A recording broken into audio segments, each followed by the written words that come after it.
I forgot to change my fucking done on changing the title. I hate my life. Son of a bitch.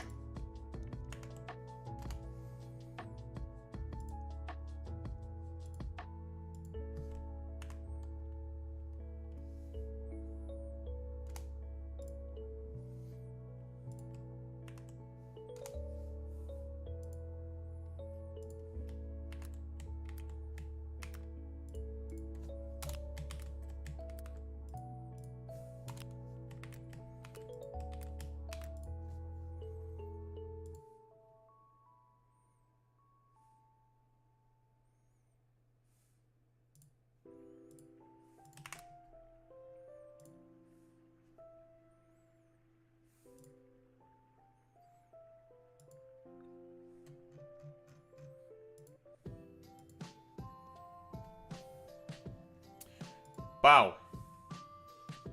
It's me. That's right, we're playing Emerald Imperium.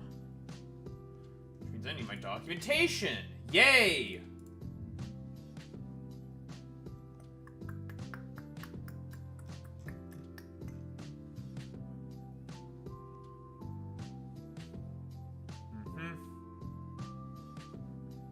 With no EVs? We're definitely gonna play with EVs, because I'm not a bitch.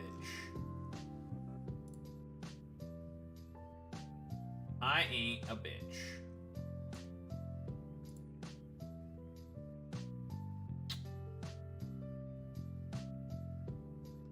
Gardenia pre-third batch. Yeah, if I recall correctly, the route for this game is a little different. Yeah, pre-third batch. Post-third. We'll do pre, though.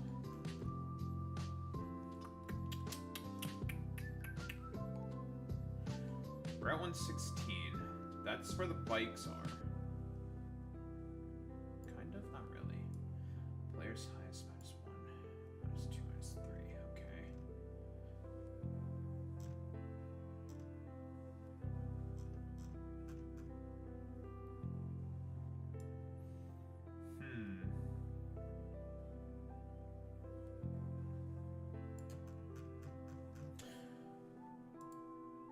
Plenty of interesting things.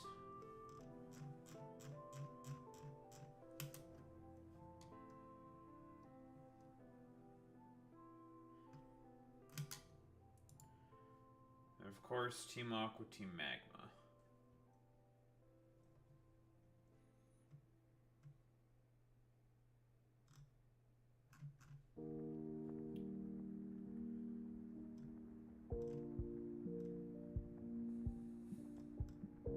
I do find it interesting how they consider these to also be boss fights.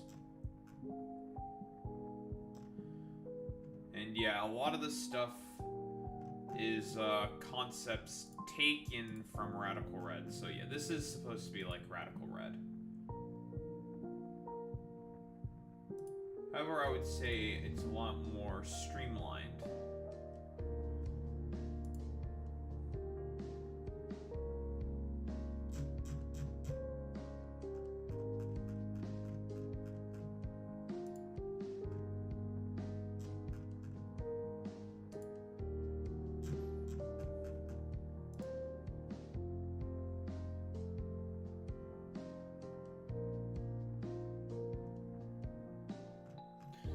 We gotta make sure we beat a lot of people, so we get useful items.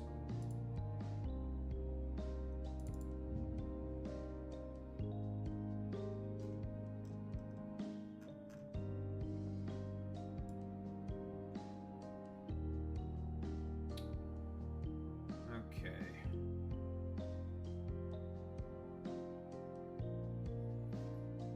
And this is the stuff we're probably mostly going to look at is wild Pokemon.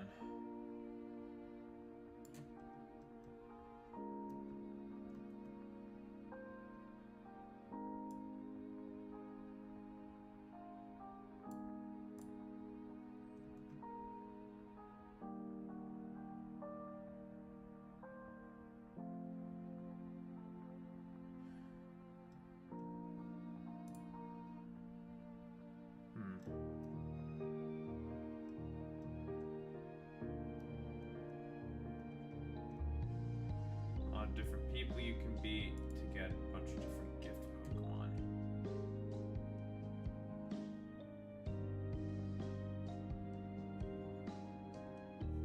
You get a free Iron Bundle? You get a Delibird? Interesting.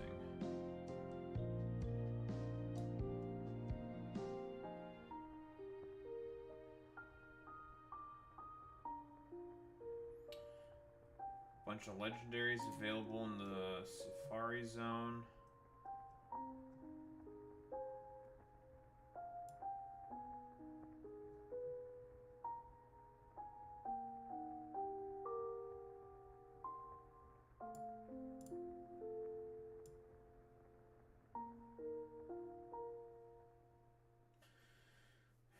Dreepy. Fiery Path is 1%. Interesting, interesting, interesting.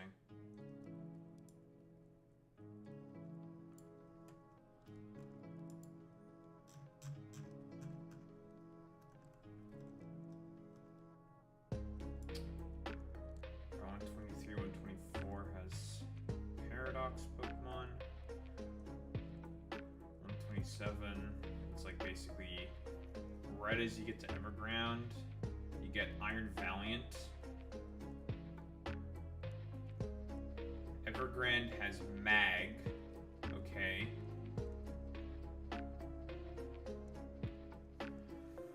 Oh boy. That's a lot of fucking options.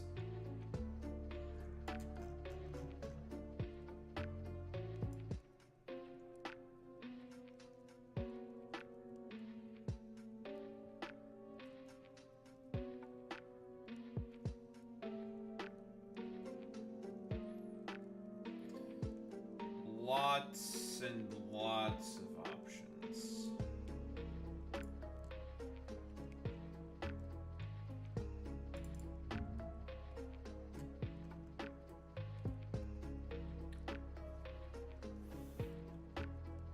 Okay.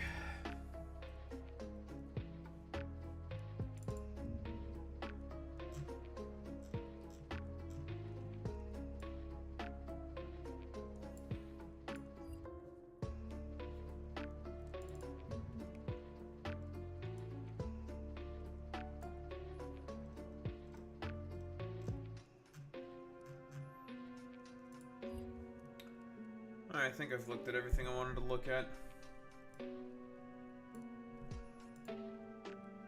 How about we get started?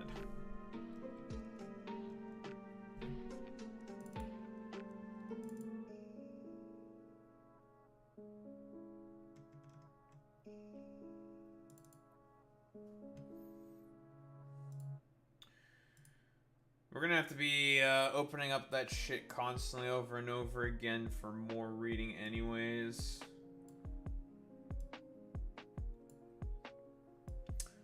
So that won't be the last time we look at that shit.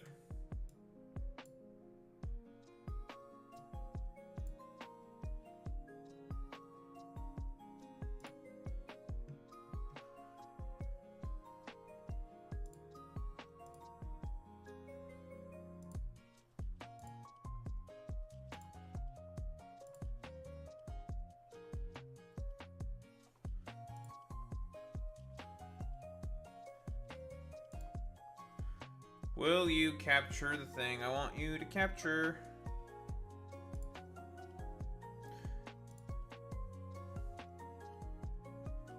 No.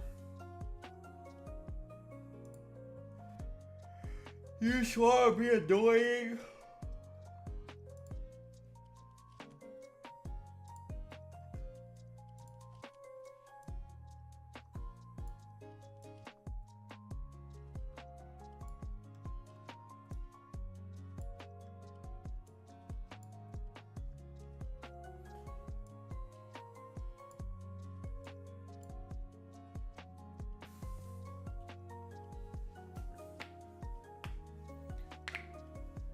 Alright. Let's get started.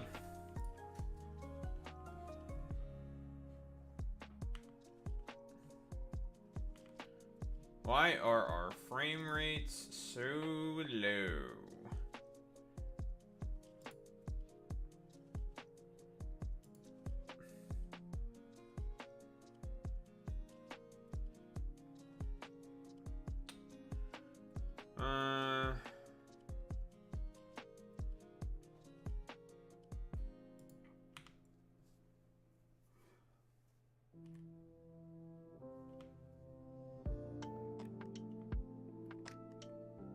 What do you want, Papega?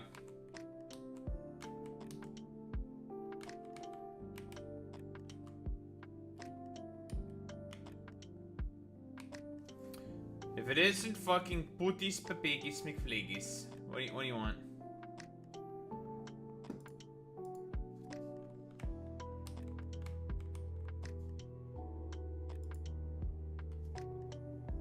You're watching?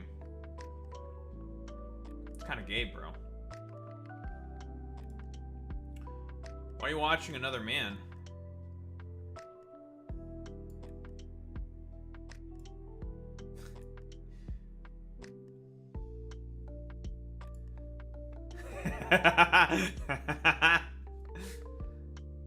Alright, okay, bye. That's funny. Ugh, why is it so laggy? Your life is nothing. You serve zero purpose. You should kill yourself now. God, it's so loud.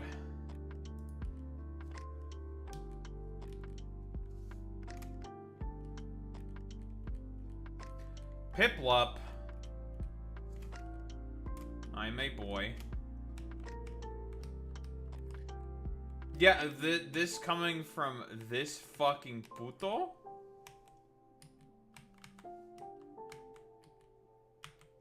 My name is not Dan. Oh, it's so laggy.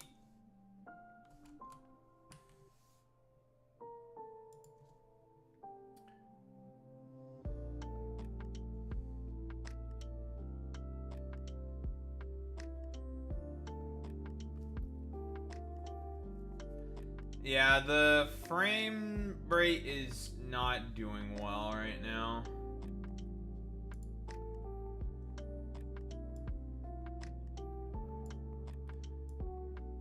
It's having a bit of a hard time at the moment.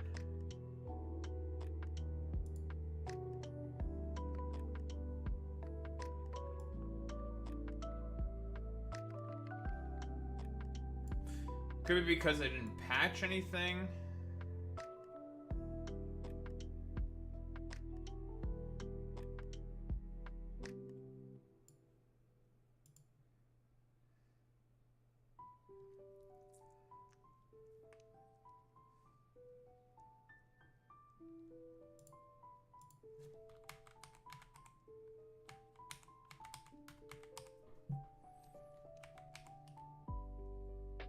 Alright, I figured out the problem. For some reason the throttle was on, and I have no idea why the throttle was on. Much better.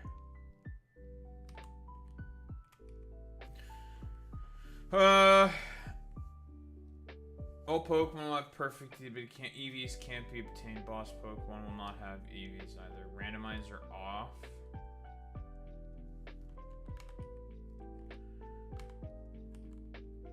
I want to look at the difficulty options. Okay, we'll keep it normal.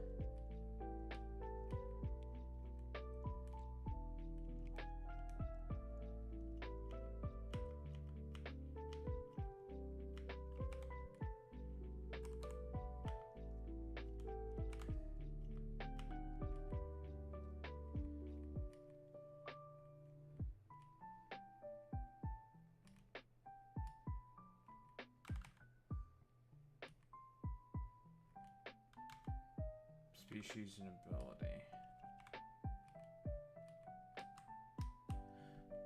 Alright.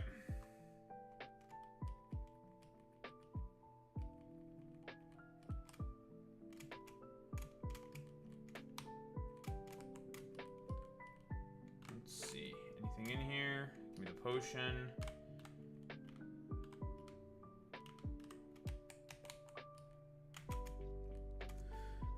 What the hell's the time? 7:47? Like the plane? It is 7:47 p.m.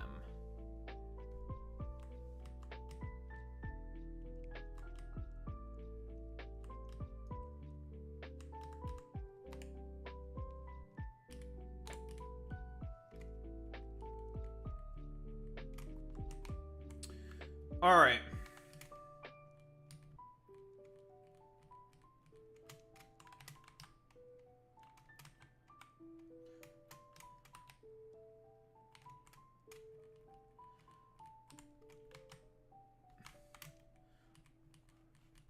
May.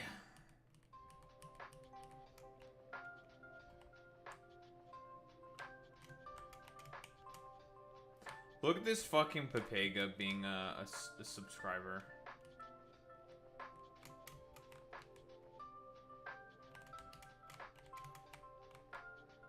This son of a bitch.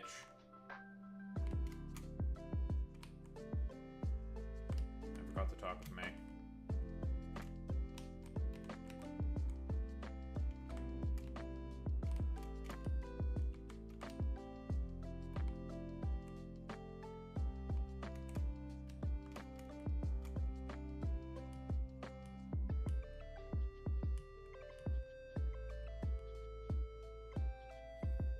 No, I was about this. Okay, this is not. That's not a normal start. It's like I should be able to go out, get the fucking Pokemon that way or something. It's just like, okay.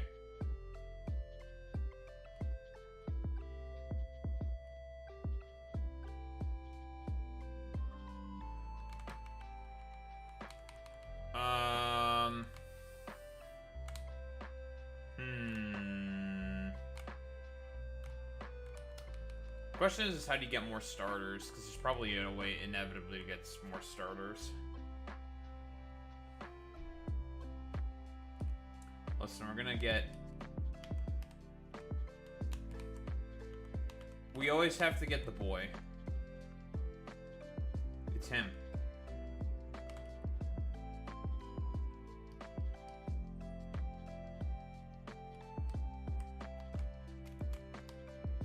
Do you like Mudkips? I love Mudkip. I love Mudkip!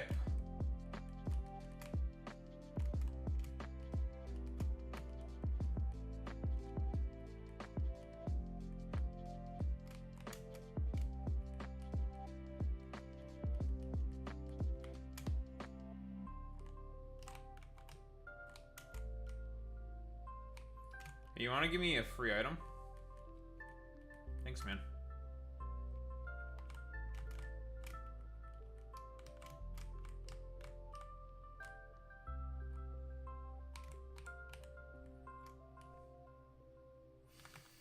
So here's our... Feature will become available once you have met the move relearner in Dewford Town. You can automatically set Pokemon to the level cap. That is pretty nice. Whiteout counter is 0.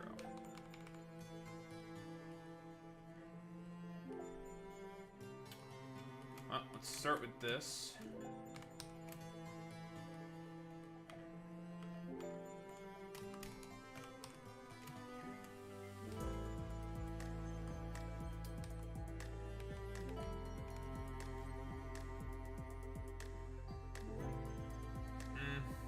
It's not the worst, not the best.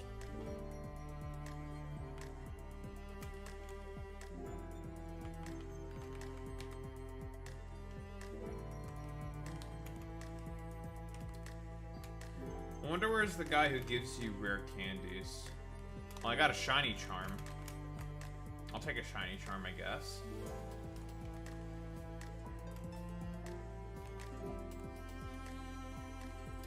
Because so there's care packages enabled by default as well as the other cheat. AKA the cheat that lets you get lets you get free rare candies, so that'll take care of leveling and also a bunch of other stuff. Although there's the nurse who can give you free whatever the fuck, so I gotta make sure that I just talk with everybody.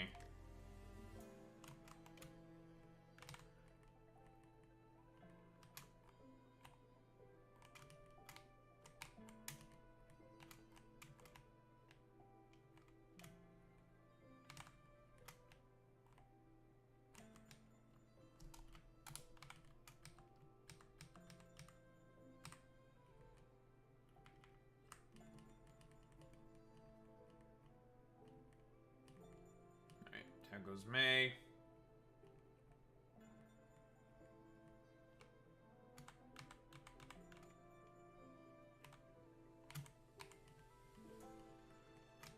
Alright, let's keep talking with a bunch of idiots. Nope. Nope. Because as soon as we find rare candy guy, that's going to be money taken care of and leveling. More importantly, money, because we're going to need a lot of fucking money. If this game is going to be like, anything like Radical Red.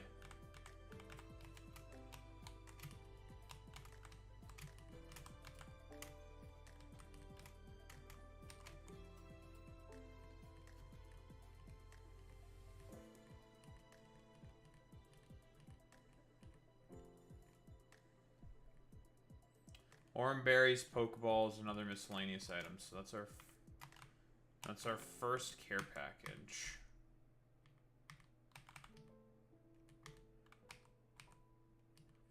We have access to the PC whenever we want. Lovely. Good thing I found that out.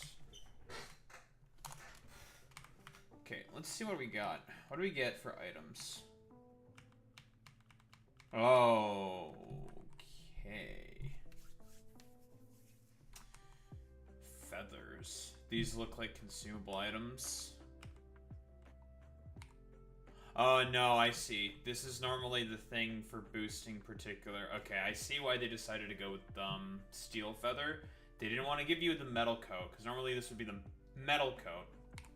This would normally be the pixie plate, but they don't want to give you those. So they made up... They created items for that. Okay. This would normally be the metal coat, because these are all the 20% boosting items. We get them this early on. Shards, light balls. We get mental herbs, which are not terrible. Niche use, but not bad. Same with absorb bulbs. Niche use, they're not bad. Otherwise, it's mostly just a ton of boosting items. And we have ability capsules.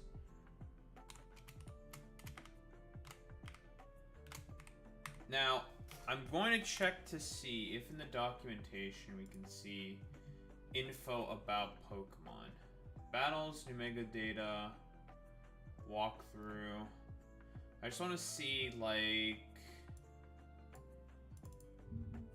Pokemon abilities and stuff is mostly what I want. I'm assuming it's probably similar to, Radical Red. That's my guess. It's probably the same to Radical Red.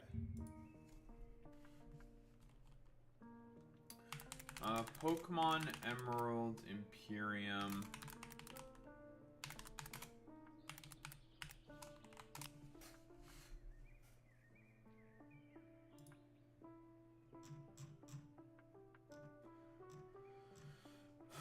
Full documentation.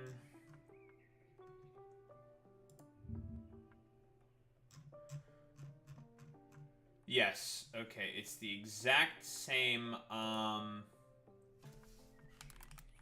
it's the same Pokedex.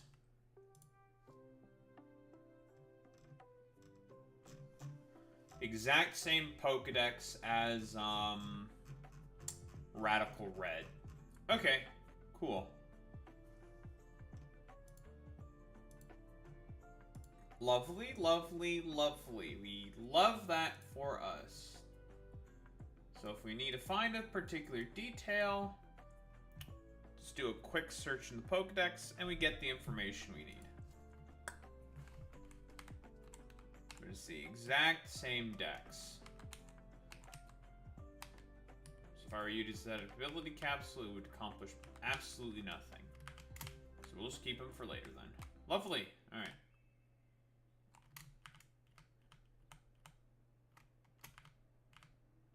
Infinite okay, so it's your mom that gives you the rest of the stuff. So a rare candy that never runs out. Pokevial lets you heal your party anywhere. The Infinite Repel. And the Dex Nav.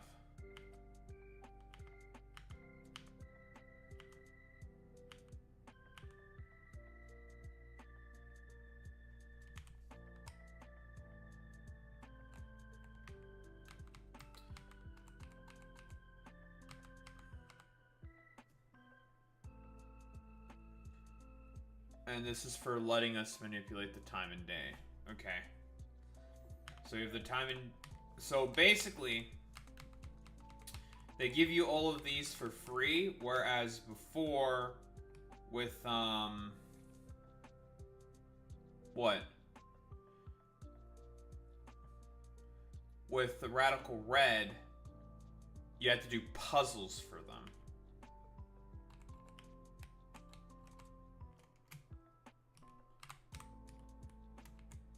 Oh, yeah, see, I guess I didn't see what other, like, 99 Quicks and Pokeballs, 20 Oran Berries, and there's the Infinite Candy. So that's levels taken care of.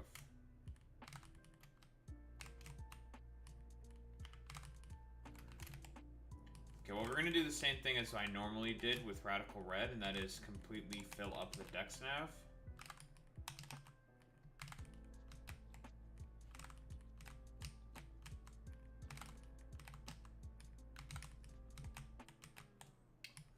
Go route for route, fill up the Dex Nav. I'll grab this. It's not bad. I'll also grab this. We have the Infinite Candy, so we don't really give much of a shit at all about leveling. I'll grab this as well. So those are not bad.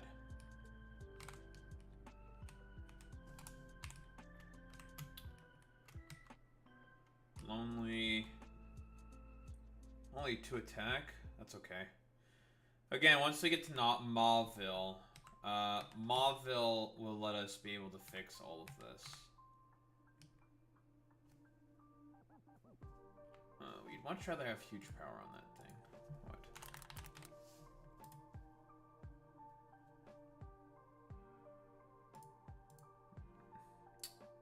We would need an ability patch for that.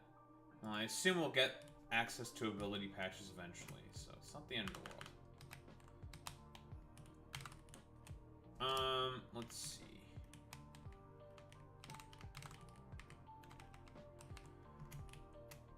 Missing one thing.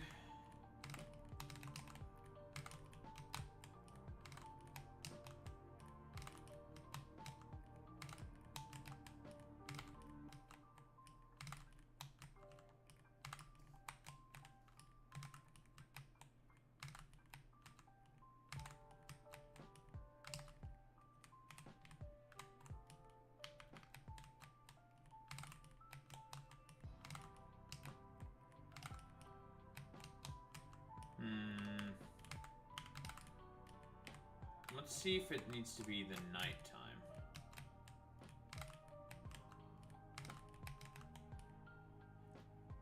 Yes. Do I want Vulpix?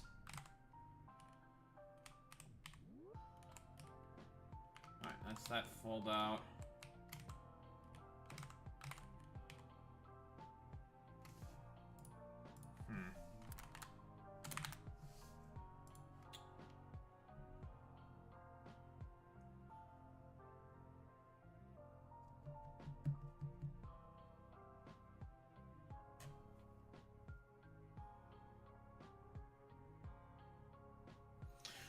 Snubble might not be bad. Gramble could be pretty decent early on.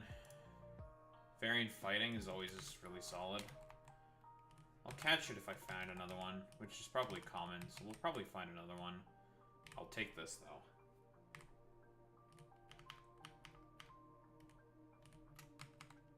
I'll take Brine. Zig. Ziggy, Ziggy, Ziggy.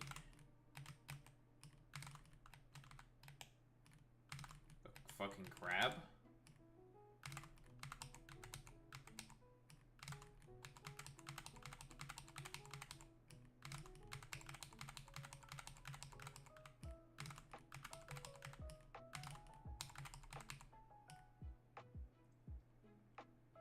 Do I want this?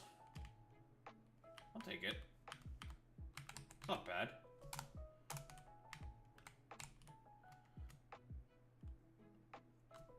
Yeah, got a bunch of shit in the water here as well. Probably need a fishing rod for that. Actually, I'll take a Wingull. I could use the rain Pokemon. I can use Pelipper. Pelipper will be useful for something, so we'll grab that.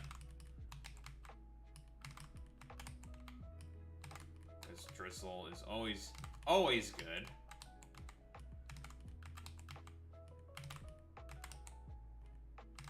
Don't think I need Oddish.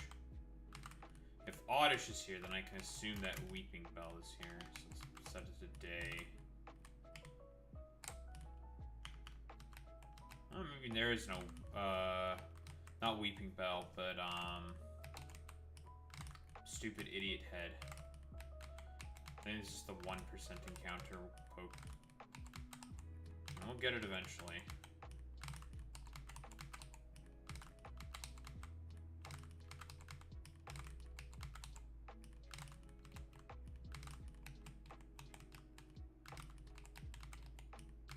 I will get you eventually, dumbass.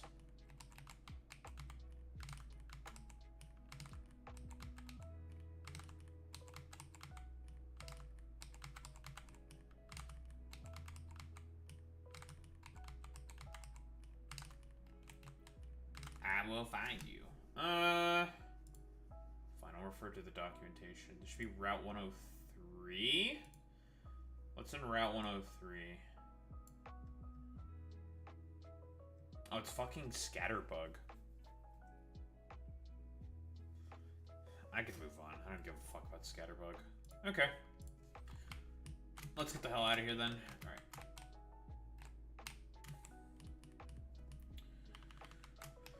Alright. This should be Route 102. And it's raining. Oh, that's good for me, actually. We have items. We have the boosting items. We might as well just equip these now, right? Give this to Mudkip. Vampy, huh? Poliwag. I don't know if I want Poliwag. Surskit. We have the better range setter already in Pelipper. Don't think we need Politoed. I would like to be able to get my hands on a Meryl. Ooh, something that I do need to... I forgot to go get. I need to get Snubbull, right? We'll just Deck Snap for that one.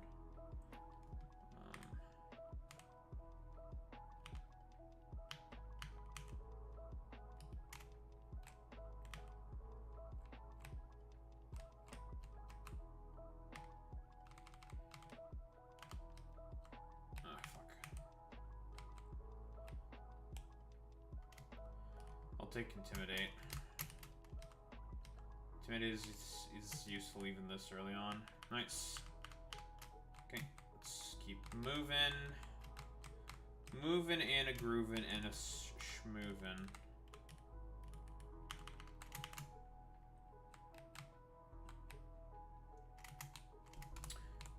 I don't think anyone in the party's been gaining XP, which means none of these motherfuckers have been getting any EVs. So, why don't we just start using that infinite candy right now? Just bring up people up a little bit up in line.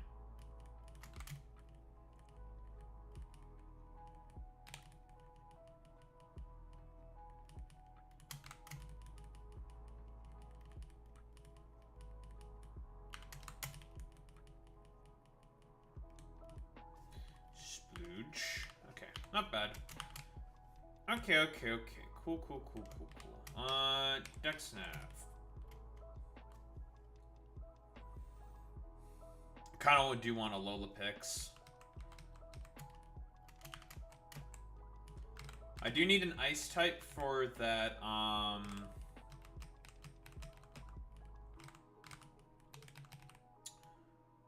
take a Timber. Sure. If Vulpix showed up at night, I assume that, should be the same behavior for a Lolapix. Now this is a good pickup. That's some good stuff. That's some good shit right there. Speaking of Rookity, I know for the next community day, well, the community day in August, they want you to vote.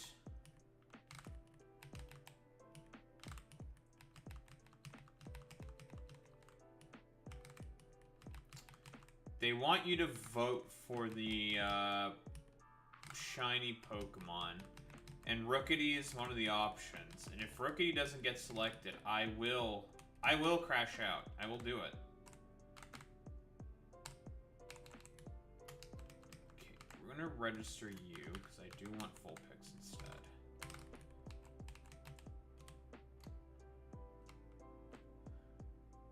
Alright, well this dickhead's just like kind of stuck on top of my thing. Thank you. There's a Lolapix. A Lolapix is very good because Aurora Veil is very good. So we can make use of that. We can make use of Veil. So there should be only 2 more spawns. One of them is, I think, Alolan Sandshrew. And the other one, I think, is... what? Is Route 104, I think we should be in? Or is it 102? No, 104 is after. It should be 102.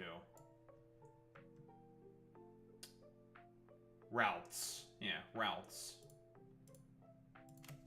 I'll certainly pick up 2 routes if I can find I just need to find 1. Just need 1. All you need is 1.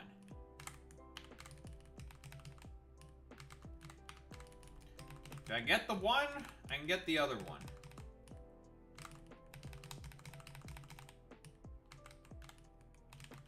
I do also need one of the routes to be male because of Gallade. Because Mega Gallade is available in this game.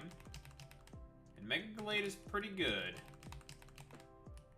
Can certainly be useful somewhere.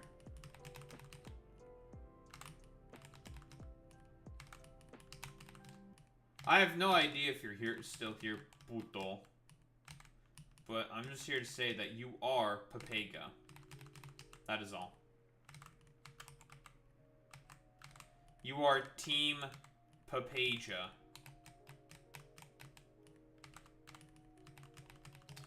So my current level cap should be 15.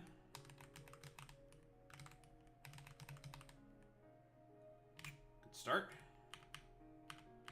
Nice. That's routes. Probably could make use of that against Brawly. Could make use of it. Although I think Snubbull / Gramble is probably gonna be stronger. In fact, it'll definitely be stronger. Do we want a Alola Shrew? I'm curious. What's the moveset that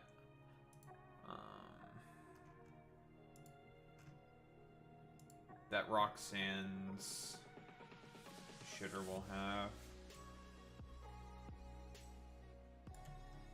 It does have a ground move. Quick attack, wing attack, bulldoze.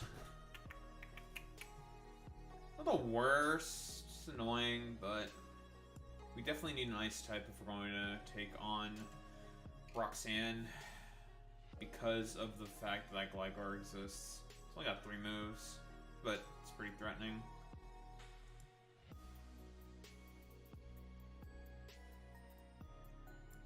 Okay. I'll pick this thing up. I'm not gonna hardcore commit to it though. Alright, I think we are good here though. Well, you're dead.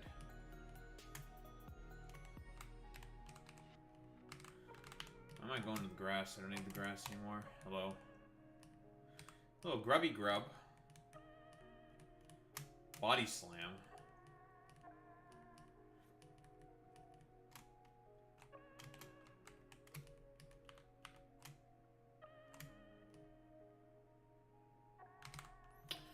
It's not male.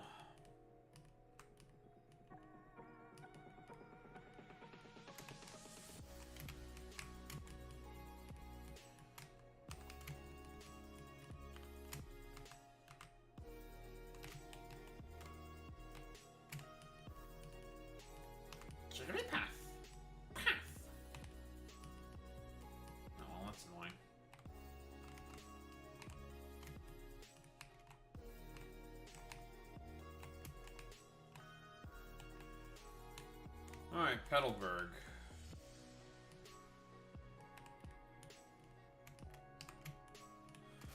Let's change some fucking natures here. Let's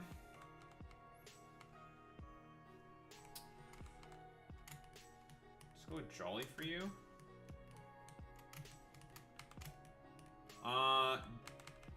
Timid.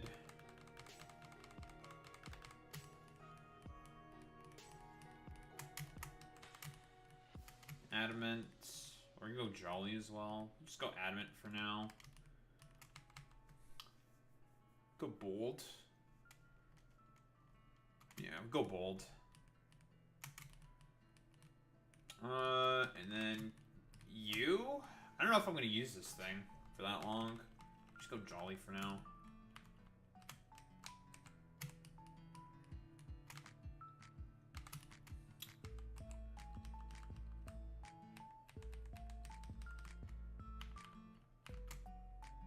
Alright, well, we made it to Petalburg. Hooray. Did not really want that.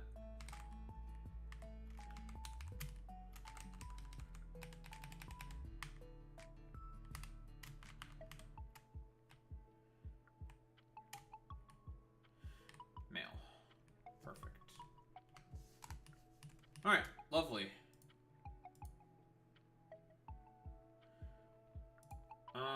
Let me see. What's Ralph's abilities?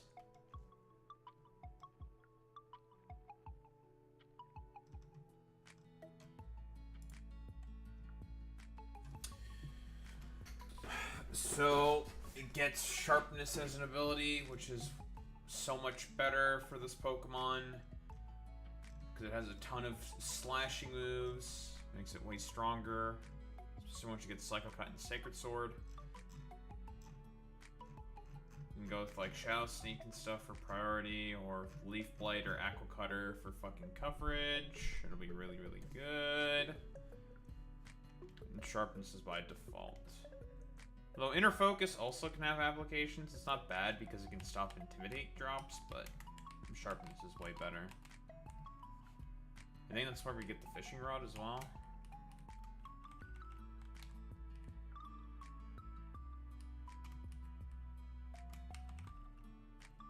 Huh, that's a little weird.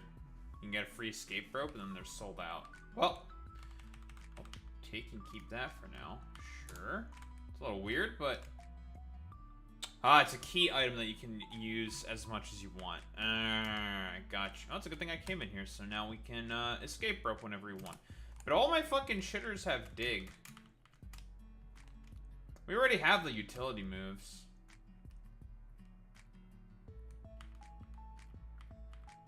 Okay, well, we got the old rod. Which we wanted to get.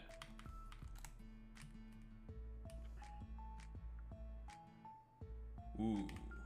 We like that. For G-King? Yes, please. Okay.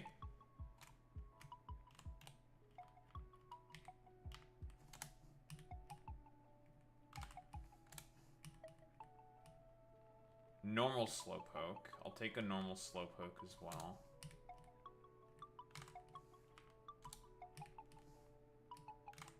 Is that all we got here?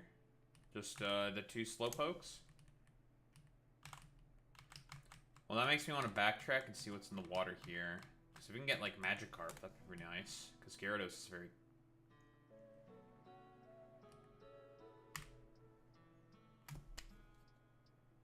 That's even better. Well, that's even better. It's a great thing I decided to come back here. Yes!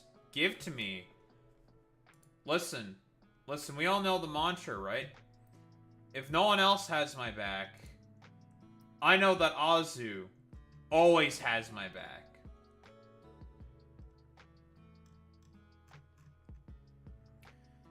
If no one else got my back, I know Azu got my back. Chinchou Mantike. Okay. Meryl, Arakoda. Arakoda. Okay. Magikarp is available in Route 104. Okay. I'll definitely make use of that for sure. Lovely. Alright.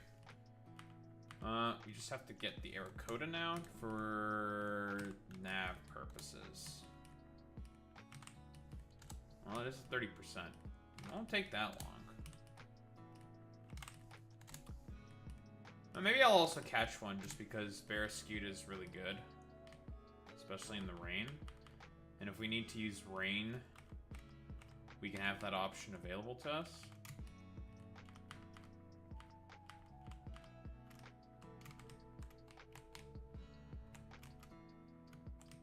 Of course, we're going to need some levels first under our belt. There's Chinchou. Do I want Chinchou? I'll take Chinchou, I guess. Chinchou's not bad. Lantern can always have has some interesting niche applications. There's Mantike. I think I'd rather wait to get Mantine because evolving that thing can be kind of a pain in the ass because we don't have friendship spam.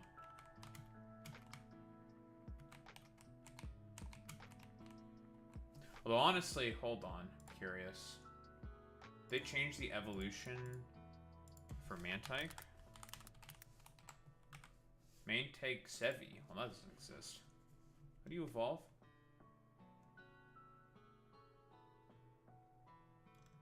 It's level 30 it evolves. Oh, okay. Probably should have just caught it then. Mantike has some pretty good application. Oh, let me just go get it. I'll go back and grab it. Can always make use of the Mantike. Water Flying is a really good typing. Can we leave, please? Thank you.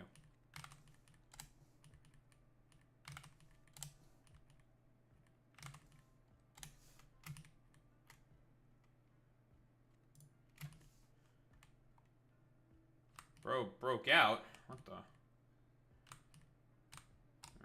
Alright, you are now definitely low enough. Did not stay in the ball. You're being a bastard right now. Fucking bastard. I'm not staying in the ball. I'm leaving. Fuck you.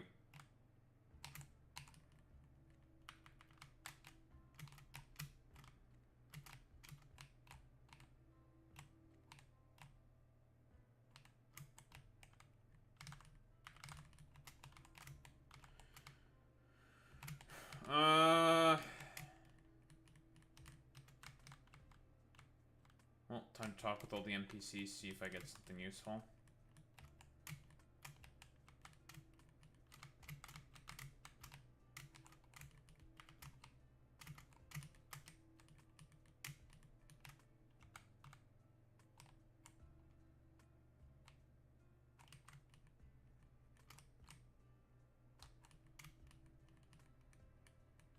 Nope.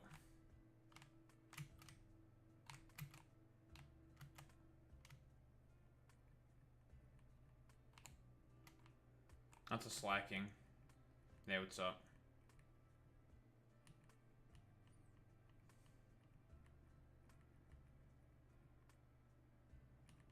Oh, they skipped the tutorial? Fucking based. A Megastone. Well, so long for now. Dead. Dead.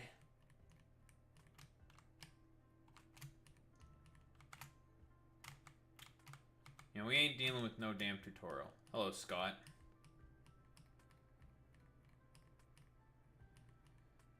Well, there's the EXP share. Can I turn that off? Because I don't want to deal with fucking, like, fixing people's EVs and stuff. XP share has been turned on. I can turn it off. Lovely. Okay, so I only want to turn that thing off because I don't want to deal with fucking taking care of all these people's EVs, to be honest. That's really the only reason. Because that could be the fucking pain in the ass. So... okay, I want to get a Magikarp.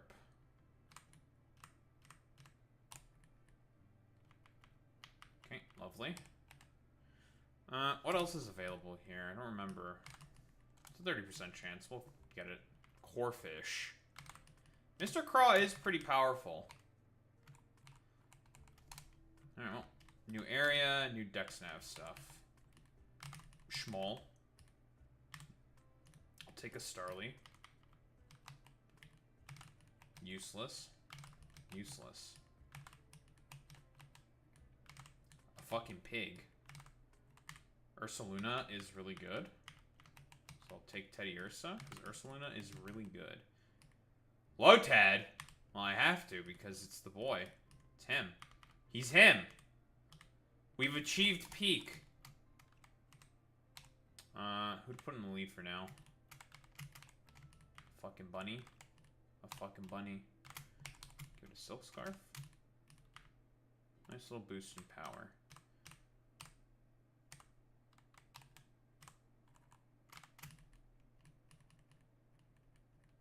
Double slap's not bad. Double slap is definitely not terrible, especially if you get good amount of hits with it. Alright, cool.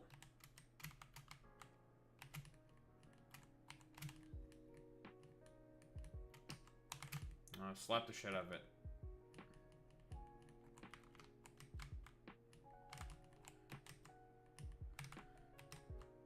Shitty grass type.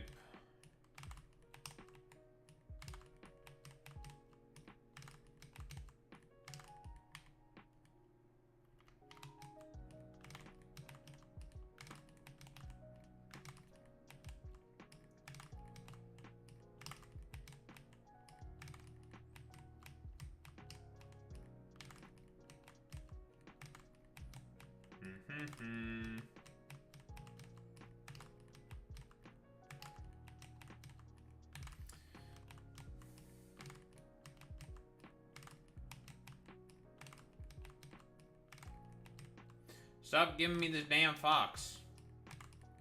Trying to fill up the DexNav here, you son of a bitch.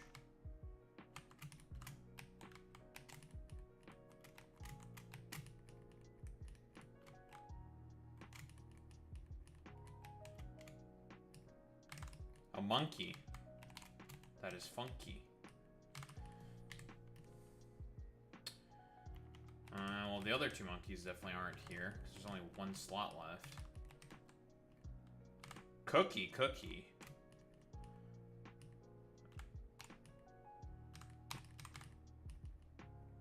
Alright, cool.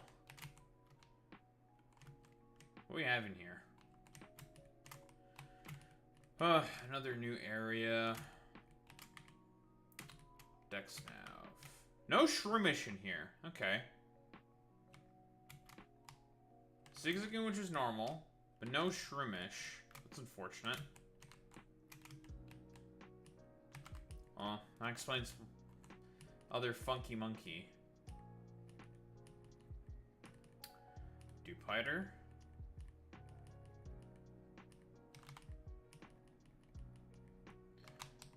Don't worry, little bunny, you will get strong eventually. Do I want Swallow? I don't think I need Swallow.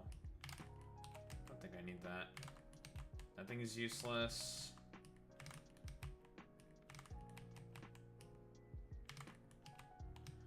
Caterpie, Squavit. Dumbass squirrel again. Egg. Give me this. Because that's Big Dick B right there. Definitely make some use of fucking... Because you get U-turn pretty early on in this game. From what I read, you get it after facing Gardenia.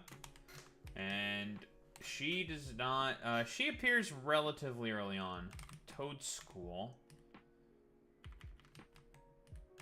And Mega Beedrill would be nice to have, because it's strong. Though honestly, it doesn't have a lot of particularly good targets. Not a lot of grass gyms out there. But it's just a good Pokemon.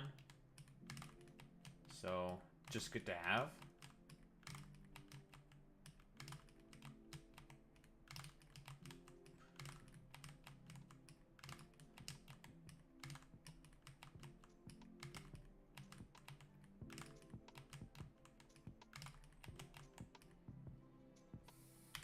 That's pretty good. I'll take a Swine Up.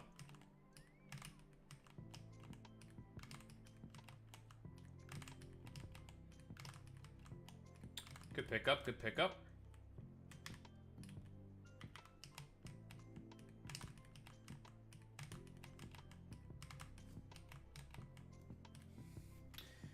what am I fucking missing in here?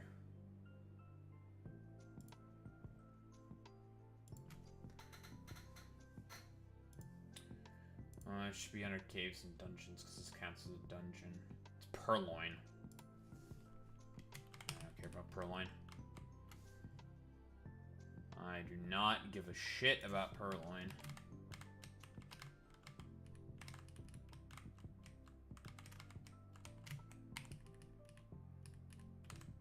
Let's just take a fighting type with us, just in case.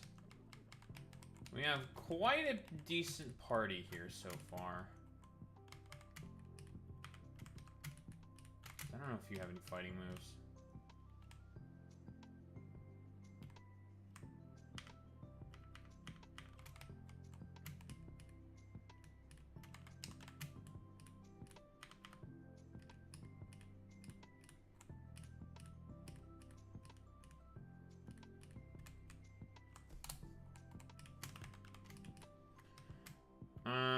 Sheer force.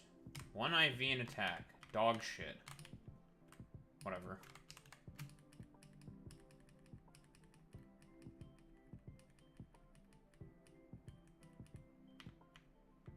Didn't get any fucking fighting moves. Whatever.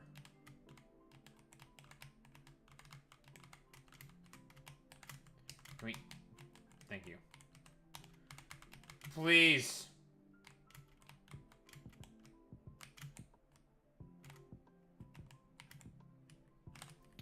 Well, I guess I suppose it's time for the first proper boss fight. But honestly, I'm not fucking recording this shit. I don't care. Hey, butthole.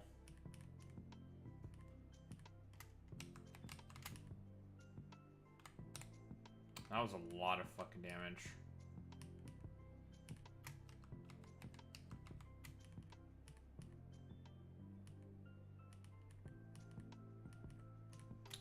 There's an actual fighting move.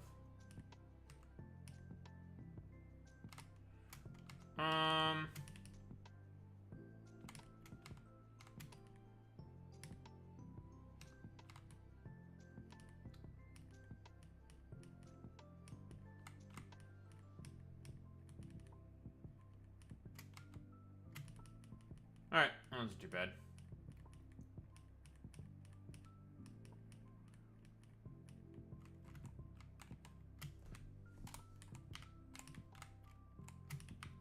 My dumbass bunny got owned immediately. That's okay. We are still rather weak at the moment. Let's just get to Rustboro first, and then we'll just call it for today in terms of the Pokemoning, and then we will do the yapping.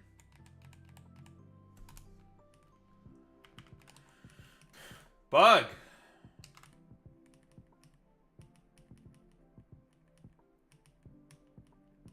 Bug. Bug.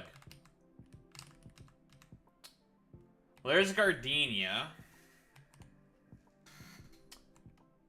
She's to be ignored for now.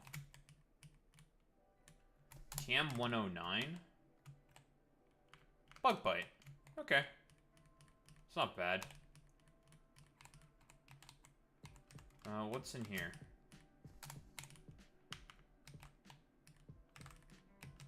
No, this is all still Route 104, right? Yeah. Okay, so never mind. We don't care about this grass. Let's get the pail.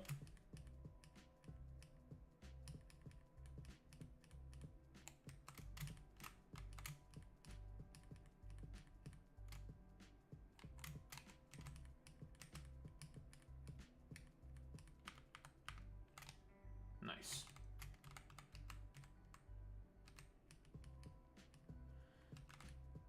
Young Goose. Why couldn't I win? 'Cause you suck, and I'm better.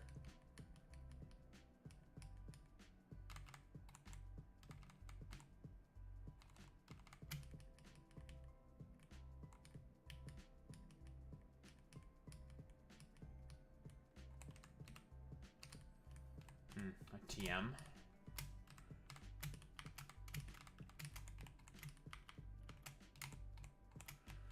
Oh, first double battle. I got fucking intimidated. It's very annoying. Well, let's just kill the grass type.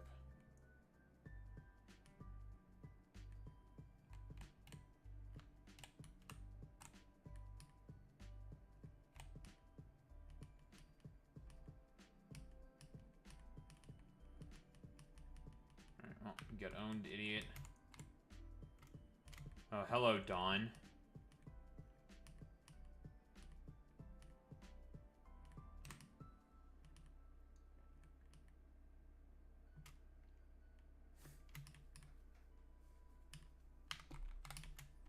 Okay, I was not anticipating if a fucking battle to happen here.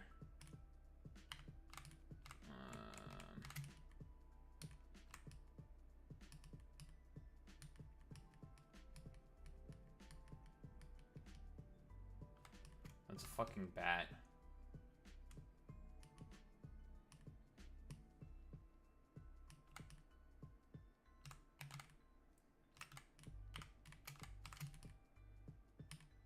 Ow.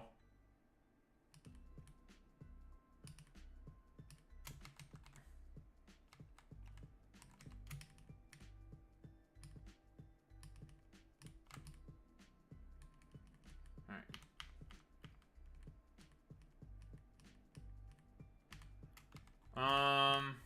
It's not the end of the world that I didn't record that. It's fine. Because most of these fights don't really matter. Well, that was like not a difficult fight per se, but whatever. I was barely paying attention. I was barely thinking. Probably should have recorded that first Dawn fight. That's okay.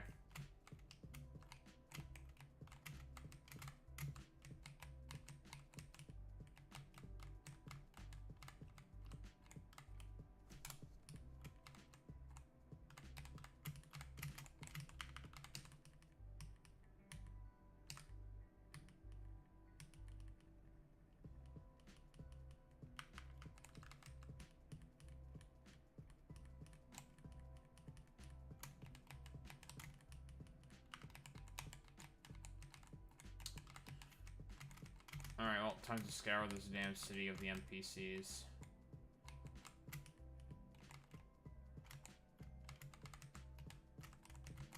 I will scour you. You will give me useful information. Or items. I'm mostly doing this for free items.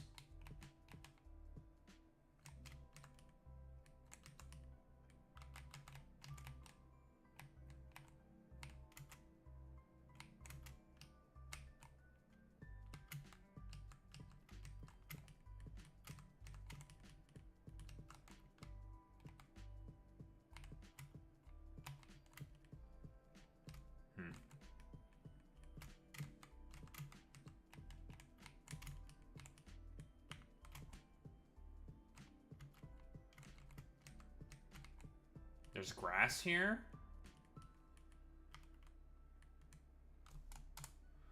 Okay. Not a lot in the grass here, but Shroomish is here, so that's fine by me.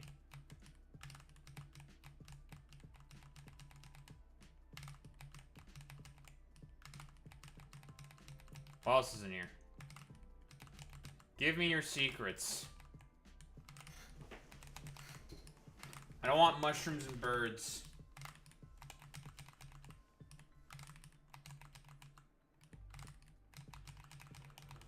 Wait, yeah.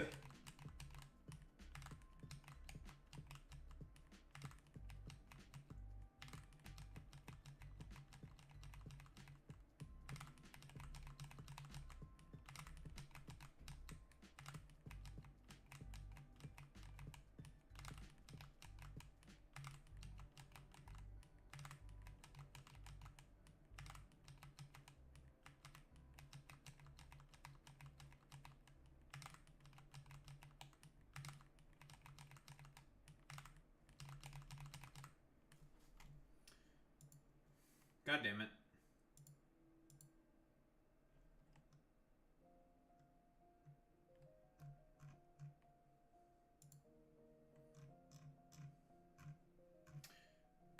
fuck was this just zoomed in by to 150%?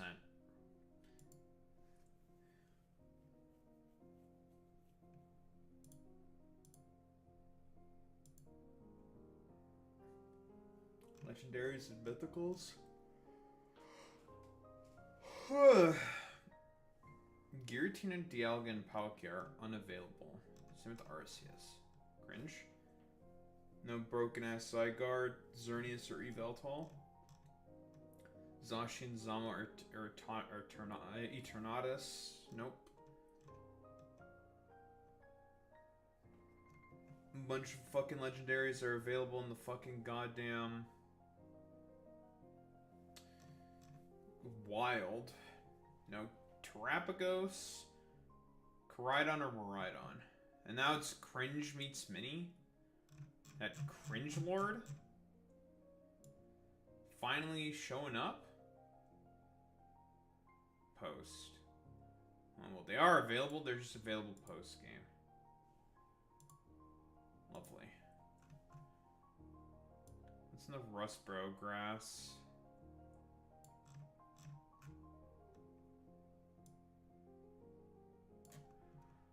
I want Rustbro. Here we go. Oh, it's a monkey. Okay. It's the other monkey. Fire monkey. I'm afraid to say that this has nothing to do with the Imperium of Man. It's Radical Red, but an Emerald. Basically. We just had our first fight against Dawn, and we beat her. Did I record it? No. Because it's the first fight, who gives a fuck?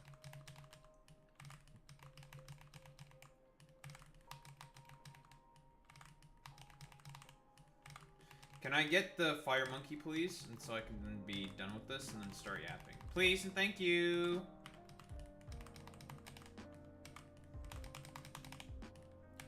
Monkey! Monkey! Monkey! I'm not gonna catch the monkey. I have no use for the monkey at all.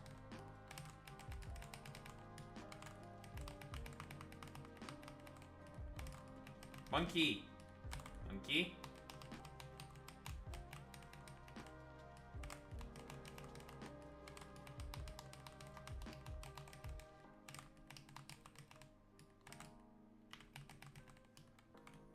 And cat. There's Shroom, there's Burb, but there's also Monkey in here. Shroom, Burb, cat, monkey. Give me the fucking monkey. Monkey.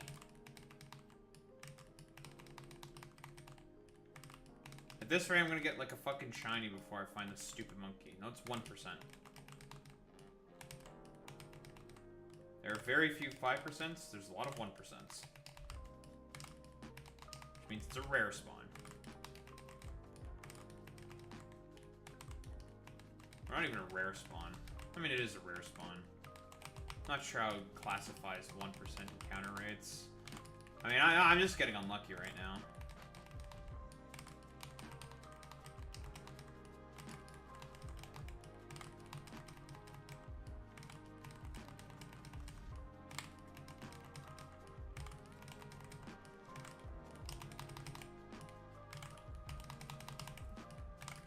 That's probably why. True. Yeah, I'm trying to be like a cringe libtard and fucking trying to tax the 1%. That's true. Please!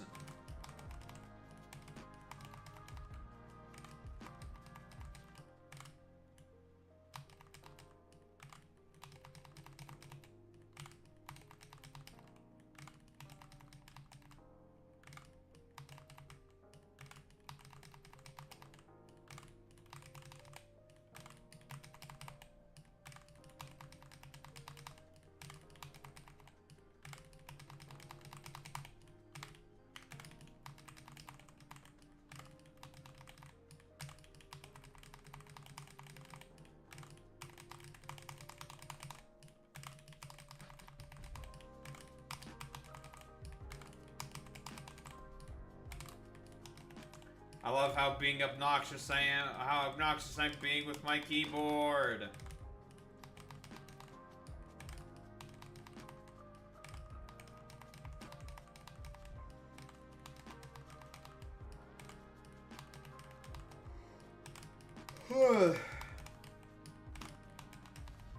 Man, this thing is not appearing, huh?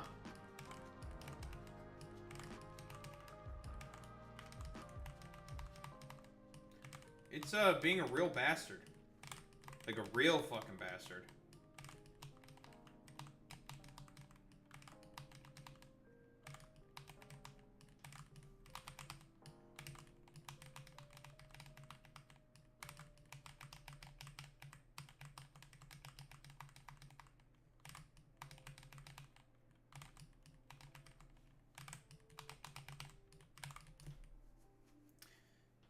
Bastard.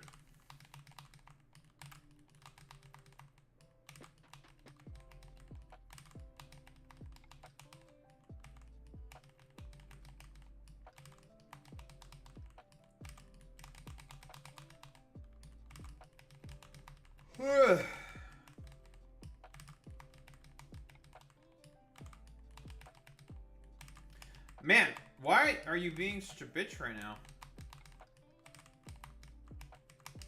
This is a obscenely bad luck. One should have appeared by now. At least one. Like, Christ.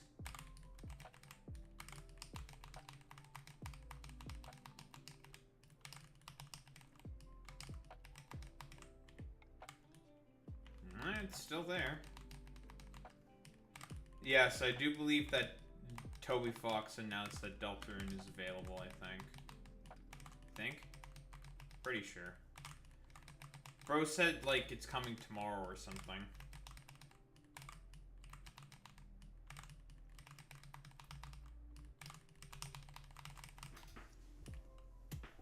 It's available now. Well, just in time for the homosexuals. What can I say? I'm pretty sure queer people like fucking Undertale. I'm pretty sure. Right? That's a meme. Pretty sure that's a meme. Yeah, Toby does know their audience. Well, it's because Toby finally got time from fucking working on the fucking Pokemon soundtrack. You know? I can now make, I don't know, video games for the gays. We're doing a little bit of double entendre with that one. There's a stupid, dumb fucking monkey. Fuck you, stupid monkey.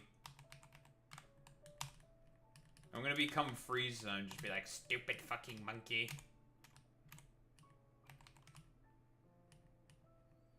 I'll take a quick claw.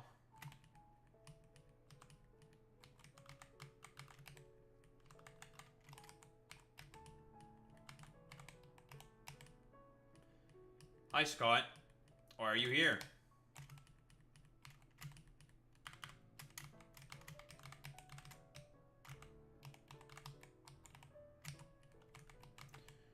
Let's go to the cut house. Hello. I have to get the fucking first gym badge before I can get cut. Cringe.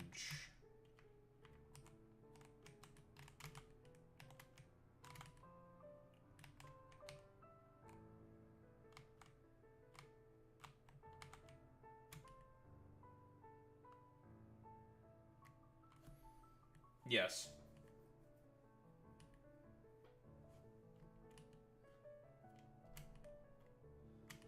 A funny word or phrasing. Ligma.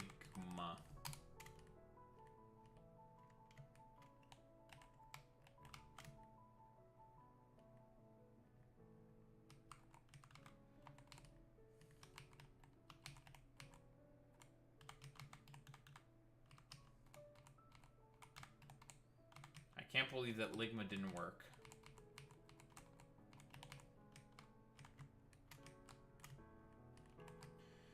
Exploring a cave, more like exploring a cave. Am I right, fellas?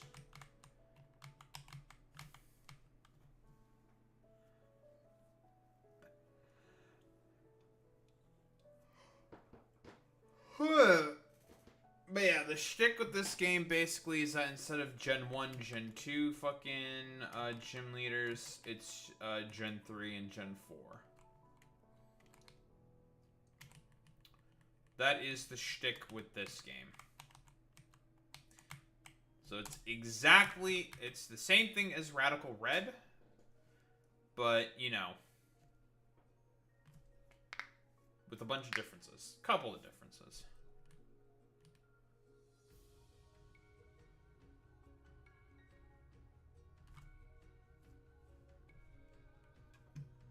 Alright. I'm gonna fucking go to the bathroom and shit.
never expect a silly boy to take a shit.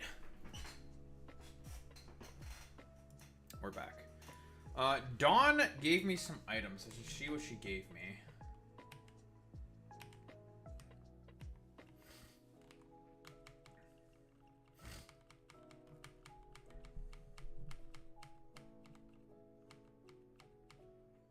She gave me wise glasses, and I think that's it, right? Just wise glasses? Okay. That's something. Yeah, free is free, so... fuck it. I also do believe that our first Sinnoh gym leader fight is, I believe, here.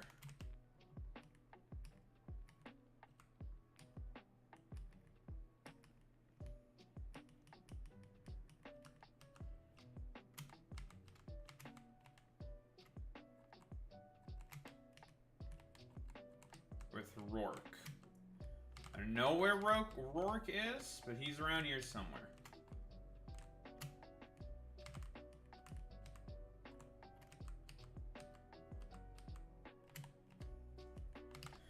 He might be behind the trees.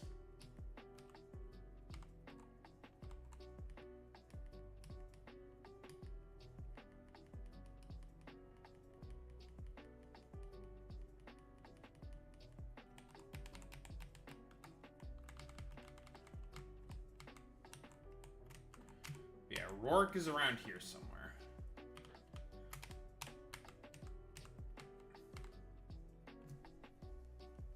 I'm not sure if I need to take on Roxanne first. I think I'd rather take down Rourke first and then go take on Roxanne, but he should be there somewhere.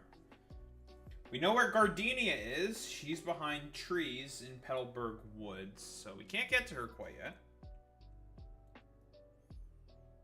We can soon. We can get to her soon. We just have to beat Roxanne and get cut.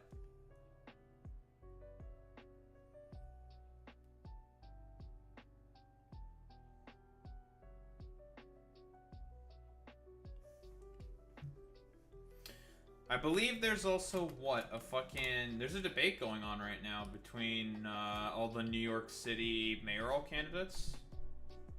Probably going to take a look at that tomorrow.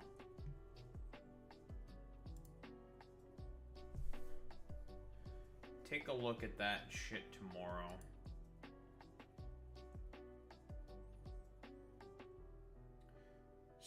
Liberals' new Strong Borders Act. Oh boy, I love capitulation to the right.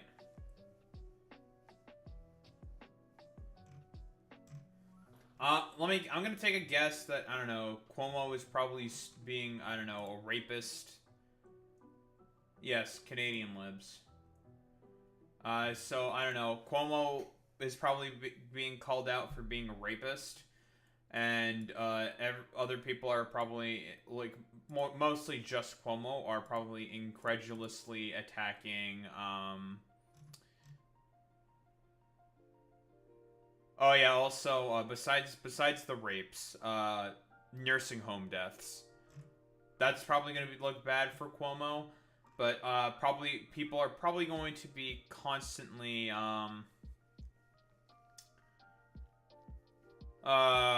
probably going to sort of make fun of Zoran for probably stupid choices.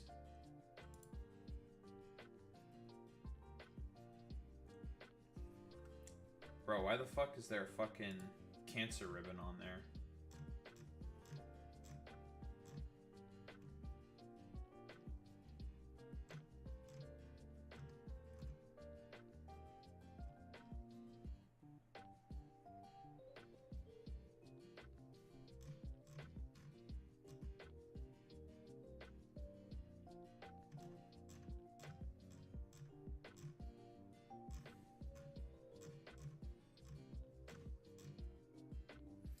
Doesn't Deltarune, like, come out in chapters or something, and that's why everyone's, like, sewing the fuck out over Deltarune or some shit, because it's, like, the new chapter's out or something? I don't know.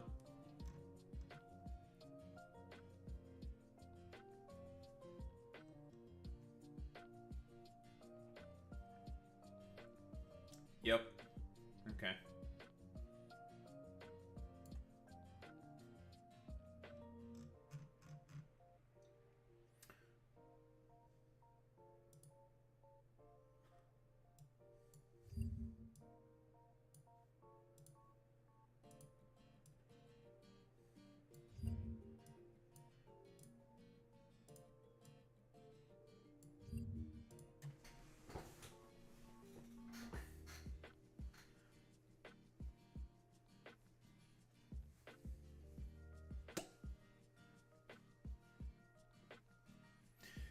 Do I want to make fun of Tectone going on, fucking, what?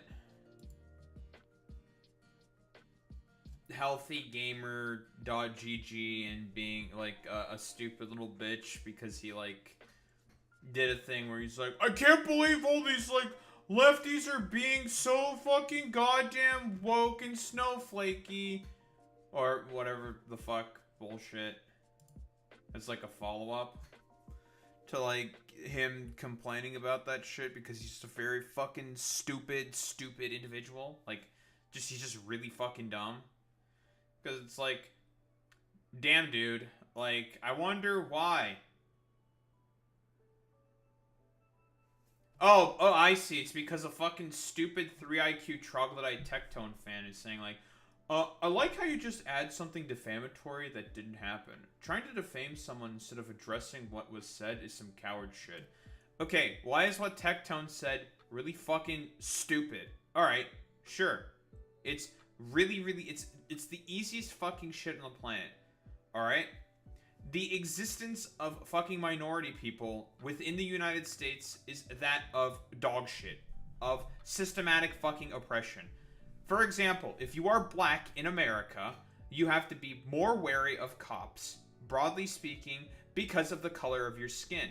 There's nothing that black person can do in particular about the fact that their skin color is black, but they have to be inherently more wary of authority figures, of police within America, because of stupid, ridiculous, idiotic fucking propaganda that has been in perpetuity for the past 200 fucking years within the United States of America. So that's why. It's not some fucking 3IQ zero-sum gain bullshit where people are being like such little fucking pussies, showing deference to fucking what? Showing fucking deference to minority populations. That is fucking stupid. It's because there are systems and things in place in power and vestiges of power that inherently oppress people for the color of their fucking skin, Tectone. You don't have the same problem because you're a fucking dumb fuck goddamn privileged streamer who has hundreds of thousands of followers and subscribers. So you don't have those exact same problems, you fucking troglodyte. So you can cry about being oppressed because the fucking lefties are coming out and saying, oh, what? Little man got his feeties hurt? Wah. Get the fuck out of here, dude. You can keep crying.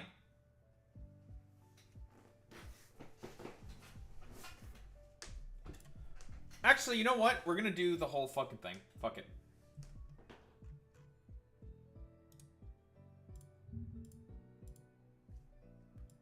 I already covered the first initial video. But you know, Froggy Tonic is wrote up a nice little thread that I'm gonna go over. Insane how women supporting thread is how women supporting men is considered a grift on Twitter. Y'all are pathetic. It depends on what is being said.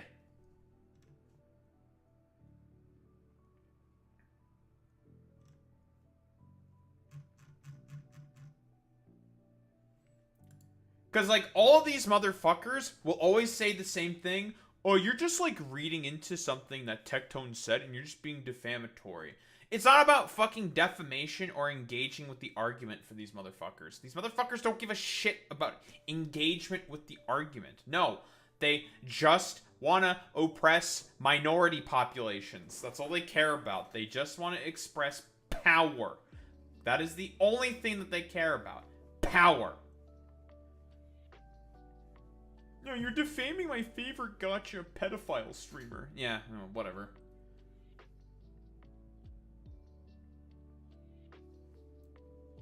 It's the stupidest shit on the planet. And you know, if you just do like 3 seconds of just reading, reading a little bit of fucking history, you can probably have a pretty simple understanding for as to why this is the case. But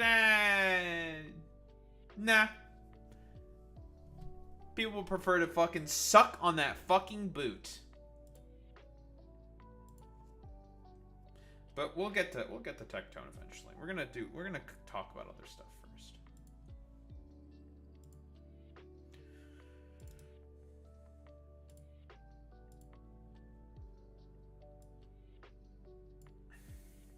I don't want to look at Asmongold troll face.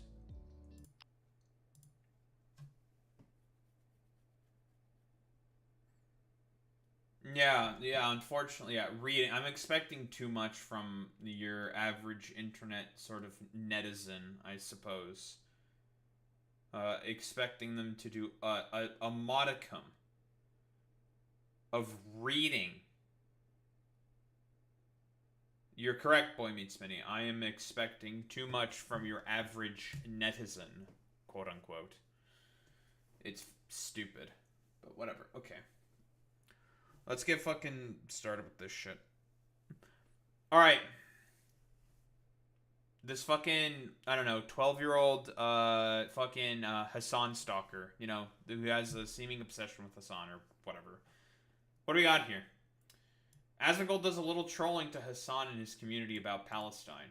It would be really funny if we could raise more money for relief efforts in Gaza than hasten or Hamas Pikers community if I went to Palestine and he didn't. Okay. Like, is this supposed to be something that's like triggering or something? It's really weird, you know, like doing charity for spite. Because this is mostly just what I want to talk into this. He's doing this out of spite, purely. There's no like any altruistic reasonings. Keep in mind, again, this is the dude who also said that Palestinians are an inherently inferior culture and deserve to be wiped out. Yeah, also, that's a pretty good point, Boy Meets Mini. Yeah, sure, Israel's gonna let you into Gaza. Yeah, okay, Asmongold. But what's being said here? I more so want to talk about the sort of spite angle here. You know, the idea that, wouldn't it be like really funny if we just like raised more money than Hassan for Palestine? And it's just like, it's one of those things where it's like, are you supposed to be triggered by that? Why would Hassan be triggered by that?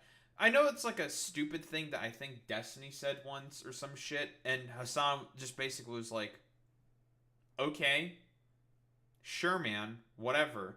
Like, said he wanted to do something for charity just to spite Hassan. He was like, alright, I mean, charity work is still good stuff. Okay, cool, whatever. It's just really weird. Because, again, for conservatives and right-wingers specifically, and I'm throwing Destiny in there as well. He's also a fucking right-winger. It's not about any principle. They just want to get one over on their perceived opponents, which is just fucking weird. Also, what's up, Sacrificial Milf? But let's see, what do we got here besides the stupid food troll face? But what do we got here? The food charities for Afghans that need blankets and stuff. It would be really funny if we could raise more money for like the relief efforts in Gaza than Hassan's community. That would. Oh no! What a disaster! Yeah, like, again, why? You're the dude who also said that the culture is inherently inferior. Is this supposed to be like a power play? No one, like, because he's trying to think of this in like a sort of zero-sum gain sense. Like, oh yeah, look at how I'm superior in comparison to Hassan because we raised so much more money for Gaza than he did. And I'm pretty sure Hassan would just be like, okay, you raised more money for me than me for Gaza? good for you. Like, okay, that's cool. I don't really care. And then, like, Hassan's probably gonna react like that. He's gonna, like, be like, we got him good, guys. Whoa, that was really funny that we raised, like, I don't know, like, $3 million for starving Palestinians. And it's like, and then that's it. And then Hassan's just gonna be like, great. Good job. You keep doing that, Asmongold. Do you see how, like, fucking spite is just... It's a powerful motivating factor, but very often it can cloud your judgment and thinking, and it can make you just do, like, really fucking idiotic bullshit. Let's be honest here. Because this is, like... I'm not saying that the charity work for Palestine is bad, but the underlying reasoning for it is just really fucking dumb. Would be really funny. Also, you know, not beating the tenets of one of the horsemen of the apocalypse from Indolence over here, taking a page out of Spite's book. That would be extremely fucking funny. I think it would be fucking hilarious. He definitely could, maybe, right? Like, I want people to just think about this for, like, 1 second. How often does fucking Hassan... How often does Hassan talk about Asmongold, right? Why don't we take a look? I'm curious. Take a look at Hassan's video catalog. Because Asmongold talks about Hassan very often. Very often between his, like, clips channel and his main channel. Hassan Asmongold. Now, he made a video recently saying that Asmongold is gross, which is true. Asmongold is fucking gross. Let's see. Asmongold.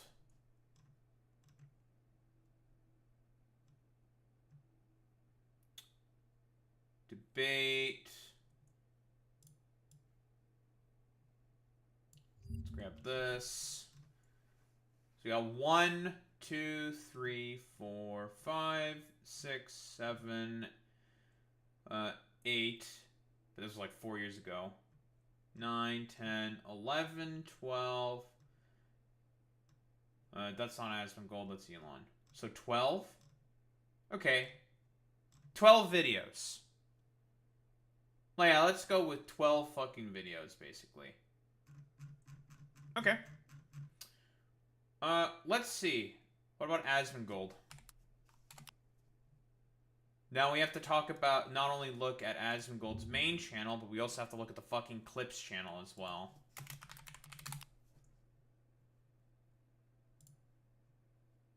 I'm not bothering at looking through all of fucking the Hasanabi Clips Industrial Complex, because there's too much shit.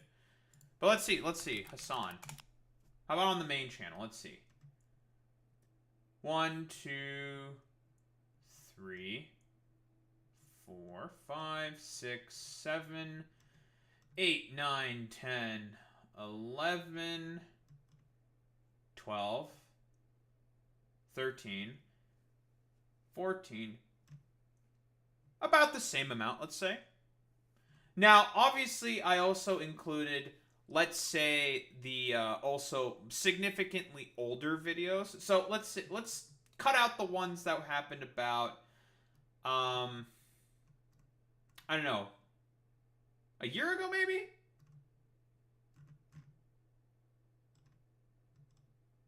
Do we want to cut out the ones? I'm trying to think of, like, what's a proper threshold here, because I know that Hassan covered some of Asmongold's takes before, like 3 years ago and like 4 years ago and stuff like that.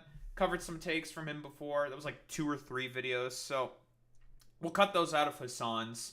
And I'll also like about some stuff from about a year ago. Let's set the cutoff for about a year. So I think it was about 4 of Hassan's videos were about Asmongold from about a year ago. So about 8 videos. And we have Asmongold here, where we can cut out 1, 2, 3 of them. So 11. 8 versus 11. Okay, about the same. What about the clips channel?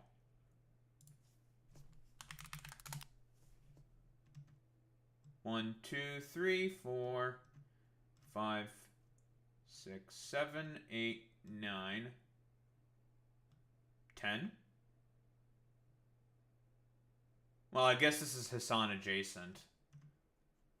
11, 12, 13, 14. Vanch. Oh, I guess it's also here. 15, 16. I don't know if this is about Hassan. 16? Let's say 16. Rerunning Hassan comp to 17. 18. He talks a lot more about Hassan on his fucking goddamn clips channel. He constantly fucking talks about him. So far I'm seeing like at least 25 plus clips. At the very least. So, I don't know. I think Asmongold might have a bit of an obsession here with Hassan and his community. Which is why, again, when I'm talking, and the reason why I'm bringing this up specifically is the same shit with like the same criticism with like Nuxtaku, where I call him the Horseman of Spite. The reason why he is the Horseman of Spite is because he does incessant and really bad fucking coverage of Hassan all the fucking time with like mainline channel videos. Although it's like it's just fucking segment parts basically. Same shit that I basically do. So why am I bringing this up? People who are very spiteful about other people will incessantly fucking cover them. Now, you can make the same argument about me. Daho, aren't you doing the exact same thing with fucking Asmongold? In your video catalog, I think I probably have about 10 videos in my video catalog based off of Asmongold, which is about, I'd say about 2% of my video catalog. Cutting out all the Pokemon videos? Okay, let's cut out all the Pokemon videos, which is probably about, let's estimate and say it's about 100, let's go with 180. I'll go with an estimate of about 180 fucking videos. Sure, okay. 180 videos out of 400, about 70. 290, 10 of them, about 3% of my video catalog is talking about Asmongold. Okay. How many videos does Asmongold have in his fucking channel here? 5.8k. This is before he started going. Well, Asmongold has been posting significantly longer here. And 3.9k videos here. About 30% or 30 videos. If we do the cutoff of about a year, because I started posting videos about a year ago, let's say he probably has about 1,000 videos. About 25 plus of 1,000?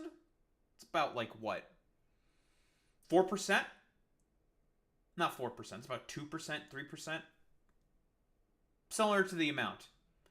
So again, why am I sort of like doing these very, very like very rough estimations? I'm not doing like an exact count here, and I guarantee you this the clips channel here certainly has a bunch more fucking clips. Guaranteed, right? The thing is that Asmongold is doing this because he is obsessed with talking about fucking Hassan. That's really the point. He's spiteful and driven. I talk about fucking Asmongold when I see a particular thing get fucking, I see his particular, like, tweet or something, and I think, like, that could be something that's interesting to cover. Because if I wanted to go through all of Asmongold's video catalog and just, like, A-log his fucking video catalog and talk about why what he's saying is fucking stupid and bad, I could do that, sure. That's really boring. I don't want to fucking do that. Why would I want to do that? I'm not doing that out of spite. It's because I see a particular thing, it grabs my interest, and then I want to cover it. Asmongold, I guarantee you, probably talks about Hassan on his stream at least once every fucking stream. Guaranteed, if not once every 2 streams. That's not obsession. Not yet, exactly. He's not like Nux Taku, okay? Nux Taku has an obsession. Ethan Klein has an obsession. I would definitely throw those two in as people who are obsessed with Hassan. Not even a fucking question. Asmongold, he's getting close. He's certainly fucking spiteful. And doing stuff like this is just very fucking strange and weird. I guarantee you, Asmongold's not going to fucking follow up with this because, again, he has a fucking audience filled with a bunch of dumb fucking racists. He's not going to fucking follow through this. He just thinks it's like, oh, it's like kind of funny. But it's like really weird and spiteful is mostly the thing that I'm trying to talk about here. It'd be cinema? Yeah, I look, I don't know. I don't know if we're going to do that. But like, yeah, and then the best part if we ever did that, he couldn't get mad. But like then I guess he'd probably try and do another one after that or something like that. Well, see, Asmongold just kind of revealed the whole fucking game there. It's all about just provocation of a reaction. I already said what not Asmongold's, but what Hassan's reaction would be if, you know, he would do this. He would not really care and just be like, okay, cool, good job. You've raised a bunch of money for starving kids. Nice. Because he's a conservative, Boy Meets Minnie. It's all zero-sum gain bullshit. That's why he's doing it. So, honestly, like, I don't think so. Fuck it. If Asmongold wants to, like, raise money for charity for the stupidest, dumbest reasons possible, go right ahead. Sure, fuck it. I don't really care. Money is going to be headed to charity to help Palestinian kids. So that's fine by me. I don't really give much of a shit about that. I'm just pointing out here the sort of like idea that it's about provoking a reaction that's being purely driven here by spite. That is the point here. I don't know. It would be really, really funny, but it's still crash out. Yeah, he couldn't, right? He'd have to be like, yeah, we totally support this, right? This is great. Like, why would he crash out? Like, that's like the question that I have for Asmongold viewers. Like, why would he, right? Like, why would fucking Hassan have a problem with this? It's silly. It's stupid. I'll be honest. Great. And so, yeah, I think it'd be really funny if that happened. And more so, what I'm mostly talking about here, and this is why I say Asmongold is a fucking grifter. People do fucking spiteful shit like this. I throw Destiny in the exact same fucking category when they have no fucking principles, when they believe in nothing besides doing everything possible in order to make a fucking dollar. Like I've talked about before with Asmongold. And Destiny certainly also falls into this category as well. Destiny, for example, when he goes into debates, he's willing to adopt particular positions and ideas in order to be able to win the argument. There's no underlying principle or belief system that Destiny generally operates off of. He'll do anything and say anything to capture a particular audience, to retain a certain audience. That's what he cares about. Exact same analysis goes on to Asmongold as well. He will say anything and do anything in order to capture a particular audience. Whereas in the case of Destiny, it's mostly like weird, annoying, fucking debate bro pedants. With Asmongold, it's stupid, dumb fucking conservatives. So, and conservatives respond really, really well to shit like this. Very, very well. Asmongold's not stupid when he's saying stuff like this. He knows what he's doing here. Ultimately, there is no fucking underlying belief when he says this stuff. He's doing it purely out of spite. Yeah. Both are totally bad, sure. Yeah. To go to Israel or Palestine, there is a big part of me that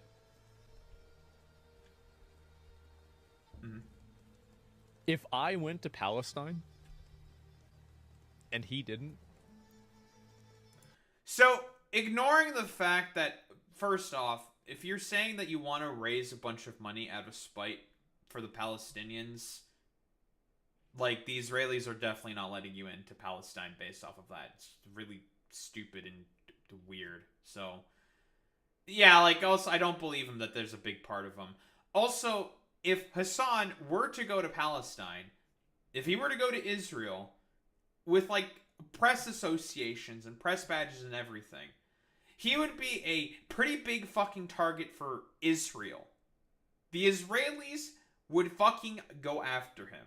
Do you really think for even a second that there wouldn't be some fucking random ass fucking sniper or someone in the sort of like Israeli state apparatus who would not keep tabs and like be able to pull the fucking gun at any point in time within Hassan?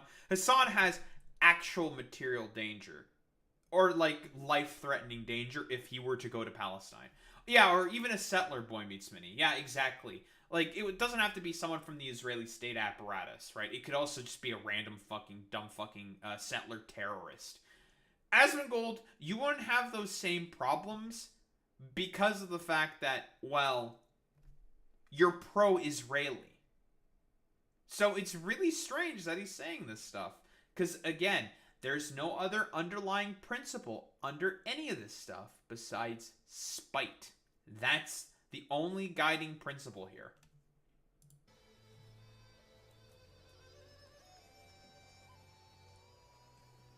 Can you imagine now?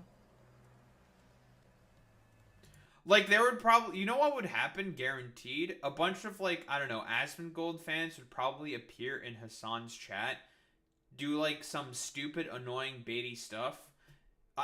Fucking Hassan will address it initially being like, yeah, sure, cool, whatever. I don't really give much of a shit.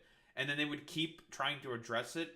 Hassan would get annoyed, probably get mad, and then all the Asmongold fans and Asmongold would basically clip that out of context, claim it as a victory because they got a fucking rise out of Hassan, and just be like, we got him good, guys, even though, like, initially, it's not because, like, Hassan has a problem with fucking Asmongold raising money for charity or going to fucking Palestine.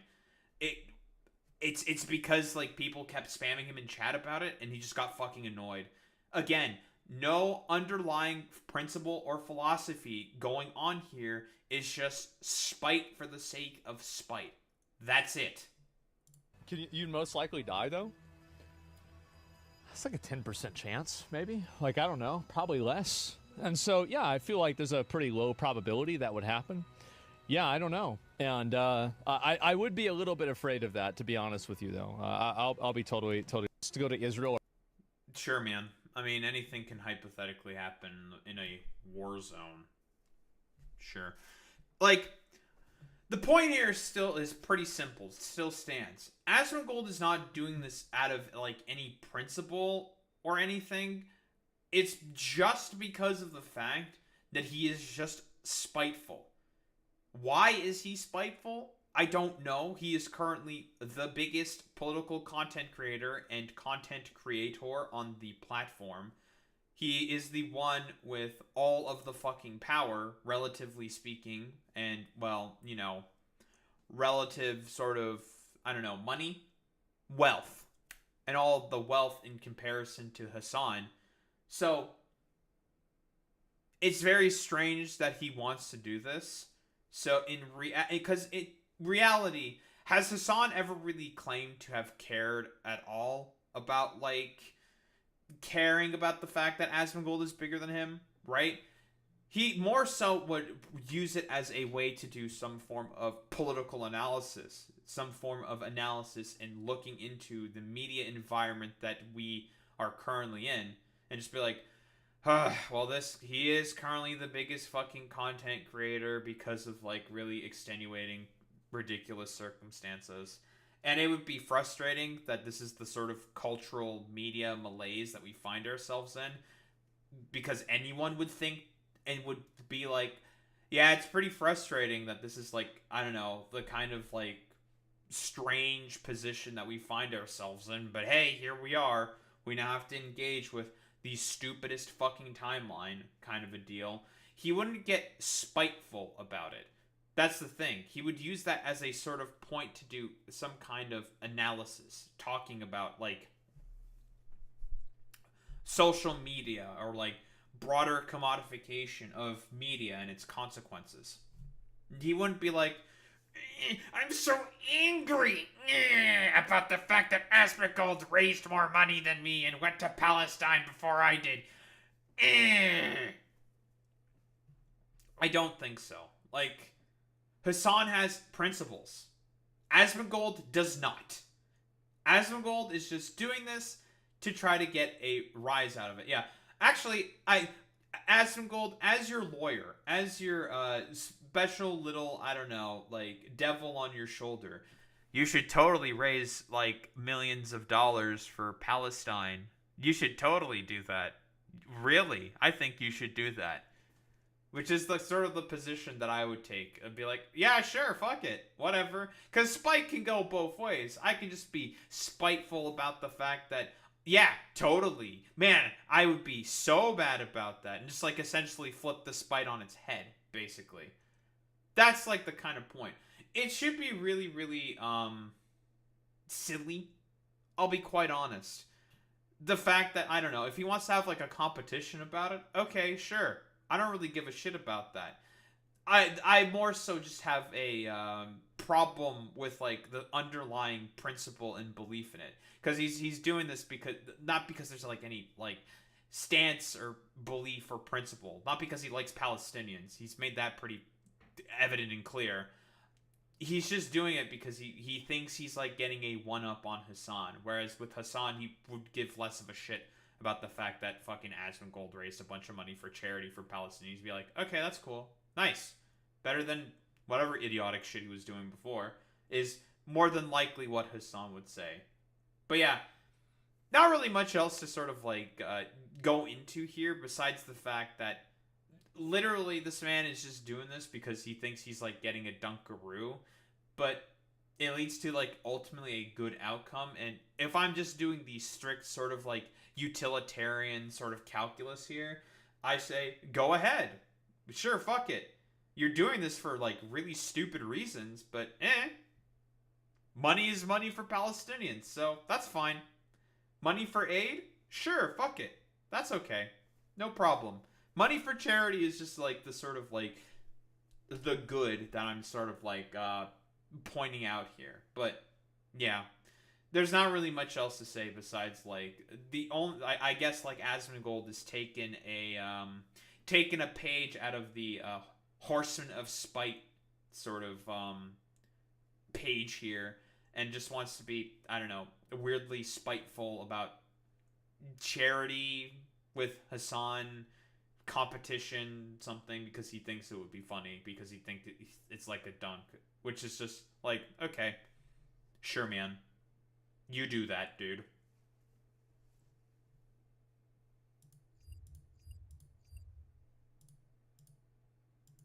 Very cool and good.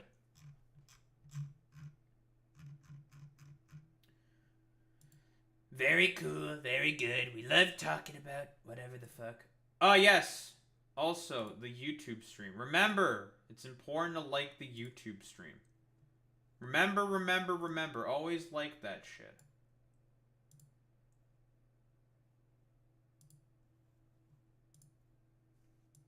That reminds me, I forgot to update the description.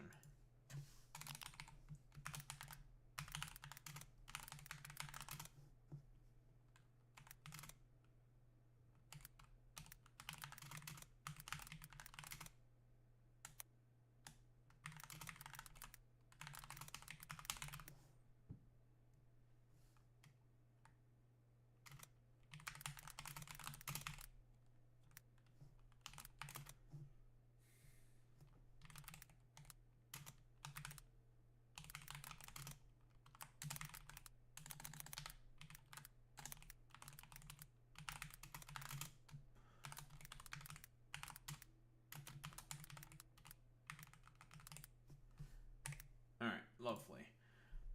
Oh yes, and before I forget to mention, I will be not streaming this coming Friday because I am going to a restaurant with people. So that's cool. Restaurant with people. Hooray. And shit. Very cool and good. Yeah, very fancy of me. Very cool.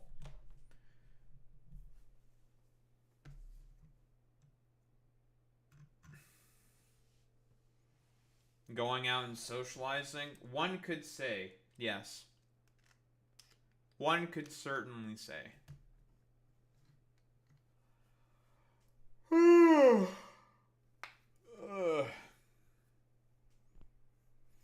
And Saturday, it's going to be the New Jersey Pokemon Go Fest thing. Well, luckily, since it's in Jersey City, that means it's my time zone, which means I don't have to cancel stream on Saturday either. But let's not forget also, the end of this month, there will be no streams, more than likely from the 27th to the 30th. So I'd be back on the 1st, which would be the 1st of July. Because again, I am doing my yearly pilgrimage to Ottawa for Pokemon Go Fest. As one does, of course. As one does. Nice. Oh, why am I so sleepy? Because I just am. I have to also make sure I have a ton of fucking videos edited for that shit. Have a bunch of shit scheduled and whatnot. That'll be fun. Have a ton of shit scheduled for that and whatnot. Is the plan. My buddy did also say he wanted to go up to Ottawa because it's also conveniently a long weekend in Canada as well. I don't remember what it's supposed to be there, but whatever. It's a long weekend in Canada during that weekend. So my buddy was just like, oh, you know, if you're going up to Ottawa, I'll also go up to Ottawa with you, bud. I'm like, all right, cool.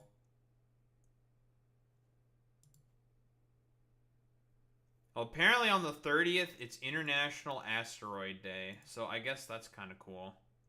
Sure. I didn't even know. Alright, is it me, or are there, like, way too many, like, days that are celebrated or something? Like, when the fuck did that become a thing, by the way?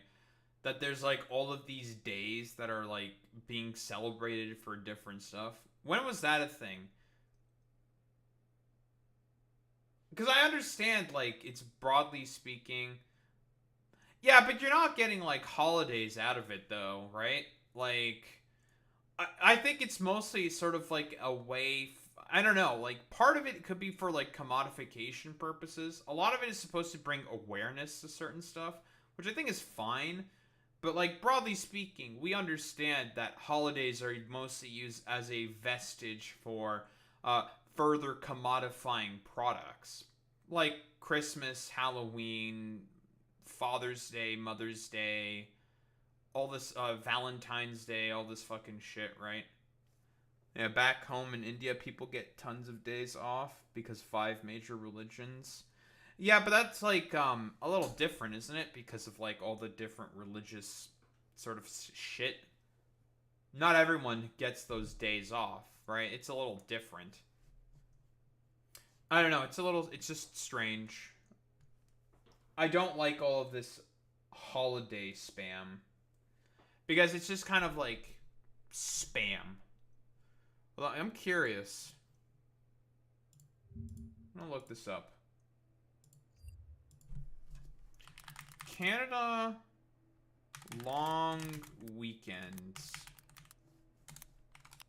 2025. Oh, that's right. It's Canada Day on July 1st. I completely forgot about that. Right.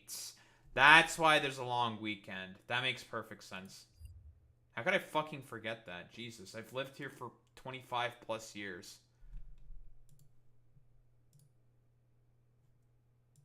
That's what it actually is. That's true.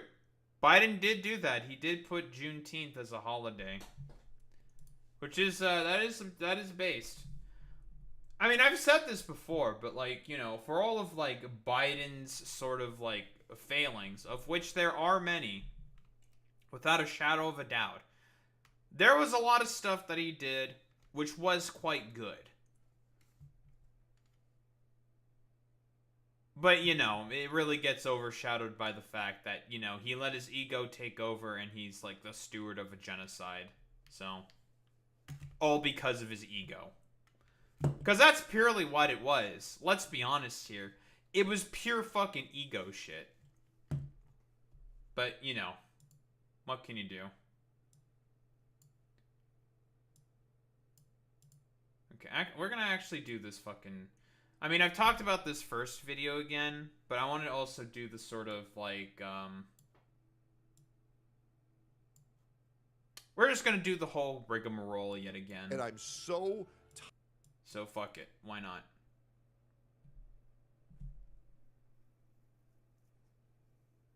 Or at least, rather, I could just add this as an addendum.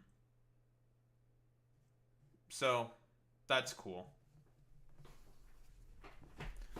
Because I did also bring up all the, like, stupid, like, Tectone stuff where, again, he got, like, emotional about his fucking... He's, like, trying to do the whole, like, ragging on people for being emotional bit that conservatives like to do for some fucking reason, which is, like, extremely dumb, but whatever. Actually, you know what? We're just gonna pull up all the shit again. We're doing the fucking run back. Fuck it, why not?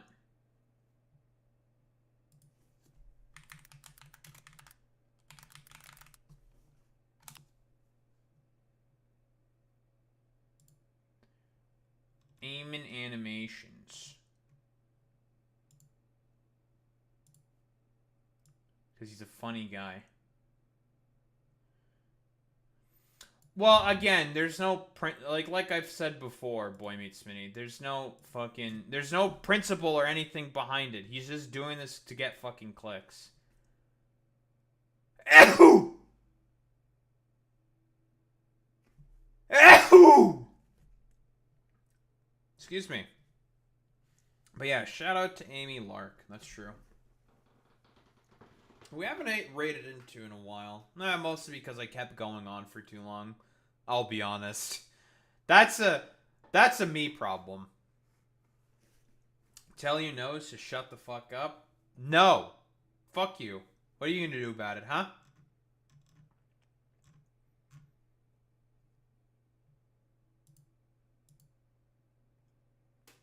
Wait, they asked the question, does fucking Israel have the right to exist as a state? I mean, as an ethno-state, yeah.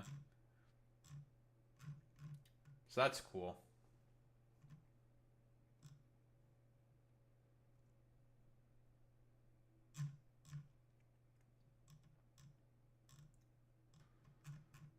Where's the fucking stupid bit that I'm looking for? Ah, yes. This is the stupid bit I was looking for. We're gonna do the meme again.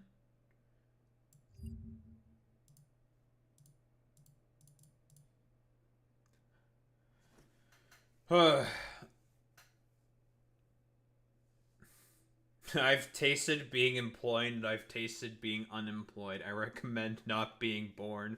Real! I don't know who this individual is, but they're real for that one. I'm not gonna lie. Very real. Yeah, you're gonna try to kick my nose's ass? You'll try and you'll fail miserably, Ouija. Fuck you, Ouija. Oh yeah. Oh yeah, Ouija time. Oh yeah.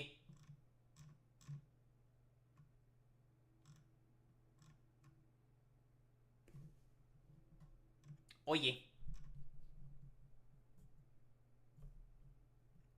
Oh yeah.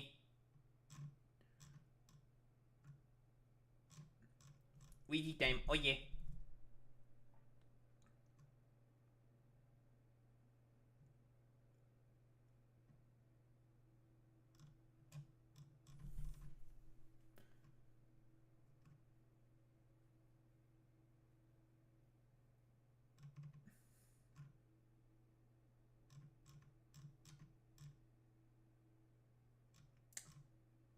Now, I'm seeing a lot of stuff here that seems to be very funny about this debate. We're definitely gonna fucking take a look at that shit tomorrow. That's a tomorrow thing. Oh, so yeah, did I say, like, what? No stream Friday? Yeah, no stream Friday, because socialization and shit. Well, at least that'll help me, let me be able to catch back up on my fucking backlog of fucking VODs that I need to edit. Thank Christ. I can catch up! I keep saying this and then I just end up procrastinating because I'm just like, ugh, editing.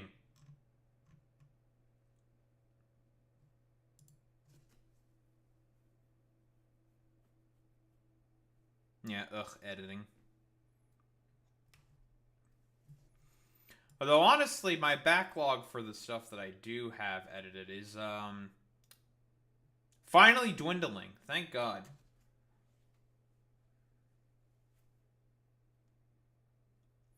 Although I do need to make an executive decision on if I want to put all the fucking fights still on the same channel, or if I want to make another channel for all the fucking fights.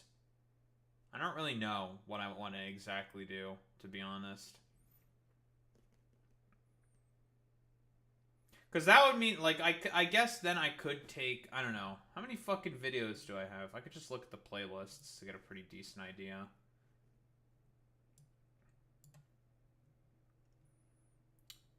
$51, 18, so 69, 120, no, not 120, 69 plus 41 is 110, 143,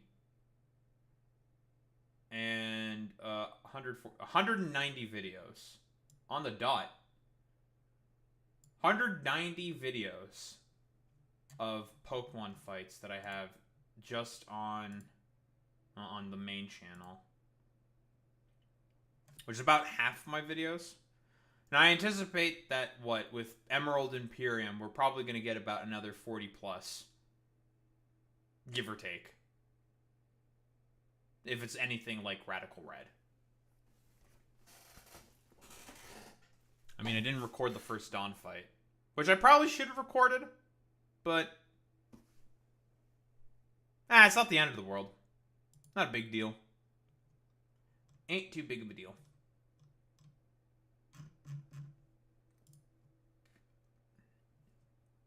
Anywho. Ugh.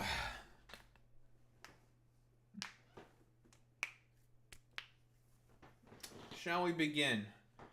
Time to start making fun of Tectone yet again. I don't know. There's like a clip here. What do we got here? And I'm so tired of the world being dictated by emotions and feelings, and we have to accept everybody even though they don't accept us. Why should people accept you, you fucking dumbass? Like, again, we're gonna fucking pull it up, dude. Let's do the meme. We're doing the fucking meme. Doing the meme.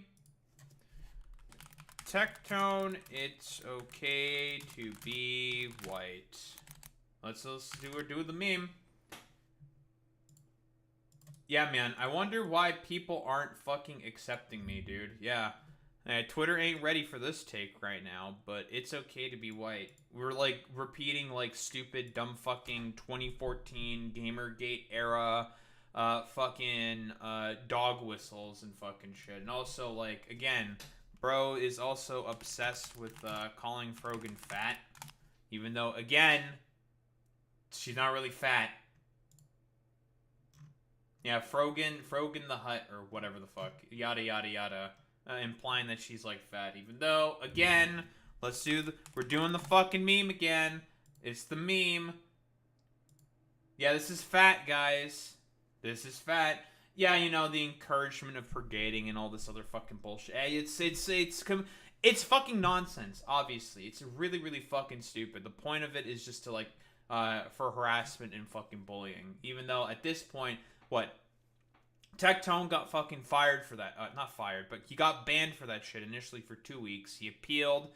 He got, you know, put back on the fucking platform after the appeal. And basically what Twitch told him, saying, like, just stop stop harassing her, because that's what he's doing, is his harassment. Through and through. A fat piece of shit. When she's not, but okay. Repeating all of the, again, repeating all of the fucking stupid ass fucking slop tuber points, but whatever. That's the fucking problem here. You organized a fucking harassment campaign. You encouraged people to fucking brigade her. And again, the point with the fucking goddamn emotions. There's nothing wrong with fucking righteous anger in people showing emotions. This is, you are not the Emperor of Mankind from Warhammer 40k. You're not that. You are not a Vulcan. You are not Data from Star Trek. You are none of these fucking people. And you are already acting hella fucking emotional right now. If you wanted to do, here, let me do this. I am so sick and tired of these people who are acting so emotional. They want us to sort of accept their emotions and feelings, even though they don't accept us. And I don't know, like, why are you being so emotional about this, bro? Like, let's be honest here. And bro is, yeah, like you're saying, Boy Meets Mini. Tectone is emotional right off the bat in this clip. Weak. Listen, Sacrificial MILF. It's because, like, a lot of these fucking people, like, these slop tuber types are all, like, I don't know, schizophrenic freaks who only think of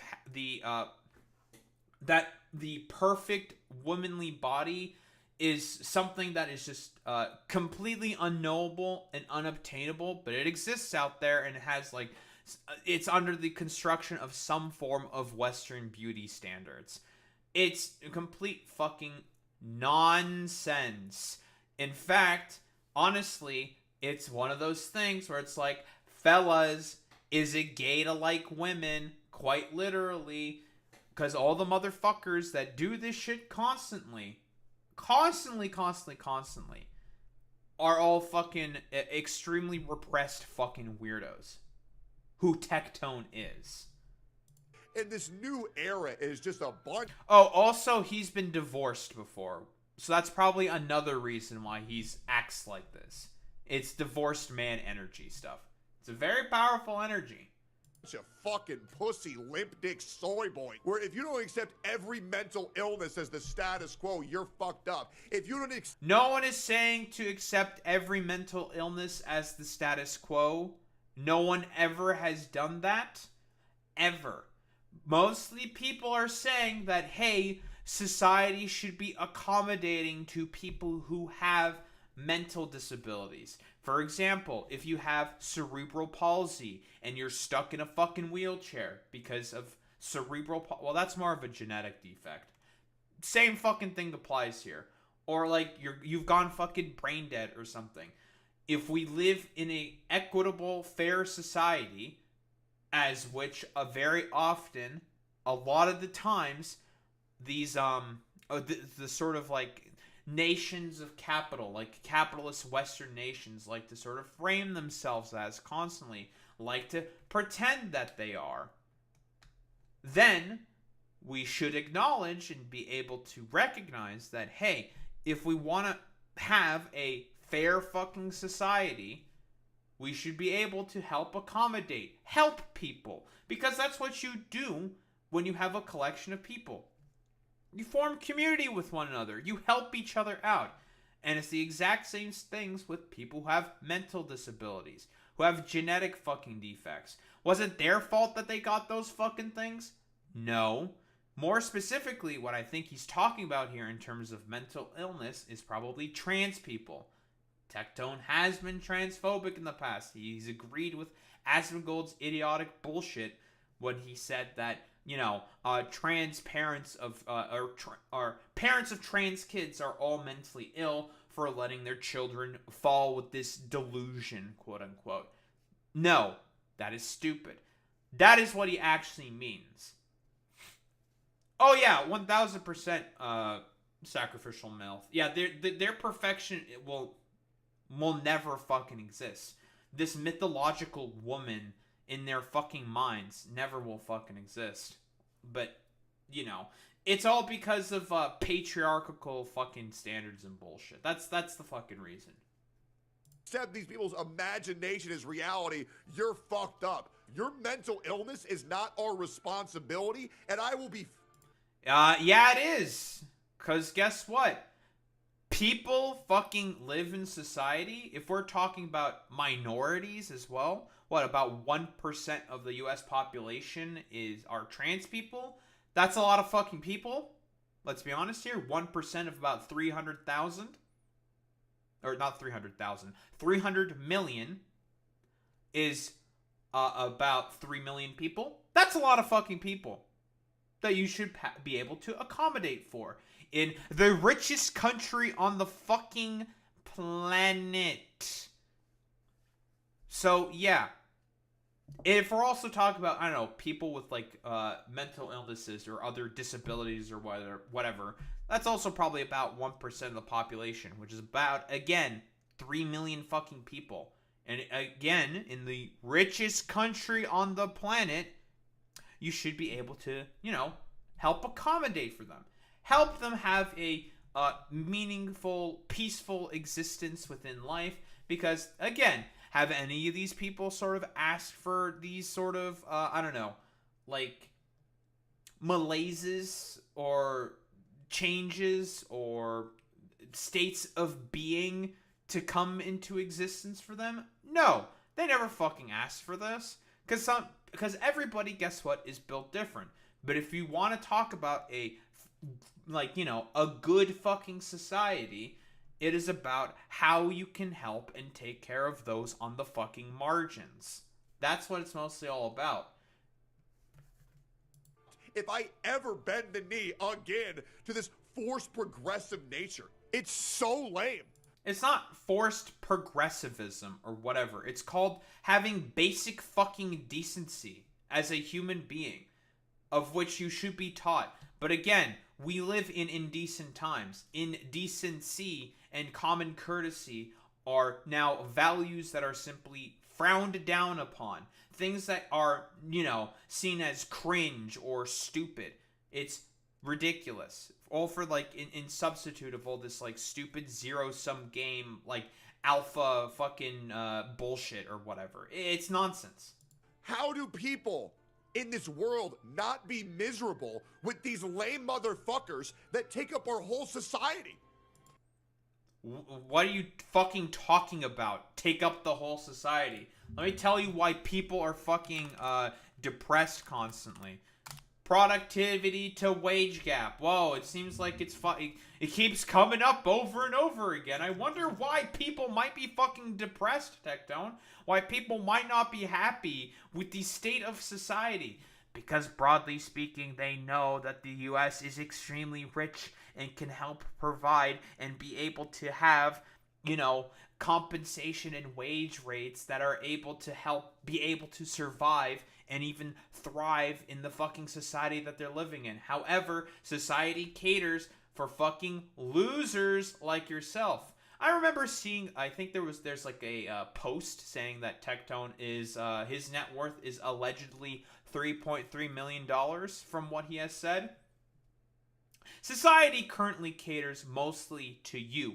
You are just upset with the fact that, if we care about society as a broader sort of value or virtue here or whatever, you take care of everybody. Because that's how it used to be within the 50s and the 60s with Keynesian economics.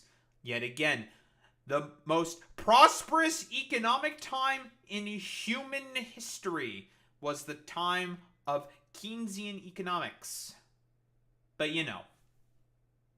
it's all about callous cruelty because, again, this dude, I don't know, has like some perception that his power is being challenged by, like, I don't know, drag queens and trans people and, like, mentally ill people or something.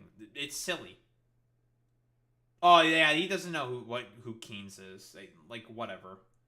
Everybody's a pussy these days. Everybody's a bitch. It's a competition. Wait, hold on. Does that include yourself? You're showing a lot of emotions, Tectone. Why don't we take a look at this? I suppose. Oh, look at the poor Bubby crying on fucking stream. Because of his fucking father's 14 military convictions for sexual harassment and assault, which is in the congressional record. Whoa, crazy. Which means you can fucking look that up. You can look it up. There's video evidence of it.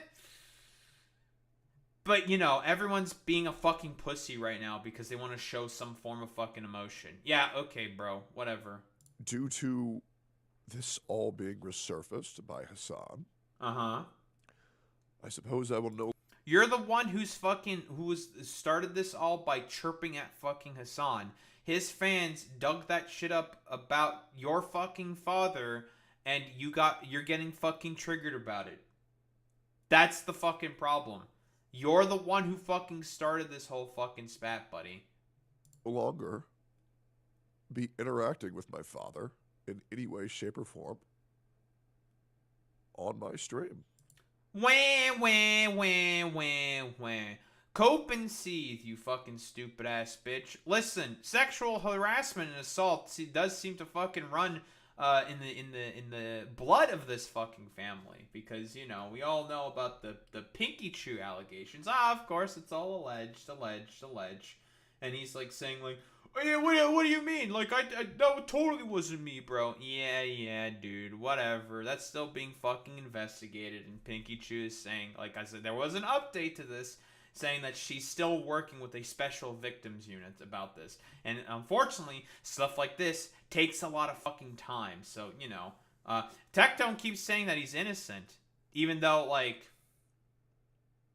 given a lot of his proclivities in nature, is he innocent? Nah, you know, I have no reason to sort of be charitable or honest with fucking Tectone, because he would never give myself ever that same grace or fucking charity. So, as far as I'm concerned, fuck him. Let's be honest here. And generally speaking, with all these fucking dumb fucking conservatives, right? None of these fucking people would ever show me the same charity ever. So, as far as I am concerned, like, fuck these people. I will never be charitable to anything that they have to say or argue about or whatever. Like, I'm just going to operate under the assumption that he did do it. Now, I'm going to keep saying allegedly, because he did allegedly do it. But, you know, I can sort of form the opinion and say, like, I don't know, based off of how much of a piece of shit this guy is, I think he did it. Now, this is a very highly technical argument here that I know that a lot of Tectone fans aren't going to understand because they're fucking morons. I'm not saying that he did it. What I'm saying is, I think he probably did it. Of course, it's still alleged. It still has to be worked out, blah, blah, blah, blah, blah. But, but, Smug Pepe, based off of, like, a lot of the behaviors I've seen before, he seems like the type of person who would have done it. Or my content. Oh no. My dad's a sexual abuser. The past 24 hours have been very shocking. It has been. Why are you so emotional, little bro? Well, what's going on here? Why are you so emotional? What happened? Why are you so upset or something? What's going on here? Weak. Very alarming. I guarantee you, if literally anyone else on the left were to cry like this, if this dude were to, like, here's an example. Innuendo Studios quite literally raised a bunch of money, you know, went bankrupt being a YouTuber, went into a bunch of fucking debt, and then raised a bunch of money. Fucking Innuendo Studios was on the brink of fucking tears the whole time he was talking about that shit. I guarantee you, if this motherfucker looked at that fucking video, he would call him an emotional, weak, liberal soy boy. Guaranteed. Just because of the fact that, you know, Innuendo Studios got emotional about the fact that, you know, he was going through bankruptcy. would be totally normal and natural for anybody. But whatever, dude. Cool, great, fantastic. And I don't really know what to think. Oh, boo-hoo. Boo-hoo. You want to just defend your fucking father who's a fucking goddamn abuser. Yeah, whatever. Nice meme. For who can get offended the most by the least inflammatory statement. And yeah, inflammatory statements like it's okay to be white, you know, inciting fucking harassment brigades against Frogan for being fat or some shit or whatever. It's very stupid, bro. Like, very, very ridiculous. Yeah, inflammatory statements. Buddy, this is a fucking dog whistle from 2014, alright? Bro, you're, like, stuck in the past by about fucking 10 years, bro. Like, hey, get the fuck out of here. This is probably why people don't fucking like you. Shit like this. And also, like, a lot of your other sort of, like, general behaviors and problems that people do not like in general. Also, you just seem like to be just, like, a miserable fucking wretch to be around. So, that's another reason. So, that's cool. But yeah, you know, I'm gonna play this video here by Eamon Hawk, by Eamon Animations, which is funny. And I'm so tired it's the same of the video, world but being dictated by emotions and feelings, and we have to accept everybody, even though they don't accept us. And this new era is just a bunch of fucking pussy, limp dick soy boy. I don't really know how to feel about it. yeah, that fucking image of Fat Tectone was really, really funny. But here's the fucking sob story. Yeah, it's time for the Eamon Hawk Tectone video or some shit. I don't know if Eamon. I have no idea if Eamon Animations will make a fucking will fucking make a video about Tectone of all people. But you know, if anything, he might be more likely to make one on Nuxtaku because that dude's a freak. I obviously feel awful. Oh, feel. He's feeling things. Look at this little soy boy crying. And so I suppose. Now, see, obviously, if it was someone with any principles or beliefs, I would be like, you know, whatever. Would I care about the fact that they're crying or showing emotion? No. But the thing is that is a value that is bad in, you know, the sort of, like, idiotic sort of worldview that these motherfuckers have. Showing emotion is bad, you must be a robot, you must not think. Literal fucking 40k Emperor of Mankind tier shit. Basically, because what he wanted to do was to, in order to not feed chaos as much as possible, he wanted to conquer the entire galaxy and then starve out chaos. By having humanity not have any thoughts or feelings or not have any, basically not have any feelings. By, you know, becoming a tyrannical totalitarian ruler. You know. But here's the funny thing about that, though, is that, like, thoughts and projections still go through the warp, which is the main flaw of the Emperor of Mankind's plan. 40k and its silliness. I suppose. I can't believe he's having feelings. This all being resurfaced So by woke. Hassan. Tectone's gone woke. I suppose I everyone. will no longer He's woke. be interacting with my father in any way, shape, or form. We get the fucking point. Yeah, like, he's being emotional. My woke emotional hero. But that's like mostly the thing that I'm pointing out here. But now, to get to the actual crux. Very fucking often you have complete dumb fucks like this. Add in shit like this constantly.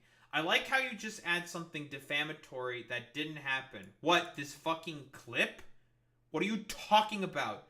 You random dumb fuck. He said these things. Where do you think Froggy Tonic got this from? More than likely, they fucking got this from clips from fucking Tectone. Or what? From some other fucking platform? This individual named Ollie is where they fucking got the clip or something. And then, you know, Froggy Tonic is making a joke about this? Like, what are you fucking talking about? This is a joke. This is literally the same thing that your stupid fucking patron saint of anti-wokeness would also do as well. It's silly. Trying to defame someone instead of addressing what was said is some coward shit.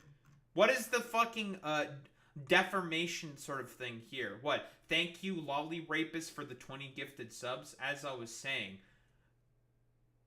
is that the defamatory statement? Lolly rapist 88 or some shit? Is that the defamatory fucking statement? Damn, I thought comedy was legal on X.com or something. And, like, you know, we can engage in a little bit of fucking hyperbole. But, you know, specifically Froggy decided to make an entire sort of, you know, thread in response to all of this, you know. But what do we have here? Okay, might as well tag Tectone. Trans people have always existed, true. They don't outpour emotions. They don't outpour a desire to survive against people that want them dead. Whoa, crazy. Because there's a whole fucking goddamn campaign of people who just want to kill trans people for what exactly? Existence. That is it. And you are okay, I assume, Travis Latta. You are seemingly okay with wanting to kill all of them. Because you are defending an individual who is also okay with that as well. The soy boys are the ones complaining about things that have never even affected their opportunities in society. Well, let's take a look at this fucking Dr. K clip. If I recall, Boy Meets Mini, he's the one who's done like the dumbass idubbbz shit or something.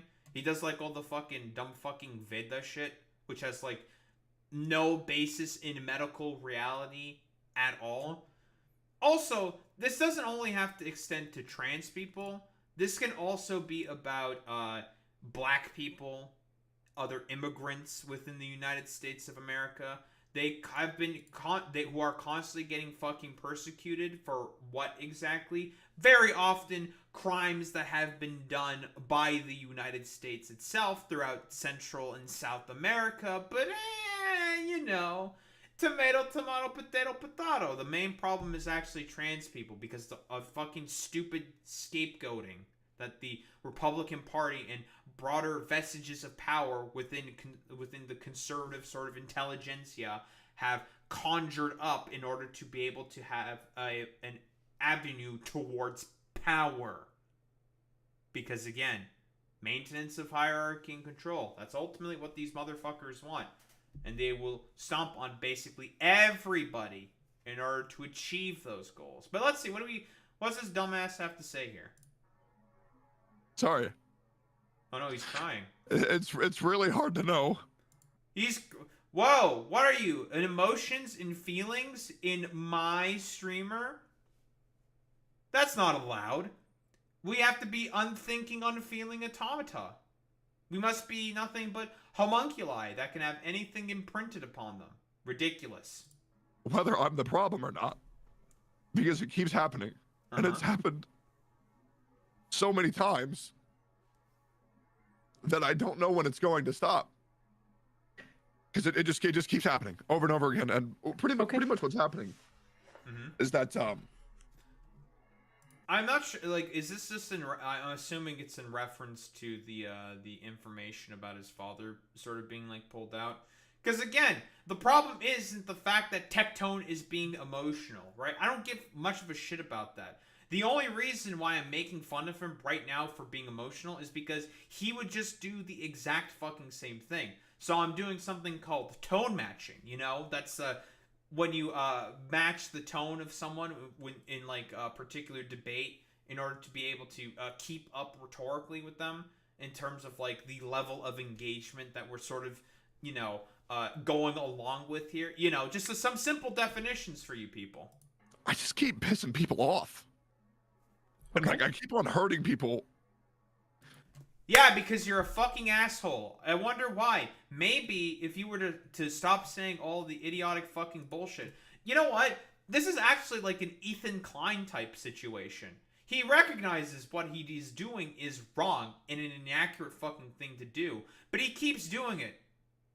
Almost as if there's no fundamental belief system, and he's just doing it because it makes him makes him money and ingratiates himself with a particular audience. That's the point. It's a grift. Who I really care about. Mm-hmm. And I've pretty much lost every single person that I've ever been close with for longer than like 2 years, besides my best friend Edric and my wife Frame. Okay. I only really connect with one member. Didn't he get divorced with Freem, I believe? I'm gonna double check that. Tectone divorce. It's a meme. Yeah. Yes. He did get divorced with Freem. If I recall correctly, I believe Freem is a VTuber. I think. We are not on good terms. Freem opens up about her ex-husband. Tectone says some things shouldn't be used for content. I wonder what this is exactly in reference to. Popular VTuber Freem has spoken out about her ex-husband, John Tectone. Like John Warhammer? So I suppose this is that's an older clip before the divorce fucking happened. In a recent social media post, on February 4th, 2024, she shared a screenshot of a recent interaction with Tectone on X and provided context about a tweet that was captioned, "I'm free." This was a post about my donathon being over, by the way. In response, the One True King member wrote, "Thank you, Freem," and then followed out by posting, "I've been free of you for months." Earlier today, the content creator addressed the matter, saying that she and John were not on good terms because online community members would interpret their aforementioned interaction as a playful banter. Freem apologized for not wanting to talk about her personal life on social media and wrote, "Since some think this is playful banter, it's not. We are not on good terms, by the way. We don't really need to think about what those terms are. I'm just going to assume that's because Tectone's a fucking belligerent asshole. I'm just going to say that, whatever. But this is between me, him, and our lawyers, because they got fucking divorced. Crazy. Sorry for not wanting to talk about my personal life online. Some things shouldn't be used for content." Fair enough. Hope you can all get it sorted out. Netizens react to Freem, claiming that she is not on good terms with ex-husband Tectone. Lovely.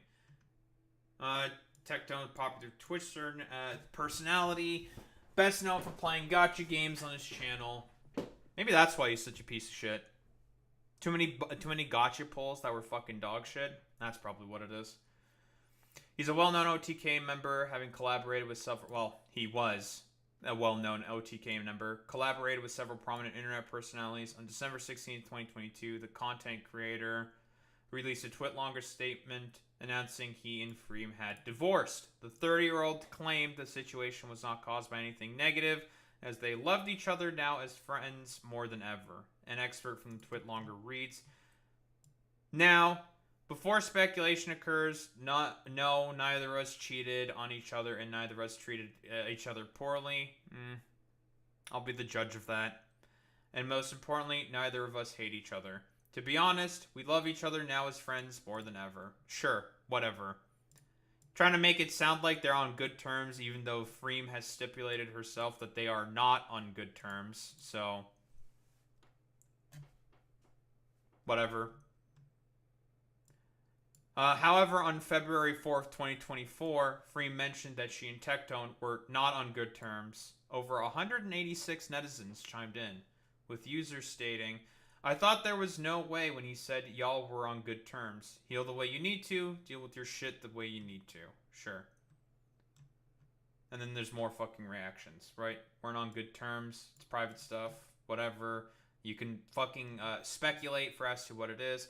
I'm just going to fucking assume it's because Tectone is a piece of shit.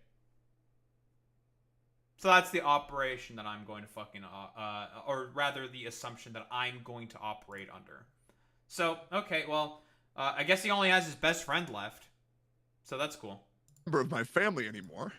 And I'm not gonna lie, I've had a pretty bad experience with that. But it's so hard to know. Like, I mean, you gotta understand and I'm sure you do understand from my perspective, is that maybe this is what, again, it's all fucking divorced fucking energy, right? That's what it is. Divorced energy is one powerful fucking goddamn force in the galaxy, dude. Making you into more and more of a piece of shit. I'm always the common denominator. And so eventually I'm gonna assume, well, it's probably me. It was probably me. This is in-fucking credible that he's willing to acknowledge that he's the fucking problem for us to... Well, I assume that this was just before the divorce. Although, that's why I am operating kind of under the assumption here that, hey, he is probably the reason why they ended up getting fucking divorced between himself and Freem. That's the assumption that I'm going to make.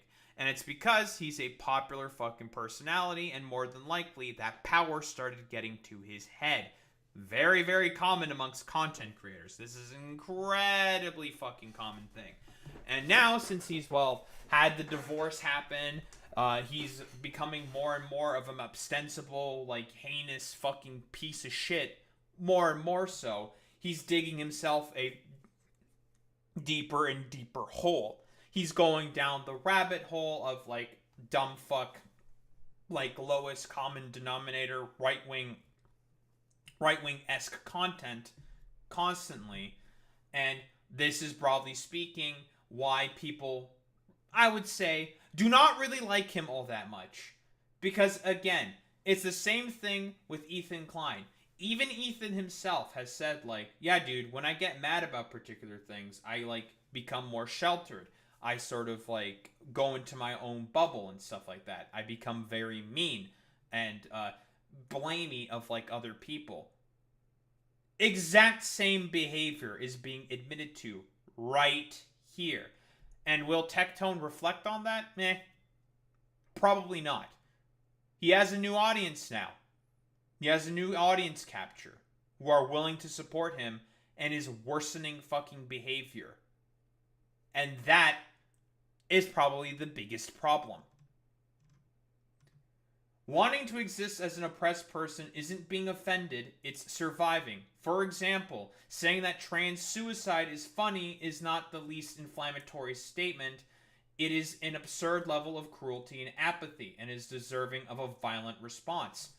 An excellent point by Froggy Tonic here. Fantastic fucking point. I would also extend this to minority populations. Black people specifically. Black people very fucking often have to look, not down, but have to basically be very careful and considerate around particular authority figures, such as the police. Because guess what? The justice system that exists within, the United States of America is quite biased against black people. Oh, and Arab people and South Asian people. 100% boy meets many. Why? Because the status quo as it exists right now is inherently against them because of their skin color, which is something that they have no control over. That is the problem. Same thing with trans people. Now, we can talk about how there can be a little bit more control there. Sure, whatever. But generally speaking, if we are talking about the vast majority of trans people, we're talking about about 90+%. I don't have the exact fucking numbers, but from what I recall correctly, about with 90+% of trans people, they do not regret it, they do not detransition, and they generally are speaking, well, not generally speaking, but a lot of them are able to recognize that they are trans from a very, very young age. And they make these realizations through God knows how many fucking complicated means. It can range from environmental. It can be as simple as a social transition. It can be as simple as literally growing out your hair or cutting it in a particular way. There are so many fucking reasons and factors for as to why trans people are fucking trans. And they can't fucking help that. That's just how their brain fucking works. That's how it's wired.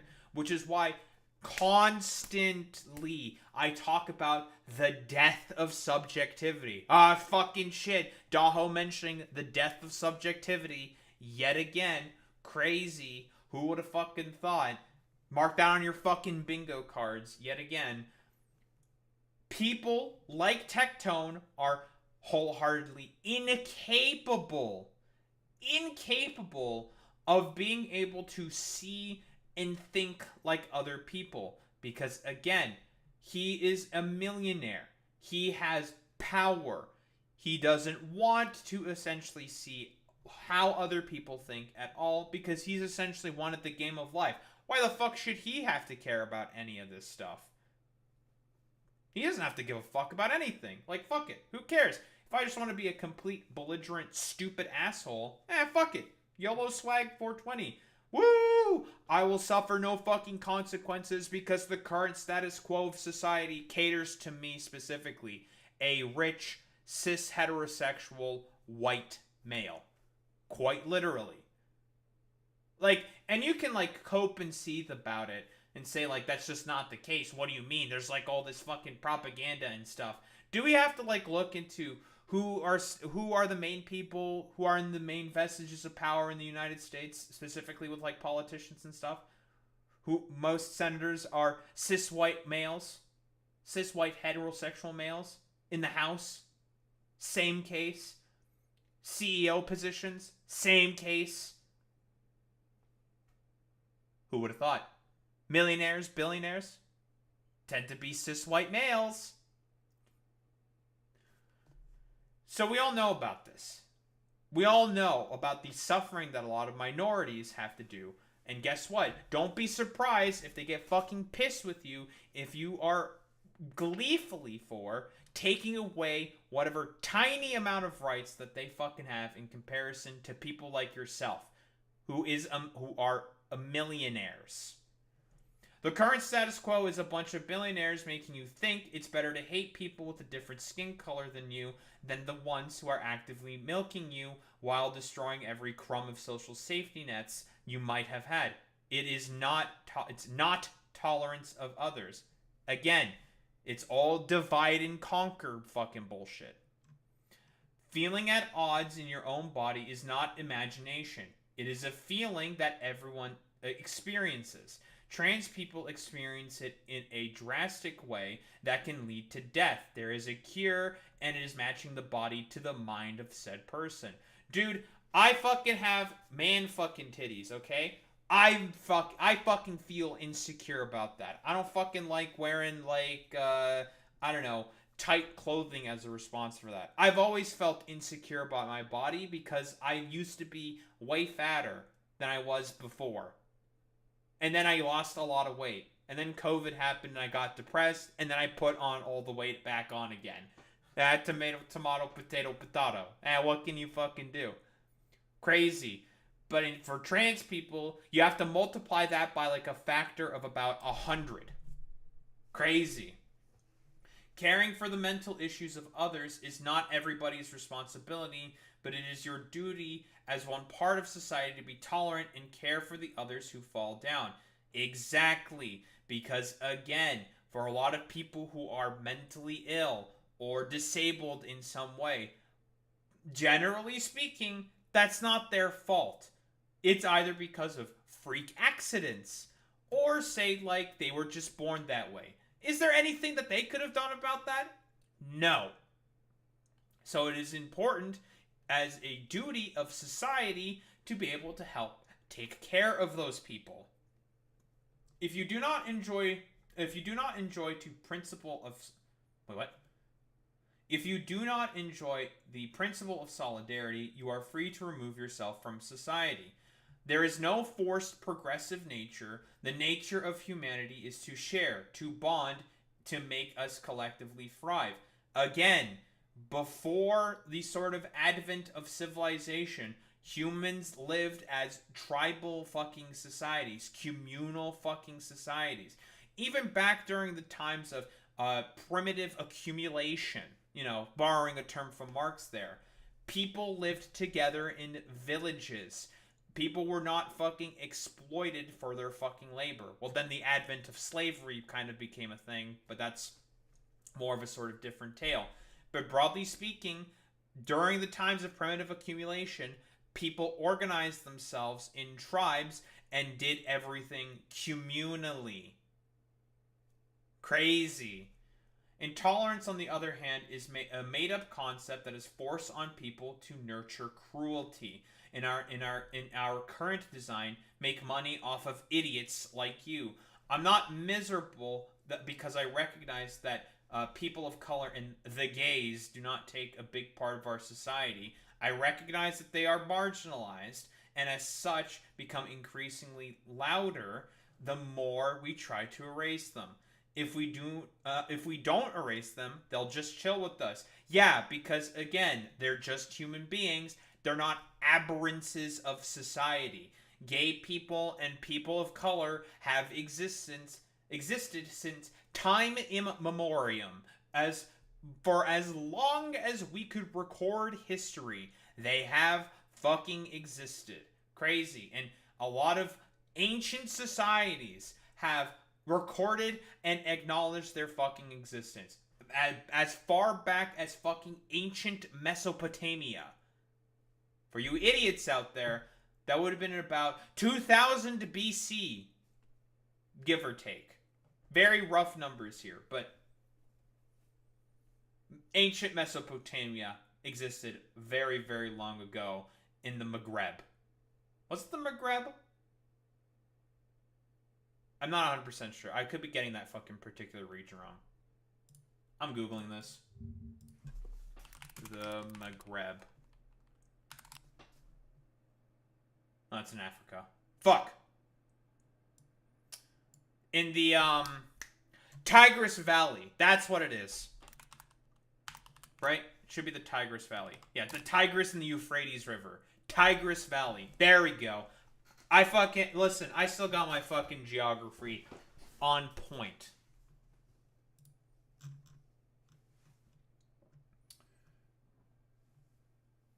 I'm not miserable. No, wait. I'm not miserable because I have been taught tolerance and have been rewarded for trying to understand differences in the world I live in. It brings me sincerity to know that people are at peace. People around me show me love for showing them love. It's quite beautiful. Yeah, whoa, it's almost as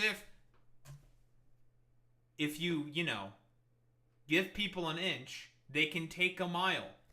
Very fucking simple.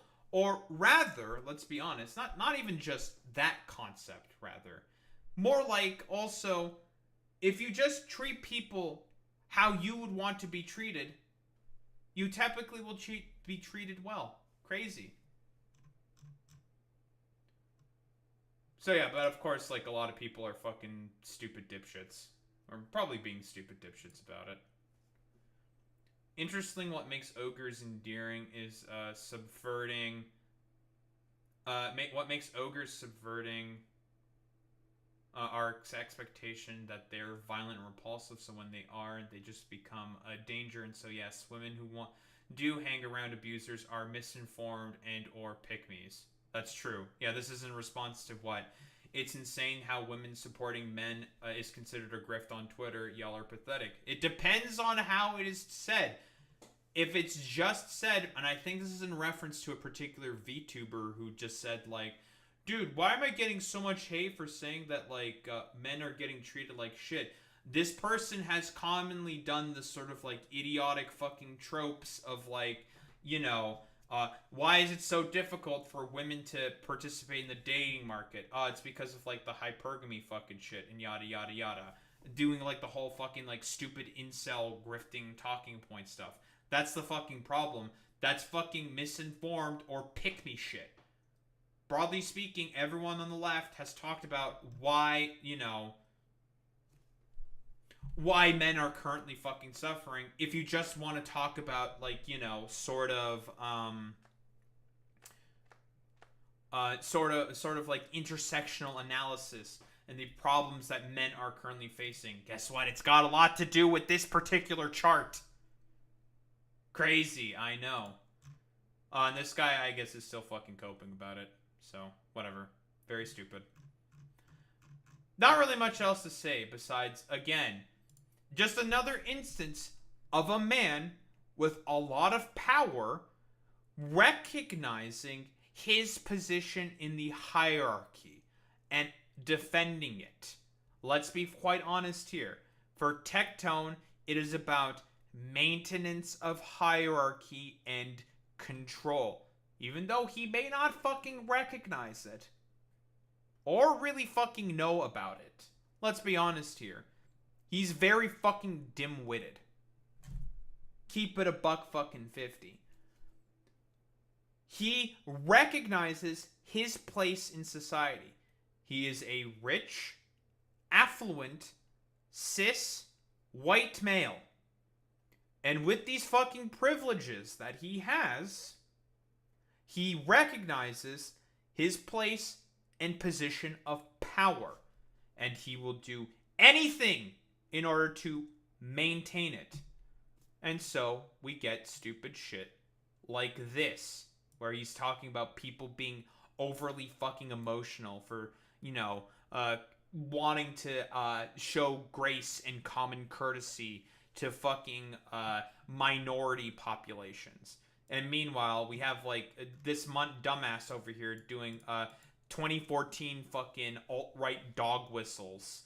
It's very stupid and ridiculous. Tectone is doing this on purpose because he wants to maintain his position and his authority, and at the same time also grift to a particular fucking audience.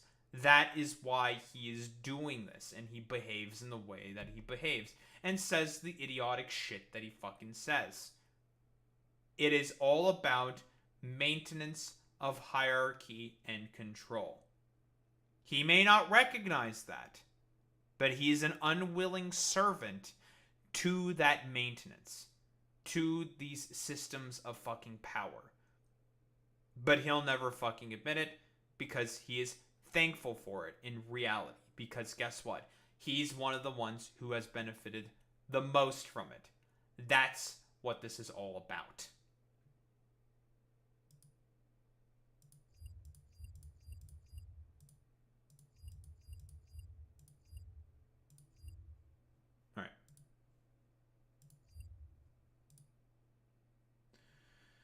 Alright.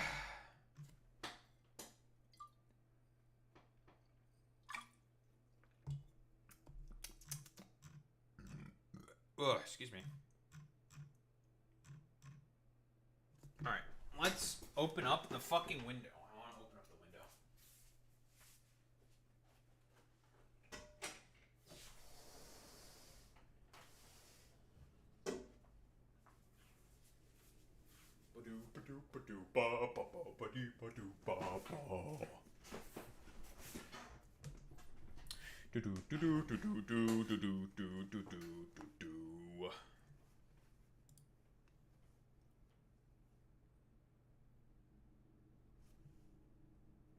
Alright.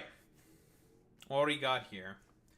idubbbz talking about concern trolling. Now, I've certainly had my sort of run-ins with idiotic fucking concern trolls who will do the really stupid, idiotic fucking nonsense all the fucking time and be very, very fucking annoying all the time when it comes to feigning concern for particular issues.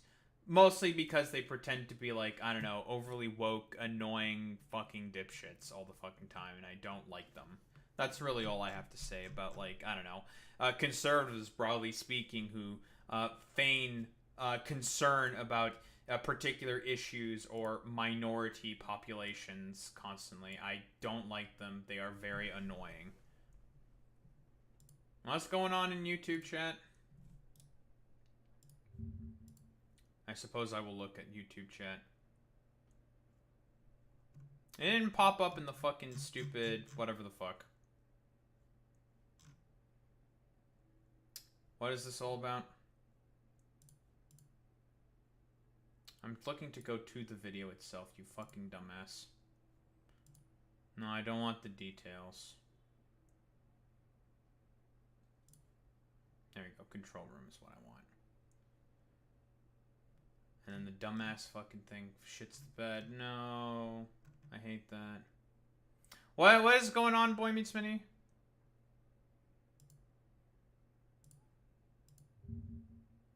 What is happening in YouTube chat?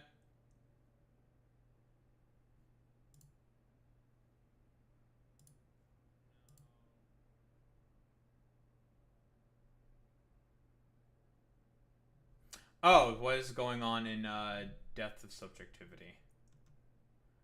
Oh, I didn't see this. Why didn't it fucking show up in the multi-chat? I didn't see that. That's unfortunate. My self-political identification. I would, broadly speaking, identify... If I were to prescribe a label to myself, I would say libertarian socialist. Simply put, if I wanted to put a label upon myself, but, you know, broader fucking socialism. But yeah, that's my, and as for, I don't know, I have no idea if this individual is still here, but, you know, I'll answer the questions anyways.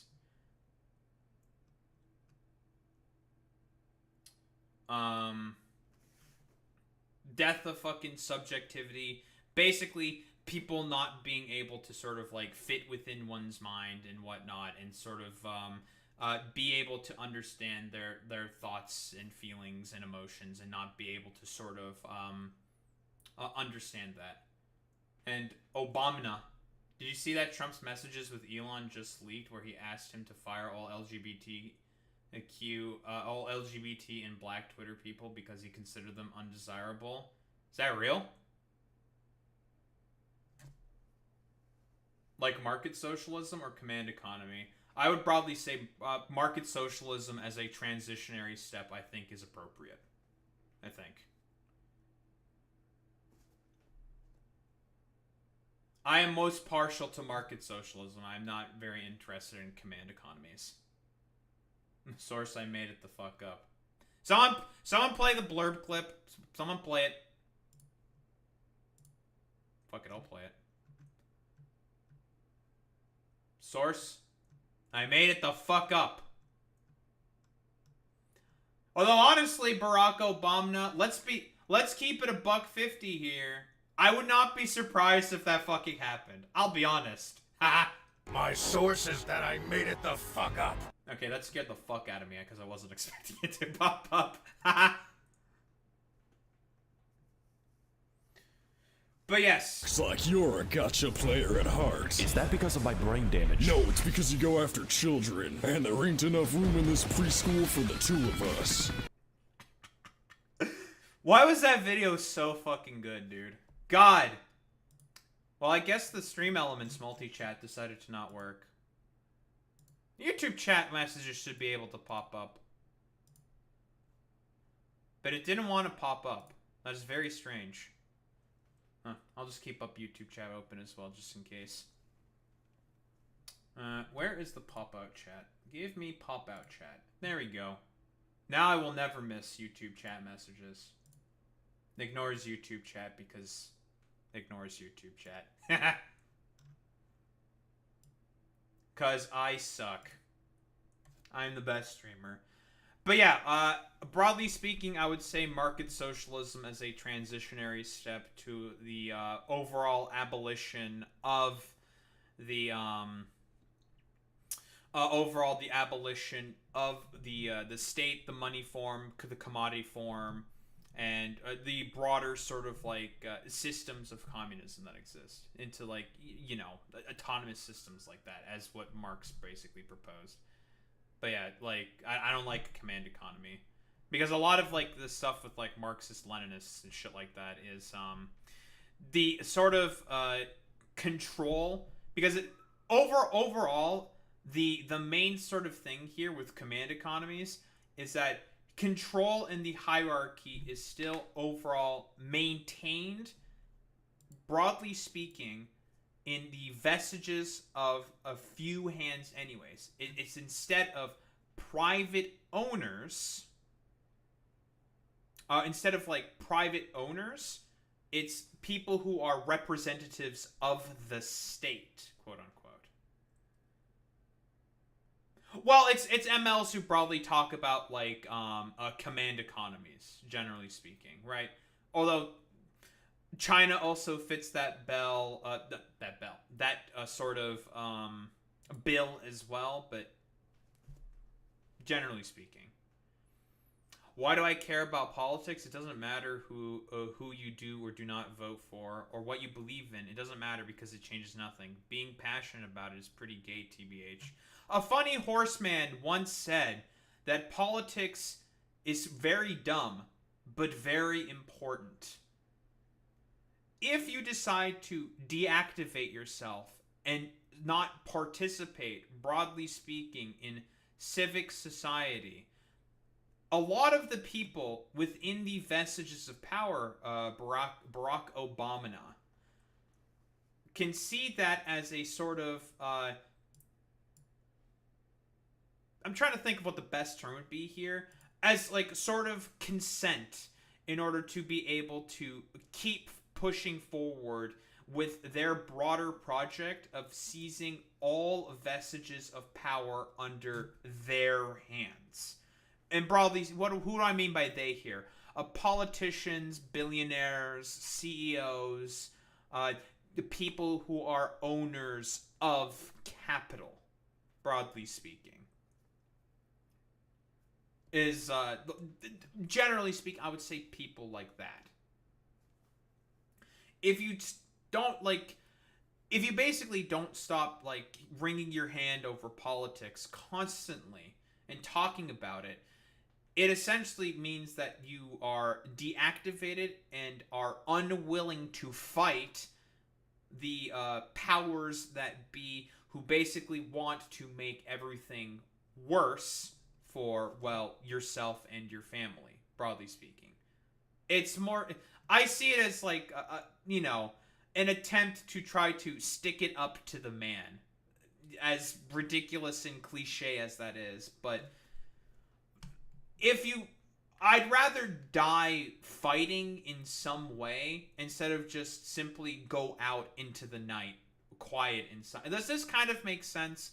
It's very fucking LARPy and silly, but that's just kind of how I think of it. You know, better to go down fighting and never giving up instead of just, apathetically just accepting that doom is here.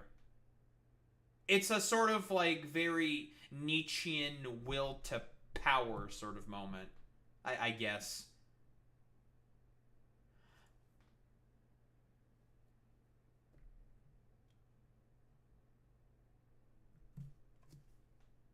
Oh, and also for Shali Boster. Shali Boster? I'm not sure if I'm pronouncing your name correctly.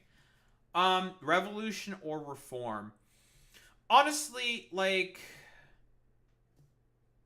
I'm trying to remember my history of the Paris Commune exactly, because the Paris Commune, for example, I'm not sure if that was like it wasn't like necessarily a reform, but I think it was more like a sort of vestige of like revolution within Paris itself, because Marx, for example, saw the Paris Commune as a he saw that as like the sort of potential emergence of the dictatorship of the proletariat, right? And then, obviously, the French military heavily cracked down upon that and was, basically, killed a bunch of the people who orchestrated the taking over of Paris. They executed them, shit like that, right? That was a significant, like, radicalization moment for Karl Marx. He brings it up in Critique of the Gotha Program, for example, that in essence, he saw that as how the state in of itself is essentially a vestige of being the main sort of like tool that cracked down on basically like the will of the people. If I were to like say like it more like I don't know, like larpily or something, I don't know. Because I'm trying to think. It wasn't like really reform. I don't know if it was like revolution. I have no idea exactly. Let me like double check this because I'm curious now. The Paris Commune. Because I'm not sure if like reform or revolution. The thing is I don't really like how it's just like a binary choice, because I think it's more complicated than that. The Paris Commune was a French revolutionary government that seized power and controlled parts of the city until the 28th. During the Franco-Prussian War, the French National Guard had defended Paris, and working-class radicalism grew amongst its soldiers. Right, and it's like, it was basically a collection of the fucking proletariat. The working class, following the establishment of the French Third Republic in September 1870, under French executive Flamethrowers from February 1871. If there's one thing I probably should read way more about, it's the Paris Commune. In the complete defeat of the French army by the Germans by March of 1871, soldiers of the National Guard seized control of the city on the 18th of March. Interesting. So the workers along with the soldiers just took over the capital because of, well, the Franco-Prussian War going terribly. It was a radicalization moment. The Communards killed 2 French army generals and refused to accept the authority of the Third Republic. Instead, the radicals set about establishing their own independent government. Right. So, yeah, this is why, broadly speaking, okay, Marx sees this as the proletariat essentially seizing the vestiges of power. And this, I would broadly say, I guess, is through more sort of revolutionary means. Although, honestly, like, if it's through revolution, if it's through reform, because I know that Marx also said that, and this was, like, really, really early on, that, like, the U.S.'s systems that exist are possible to bring socialism and communism through reform. I'm not really sure, honestly. If it's revolution, if it's reform, all that matters to me, I think in particular, is probably the end goal. Like, because I'm not really against revolution or reform any other way.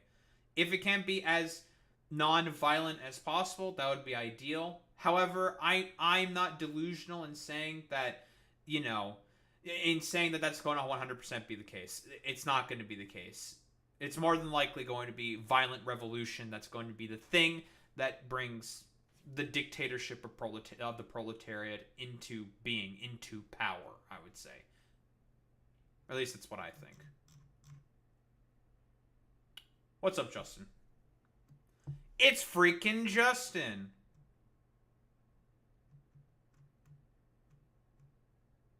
But yes. And I guess also with a Barack Obama, I myself am more right-leaning, but I don't care what you believe in because I just don't care. Well, see, this is the problem then, right? Like, if you just don't care, then why are you here to talk about this, right? I understand, like, not caring and apathy, but the thing is that is what the people in power want. They want you to be apathetic, because those who are apathetic are people who are not going to fight. And if you don't fight, well, it just makes you a vestige, a person that is much easier to control in the minds of, well, billionaires. The people who control the vestiges of power. And yeah, I know, like, but like, I'm not pretending to say, like, you know, I'm not like so ridiculous. Like, I'm not like, I don't suck my own dick hard enough to say, like, what I'm saying here is sort of like, yeah, dude, I'm totally like fighting the power by, you know, talking about, just yapping about fucking politics or whatever. I see myself more as, like, I don't know, a mouthpiece of, I don't know, like, someone who's trying to produce effective media, I guess, to, I don't know, in whatever way, help people become more aware of how they're getting fucked over, to be honest. At least that's what I think.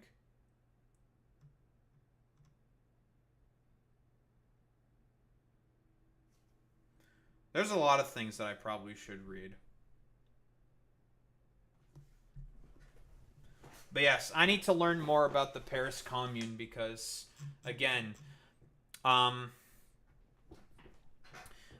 in terms of, for Karl Marx, a big reason for as to why he became more of an anti-statist, significantly, was because of the Third Republic cracking down upon the communards within the Paris Commune. But yeah, there's a lot of books that I fucking read. I don't know, like, honestly, I should just have, like, some of my, like, I don't know, the theory nerds that I know just be like, can you just, like, give me a fucking, sort of, like, general reading list of shit that I should fucking read? And, so I can, like, read it. But to be honest, I've been getting kind of lazy. Alright, I've been completely derailed from, looking at this idubbbz video about concern trolling. I don't even remember what I fucking said. I'm just gonna start again. We're just gonna do it again. Do it again. Start again. Go again.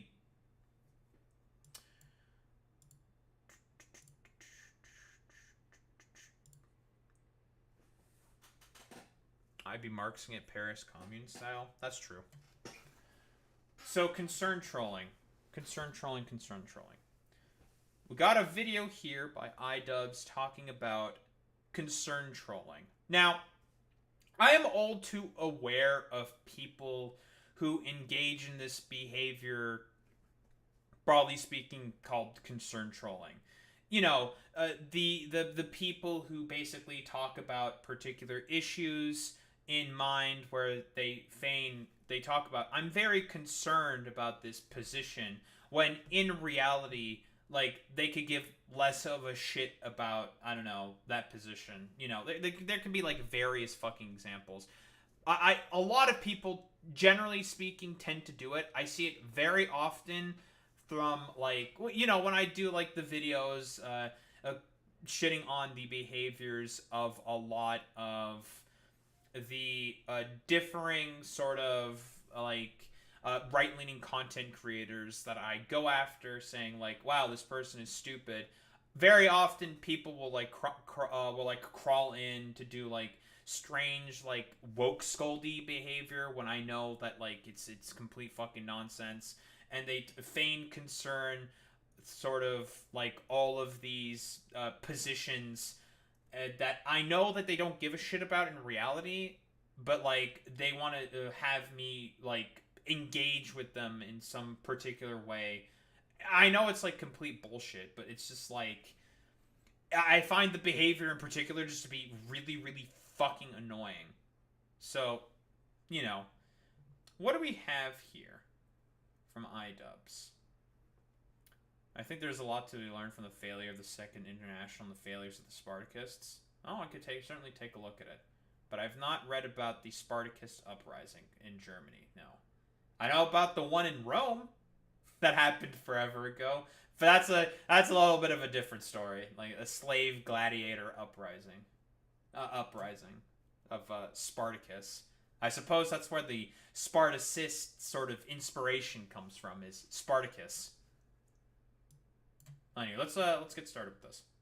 Thankfully for me, I have the majority of this video already recorded. This is just a little addendum. I think an addendum is something that you put at the end, but this is a predendum. I'm throwing in a little predendum. Something that I've been struggling with for a long time on YouTube is concern trolling. The thing that I really struggle with is not identifying concern trolling. The difficult part of it is when there are people who have authentic concern out there, and the concern trolls trolls are concerned over the same thing. So I'm like, oh fuck, I'm giving in to the concerned trolls by addressing, you know, this segment of the population or this segment of my fan base who have genuine concerns. So I don't want to let that is also certainly a thing. Now, with like I suppose like much larger audiences, it's very difficult to sort of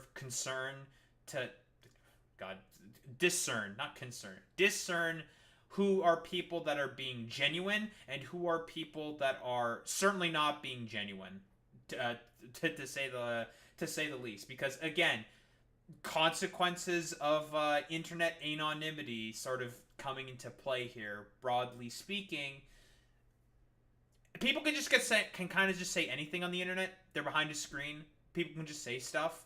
So it can make concern trolling a certainly more effective rhetorical tactic for a lot of the people that use that particular tactic because, well,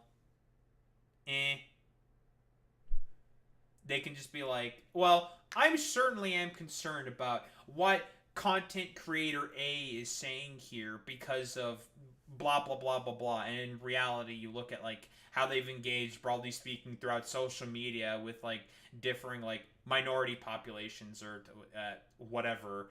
And it's like, yeah, they're kind of, like, full of shit in reality. That's a good one, Barack Obama. Good one. The trolls inhibit my ability to communicate to my fans or people who are confused out there. So I want to talk about Creator Clash. I want to talk about the structure of the business and how it's changed over the years and just sort of put to rest any of the lies that are being spread out there about Anissa, about me, and about the event. My main incentive for sharing this information is that I have felt extremely handcuffed by Creator Clash these past years because it's low tier bait, Boy Meets Mini. It's low tier bait. I'm not an expert communicator, and I don't know how to convey things, not over-communicate, not do all these things that potentially put the event at risk and put other people at risk. And that's kind of why I wanted to step away from this event. It feels like it's inhibiting my ability, like the business side of things. So I know that a lot of people are like incredulously attacking idubbbz for like Creator Clash or whatever the fuck. I know that like Ethan Klein likes to constantly bring up Creator Clash and just be like really annoying about it. Same with like all these like dumbass slop tubers. They love to just be like, man, so Creator Clash being a complete failure from year 2 or something. When like I don't know, they're like trying to like build up a fucking narrative and trying to like, I don't know, make Creator Clash 3 be a failure for some fucking reason. They're like trying to manufacture consent for the failure of Creator Clash 3 by bringing up the second year constantly. Even though, like, idubbbz has acknowledged before that it's been a failure for various reasons, which is very, very weird. Inhibits my ability to communicate openly and effectively, especially when there's so many people counting on me to, you know, do that well. So it's a lot of pressure, and now that Anissa and I have stepped away from it, I want to just clear the air because I don't feel that same pressure that I did when I was part of the event. If you look at charity events, they come in so many different shapes and sizes, and there is really no format that is completely obvious for creator boxing plus charity. For the first Creator Clash, we had the business model of after everyone has been paid for, you know, the expenses of the event, all profits go to charity. That was the business model, and it was successful. Thankfully, it worked out the first year. Now, some people will be critical of one of the costs being parties for Creator Clash 2 and actually Creator Clash 1 because that's where we got the idea from. It was very successful for Creator Clash 1, or the event was successful. We don't know if the party worked to encourage people to promote the event, but that was the idea. You get a bunch of creators to show up to a fucking hotel the night before their fight, and they're going to post about it on... Okay, I don't know.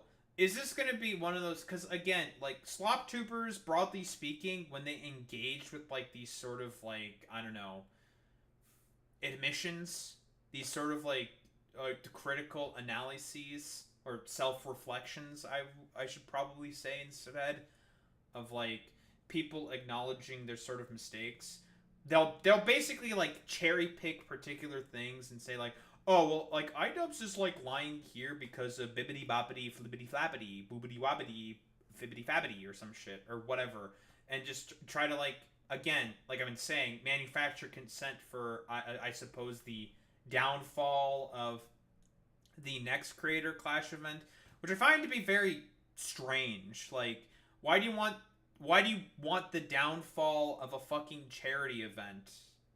Like, why? If I recall, it's all about This is a charity event for cancer, if I recall correctly. Like, I don't know.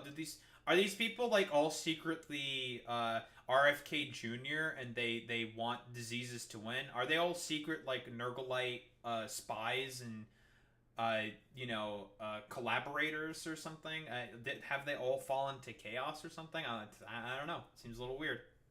On social media, and the internet will be abuzz. And the event was successful, so we thought that strategy of having, a little hubbub, a little hullabaloo before the event and after the event was a good idea. So we ran with that strategy again, hoping that creators will post about it and be excited about it and buzz will be generated. But it didn't happen. Or maybe it did happen, but it just didn't sell tickets. I would cross that off my list as a learning experience of, well, wasn't Creator Clash 2 mostly mired by, I don't know, like, it's mostly just like mismanagement, and also I would broadly speaking also say, I suppose, like a lot of dumb, annoying. It's also Sam Hyde. Yeah, Sam Hyde's shit as well.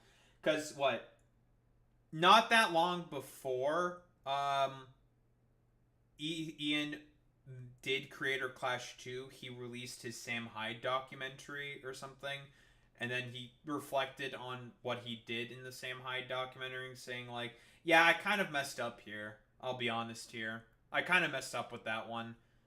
And Sam Hyde was able to, like, I don't know, like, quote unquote, take him for a ride. But then all the, like, drama slop content commentator YouTubers or some shit decided to be, like, really fucking annoying. And this was also when Sam Hyde was constantly pushing to try to be a part of Creator Clash. And Ian was like, no, we don't want you in. Like, I'll be quite honest. And that was really about it, right? Like, a bunch of people were sort of like incredulously creating like a negative sort of stigma around Creator Clash 2 in the defense of Sam Hyde, who, keep in mind, Sam Hyde is a fucking freak. He is a fascist. Or some flavor of fucking Nazi. The problem with Sam Hyde is that it's impossible to fucking discern because, again, meta irony and shit. Although, honestly, and I'll give Destiny this, okay? This was a very good Destiny video that he did. When looking into Sam Hyde's fucking video about the H-1B visa sort of, I guess, quote-unquote debacle with Elon Musk, with all the groypers who got banned off of Twitter in particular because of all the stuff that they were saying about H-1B visas, and Sam Hyde made a video trying to defend the groypers, telling Elon Musk to essentially, like, bring them back onto the platform, despite the fact that, yeah, very often Elon Musk will sort of exploit people with H-1B visas all the fucking time. Again, H-1B visa program is not a good program. That's a completely other different story. Yada, yada, yada, yada, yada. Like, Destiny himself also said, like, if you listen to anything from Sam Hyde that's not, like, outwardly public, because it's impossible to discern, like, based off of anything that he fucking says. But if you look at his fucking podcast, of which he keeps behind paywalls and stuff, you can tell that he is a Nazi. But in, like, these sort of, like, American flavoring of, like, talking about who truly is an American. And when Sam Hyde talks about who truly is an American, he's talking about white people, specifically. When, such distinctions are ridiculous and stupid, right? And are mostly born out of, like, racism, to be honest. Well, if you do this strategy, you either gotta force people to post about it, or you have to fucking, I don't know, not do it. You gotta make sure that people are slapping each other during the weigh-in. That's probably what I change it to, because it's cheaper, It's a lot cheaper if people slap each other during the weigh-in. I just wasn't about that. I was just like, I don't want this fake drama shit. For the second Creator Clash, we used the same business model. This time, we increased the budget, we had more fighters, we had a bigger arena, and more expenses in general. As a result of that, there were a lot more costs, and our ticket sales did not make up those costs. It seemed very obvious that this was not the way to run the charity boxing event. We told our business partners, we are not going to do this event again unless it can be promised to us that there was a way to guarantee money for charity. And the business model that was presented to us was what we're enacting, or what we did enact this year with Creator. So yeah, that's what I mostly thought. Like, I mean, the negative buzz of all the people being annoying about Sam Hyde certainly didn't help, I would say. but more so, I would say, like, it was mostly just business mismanagement, right? Like, that was the biggest problem. Just too many costs. Clash 3, and that is the for-profit side of the business is unincorporated with the charity aspect. So the charity partner is its own fundraiser that we sort of like push people to, you know, before, during, and after the event. I think where some of the confusion is that many people don't understand how charity events operate, because to be honest, they're all very different. And with something like a charity boxing event, there's a lot of money that you have to front to put it on in the first place. And if you have an investor, you're able to do that. That investor is going to want money, they're going to want profit, but that at least gives you the initial funds to put on the event. There are other charity initiatives and events that allow people to spend money for a ticket and immediately get a product, and also their money goes to charity. Those are usually big fucking conglomerates, giant companies that can afford that cost because they're selling you other things. Some people have an idea of charity events as being like a strictly altruistic thing where everyone is just sacrificing their time and energy and money for the charity. To put on a boxing event costs a lot of money. And even in other examples like GDQ, Games Done Quick is a charity event, but... This is a very good example here by idubbbz, to be honest. Yeah, they generally speaking, they do, it's all charity work, but it's also fucking business. Quite beyond, to be quite honest. They're not like a charity themselves, you know, they run a business and they partner with a charity and they fundraise for the charity. They send people to the charity, and thankfully they have, you know, multiple ways of being paid and paying the people who are running the show. That might be through payment from the charity, that might be through their own like a Twitch stream or merchandise. I just know that for a charity boxing event in the form of great... I could probably comment a little bit on this. You know, I've seen a lot of GDQs and whatnot. A lot of it is through auctioning, right? But generally speaking, a lot of that goes directly to the charity. Generally, it's Doctors Without Borders is the main charity that Games Done Quick, broadly speaking, works for the like really big GDQ. Your A GDQs and your S GDQs, right? So that's the they just work alongside the Doctors Without Borders, that charity in particular, and the sort of like a way that they do this is like they drive donation. They have like donation goals for a particular thing to be done in, let's say, like the game that they're doing. Like, oh, here's this bonus objective, raise money for it or something, or incentive structures mostly, right? Through the chat. Also like auctions and shit like that. That's generally like the main way that they do it. I do believe they probably do have their own. They have their Twitch stream, obviously, and they have their own merchandising, and then they have a YouTube channel mostly as a repository for VODs and whatnot. But generally speaking, it's all like, and they've been kind of like diversifying their sort of portfolio, right? They've been going. GDQ has gone woke, folks. Let me tell you, folks, they've gone super woke. They have a female-only speed running event, only with black people. Very woke, extremely woke. And also one where there's only gay people. Very woke. What happened to our good American boys who are fantastic speedrunners, not getting any representation in GDQ? You know, if I want to do, like, I don't know, an example of, like, a silly concern troll or whatever of, like, GDQ.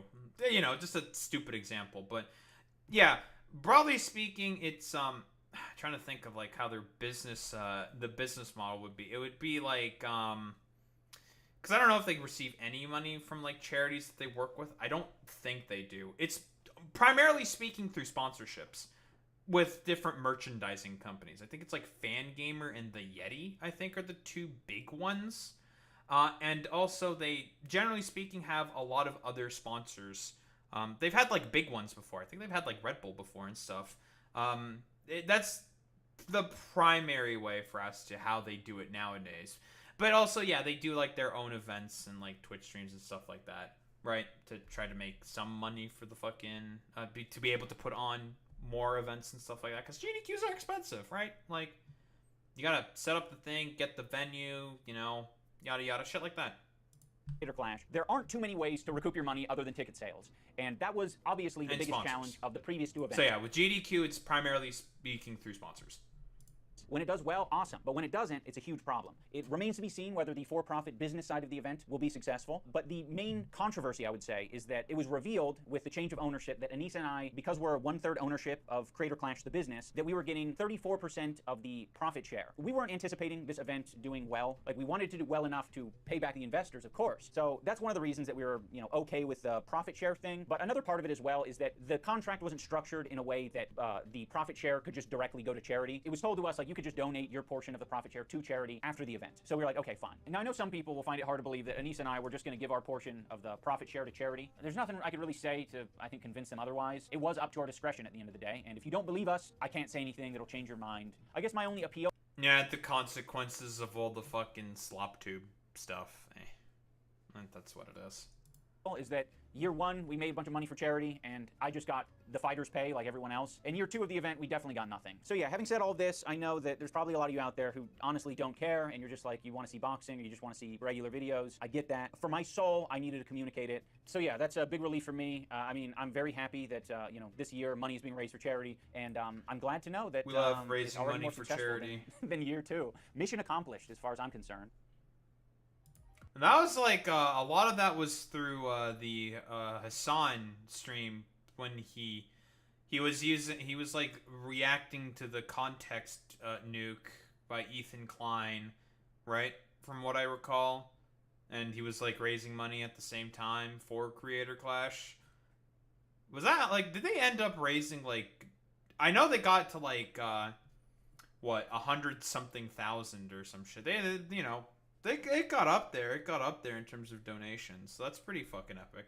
I don't know. It got to like 240K. That's pretty good. That's pretty cool. That's pretty good. I responded to his personal attack with a joke, and then he hit me with a concern troll. From the right, there's a lot of concern trolling around small businesses. This is the most boring kind of concern trolling. Get Snoop Dogg and Tupac the concern troll. Concern trolling. You need to address this issue, man, because you are offending the trans community. Shut up. That is such poor concern trolling. Lindsey Graham did a lot of concern trolling about this. He's concern troll. I really find it funny that Tim Pool is complaining about concern trolling when he concern trolls all the fucking time. Like, all the time.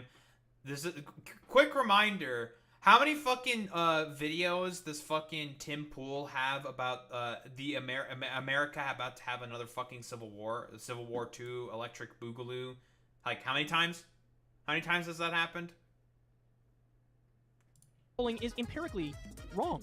Oh, dude, this is like the hardest concern trolling I've ever heard in my entire life, dude. You don't answer to the concern trolls. Concern trolling about homeless people. This guy's an example of a concern troll. Concern trolling about fairness. They sit on the sidelines and they concern troll. It's basically concern trolling. A lot of people do concern troll. Concern trolling. Concern trolling. Concern troll. Concern troll. Concern trolling. Concern trolling. Concern trolling. Quintessential concern troll. That was some Michael Brooks, 07.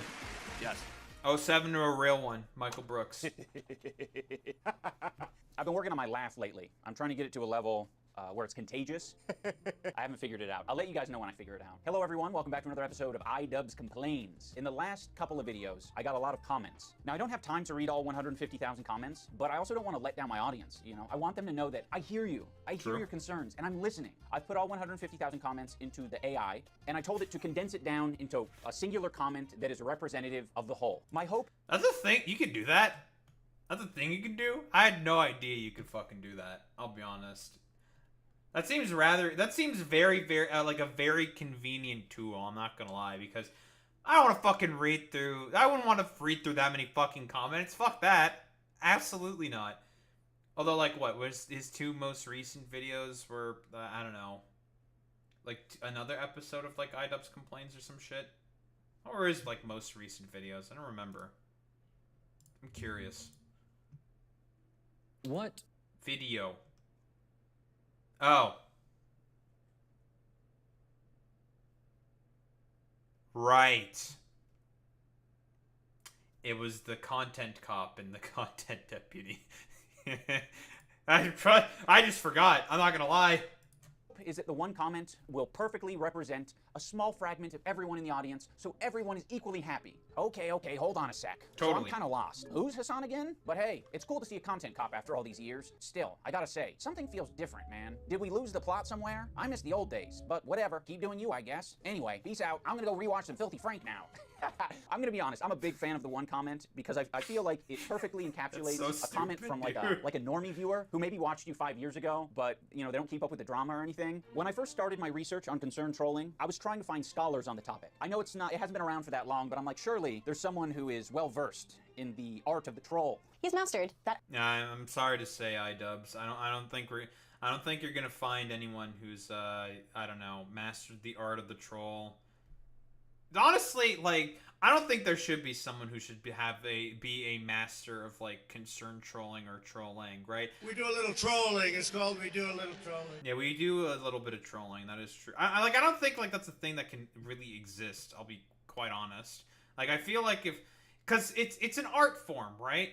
And with like any other art form, there can be like people who are really good at it or whatever, and can do the performance of trolling really, really well. But like, is there like one form of trolling that rules above all else? I don't think so. It's you know, the fucking the gay libtard is talking about fucking art or whatever. Like, it's an art form. You can be like really good at it or whatever, and just sort of it's a skill that gets honed throughout time, right? I'll say it, yeah.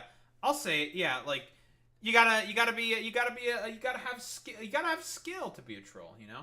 You can't just like do it all willy-nilly. And yes, Walter Masterson is very, very good at it. I agree, Boy Meets Mini. Art of trolling. To my surprise, the scholar on this topic is Anita Sarkeesian. Yeah, it's been almost a decade since like the Gamergate time, and go figure. It's her. 8 years later, She's like, returned. It's Anita. On to something. There's a lot of assholes on the internet, and they're kind of misogynistic too. I think it's crazy what a little CTE or the love of a woman will do to you. Unfortunately, that's not the only species of concern troll out Women. there. The most obvious definition for concern trolling is when someone is pretending to be concerned about. Oh yeah, Anita definitely talked about concern trolling, and I mean, again, like I've even said this position. I've had this position before. Whoa, it turns out Anita was correct about a lot of stuff when she was talking about stuff, even back then. Crazy. And, like, I don't know. Like, I know, like, a lot of lefties don't like her because they see her as, like, swerfy or something.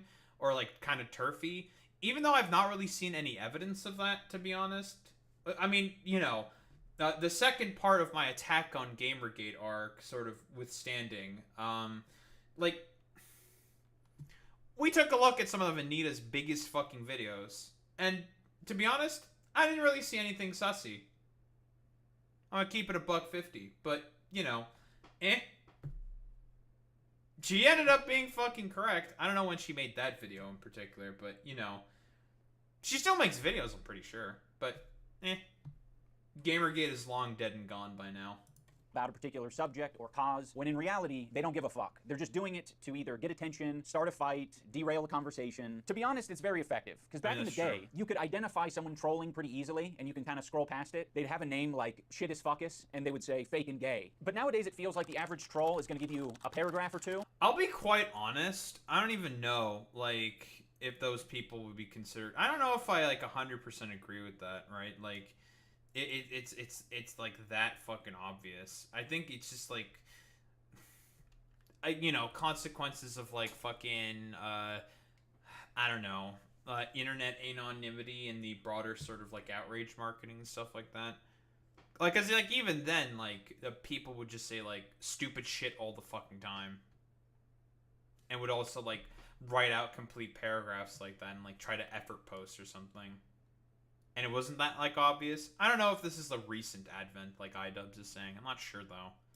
And you will not be able to identify straight away if someone is fucking with you or not. Do they hate me? Are they making a point here? Should I rethink my behavior? What the fuck? It seems like they'll oftentimes give you their fan resume to like prove that they're not just some random hater, right? They're not a troll or a hater. They're a fan who's been supporting you since the Kickstarter crap era. They've been supporting you since you made an NFT of your ball sack. I've been subscribed since the Overgrowth Let's Plays. Hello, everybody, and welcome back to more Overgrowth. Just want to say that this video really missed the mark. Hope that you can do better.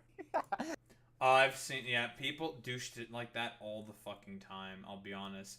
Even I get shit like that, where it's, well, they don't say that they've been a fan of mine for very long or whatever, but they'll say, like, oh, yeah, overall this, like, video kind of, like, just misses the mark, because I don't think you're just being very honest at all, and it's just, like, I know, like, you're being full of shit right now, okay?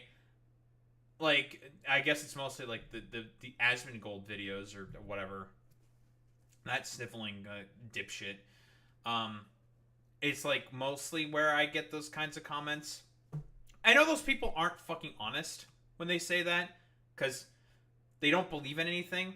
They're just mad that I'm going after their fucking, I don't know, Cronenbergian sort of like roach king or whatever.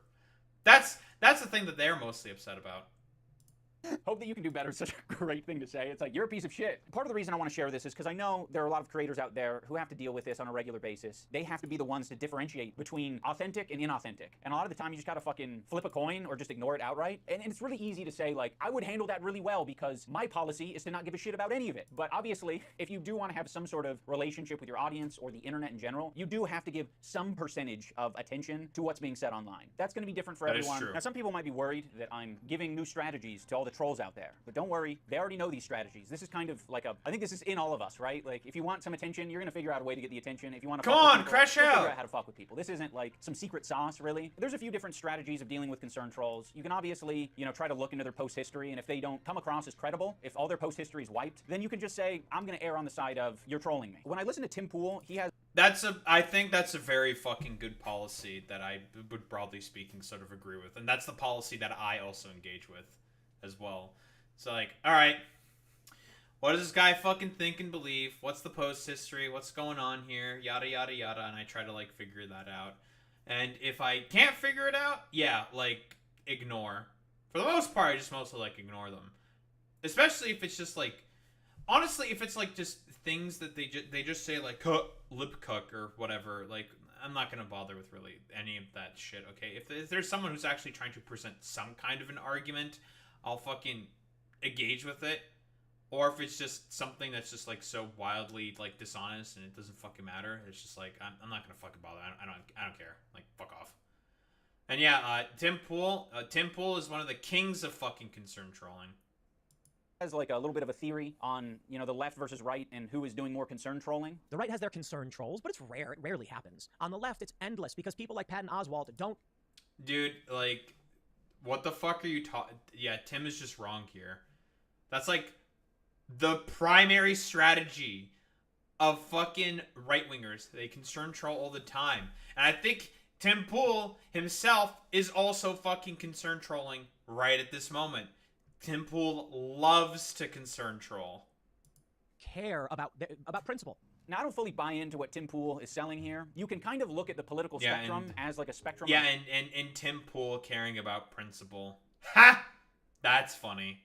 Concern, and people on the left seem to be generally more concerned than people on the right. You can say that people on the right are mostly concerned about themselves. That might be like a fair assessment. If you're somewhere over here where Tim Pool's at, all you got to do to concern troll him is take one step to the left. That's it. I think concern trolling is in the eye of the beholder. Honestly. With this example, you have Tim Pool thinking that Patton Oswalt is being concern trolled by his audience, or a portion, maybe like a small segment of people. This is what happens when you fall for this stuff. Patton Oswalt falls for it. He is a weak man. But Patton Oswalt doesn't feel that way.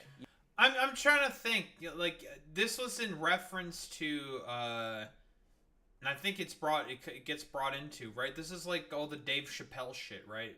If we're talking about like January 2022, where Dave Chappelle was just like, I agree with J.K. Rowling, and then he just started becoming more and more of a piece of shit after like saying that he agrees with J.K. Rowling, right?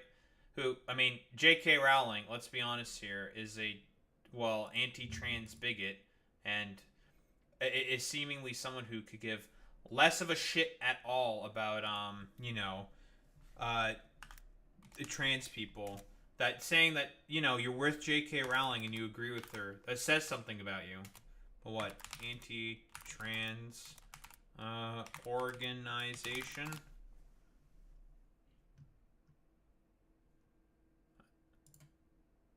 How J.K. Rowling... his war on trans people won't stop us from existing, which is true. Yeah, she has funded a bunch of like, yeah, quite literally the recent sort of thing that passed in the Supreme Court of whatever the fuck of the UK. Like, she had her grubby hands all over that stuff. She helped contribute to that. Like, that's not hyperbole or whatever. Like, she is a billionaire and has donated a lot of fucking people. There's also a significant financial component, with Rowling reportedly donating £70,000 for Scotland Women, the organization that helped bring the original suit. Yeah. So, Dave Chappelle is saying that he agrees with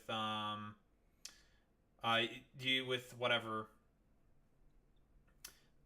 With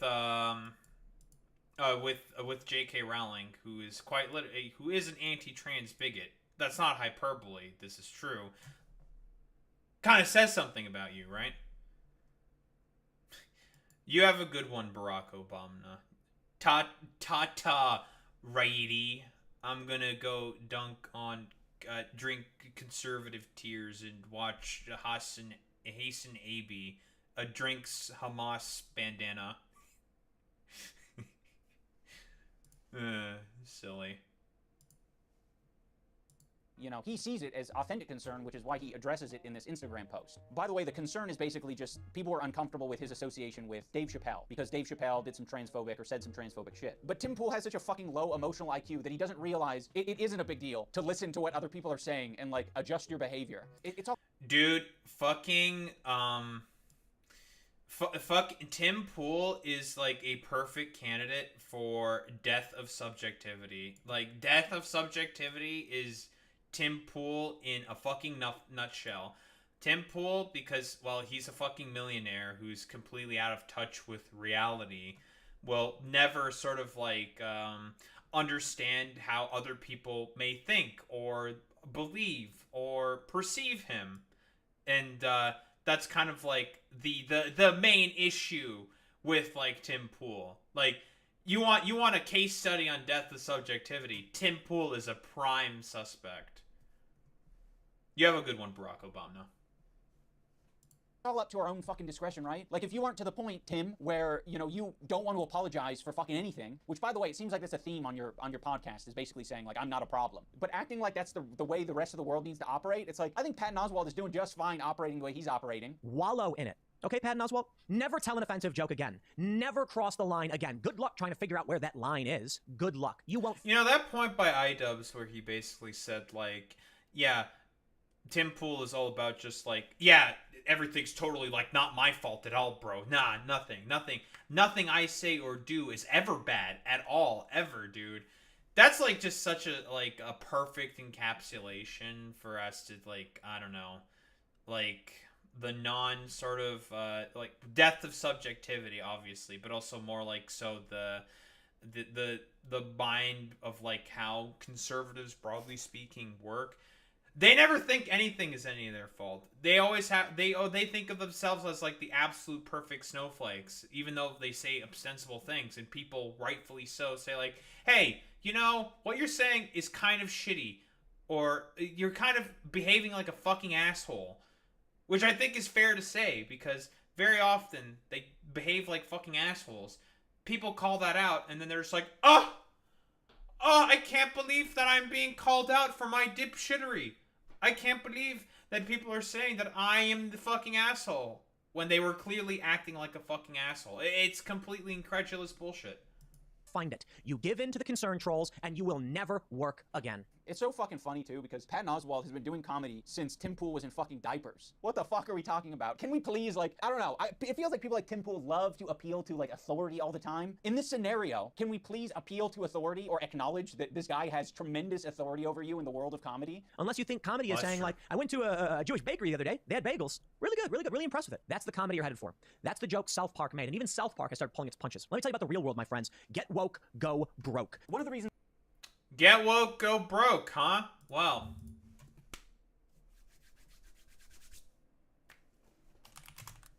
Sure. How much money did Last of Us 2 make? As per the AI overview, because it's the quickest and easiest that. Generated approximately $447 million in net sales. It was a financial success, selling 10 million copies by 2022, despite development costs of around $220 million. It generated a bunch of profits. And this is it's only a PS4 exclusive. Woof. How about, like, what's like a fucking woke-tard movie or some shit, Boy Meets Mini? Like, what? I don't know. Barbie. How much money did the Barbie movie make? Ooh, $1.44 billion. Woof. Highest grossing movie in Warner Brothers history. And this movie was pretty fucking woke. That's not a lot of broke, I'll be honest. Black Panther. Oh, Black Panther. Ooh. $1.346 billion. That's a lot of fucking cheddar. It's a lot of fucking money. What happened to Go Woke, Go Broke? Timothy, my friend. I thought these movies were woke or something. I'll be honest, the person who did the bit way better was Birdman. Birdman did the bit way better. I just kind of decided to take the bit, but you know what I mean.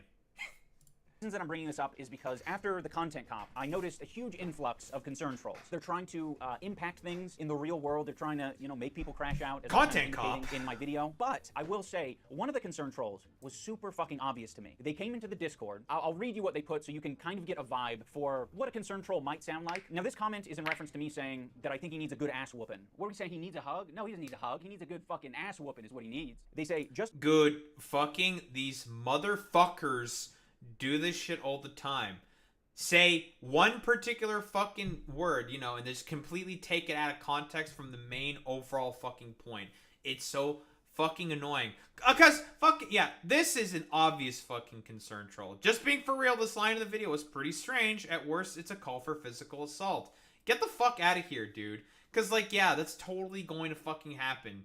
Because, we're not, Ian is now not allowed to engage in, hyperbole or something. Okay, sure, whatever. At best, it's very toxic masculinity-esque. Yeah, because you totally care about toxic fucking masculinity. Either way, doesn't seem to align with Ian's mentality towards being more progressive and against harassment. This is some fucking this is some fucking cuck bullshit, bro. Get the fuck out of here. I don't believe this person for even 3 fucking seconds. Get the hell out of here. Yeah, oh man, idubbbz is totally being real and serious when he was, doing that fucking bit about, Ethan needing to get his, I don't know, socks rocked or some shit. Yeah, totally, bro. Just being for real, this line in the video was pretty strange. Red flag number 1. At worst, it's a call for physical assault. At best, it's I also agree. Yeah, this emoji is a fucking red flag. Very toxic masculinity-esque. It just comes across as parody, right? This was literally no one's concern ever. He needs a good fucking ass whooping is what he needs. Either way, it doesn't seem to align with Ian's mentality. No, this is the content cop. This is not in context of creator clash. This is content cop. Because, a lot of people got real triggered about, Ethan being attacked in a content cop. That's why. I was still surprised that it was fucking Ian, or not Ethan, who was the one who was chosen for a content cop. I'm not gonna lie. That was surprising to me. I was not expecting that at all. Towards being more progressive and against harassment. You see what I mean? It's trying to insert a little seed of doubt. Whoa, you might have been irresponsible here. You might need to take accountability for what you've put out on the internet. Never mind the point that you were making in the video. I think you need to repent for your call to violence. I don't think any creator... Dude, it's so fucking annoying.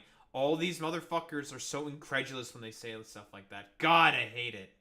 Should make that kind of statement unless they have a very good reason to do so, morally speaking, because you never know what one of your fans might do. Now, I've seen this video already. I know exactly from where this motherfucker came in particular, and it's gonna be extremely fucking unsurprising. But I'm not gonna spoil it. Quite dangerous. I mean, to someone who hasn't been through the ringer of concern trolling, I'm sure this could, upset or confuse someone, but this is just fucking drivel. I honest to God just think his vid and the whole intention would have been better without that in it. I don't see why he said that. Ugh. Of course, this is a new user to our Discord, so no post history. So again, I want people to think for a second.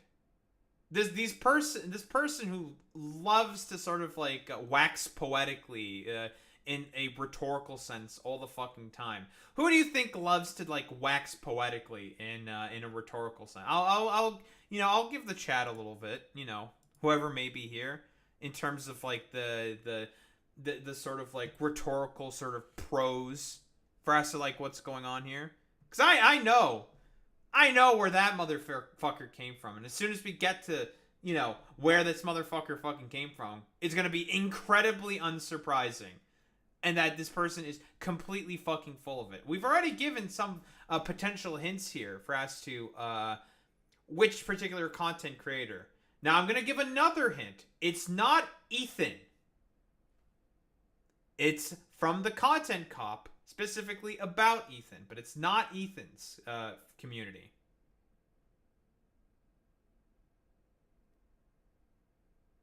Just think about it. Who was someone who vociferously fucking defended Ethan's position as a vestige of fucking spite? That's also another big hint. Spite. That sort of like emotion that I am evoking here. Or concept. It's an emotion, I guess. Whatever.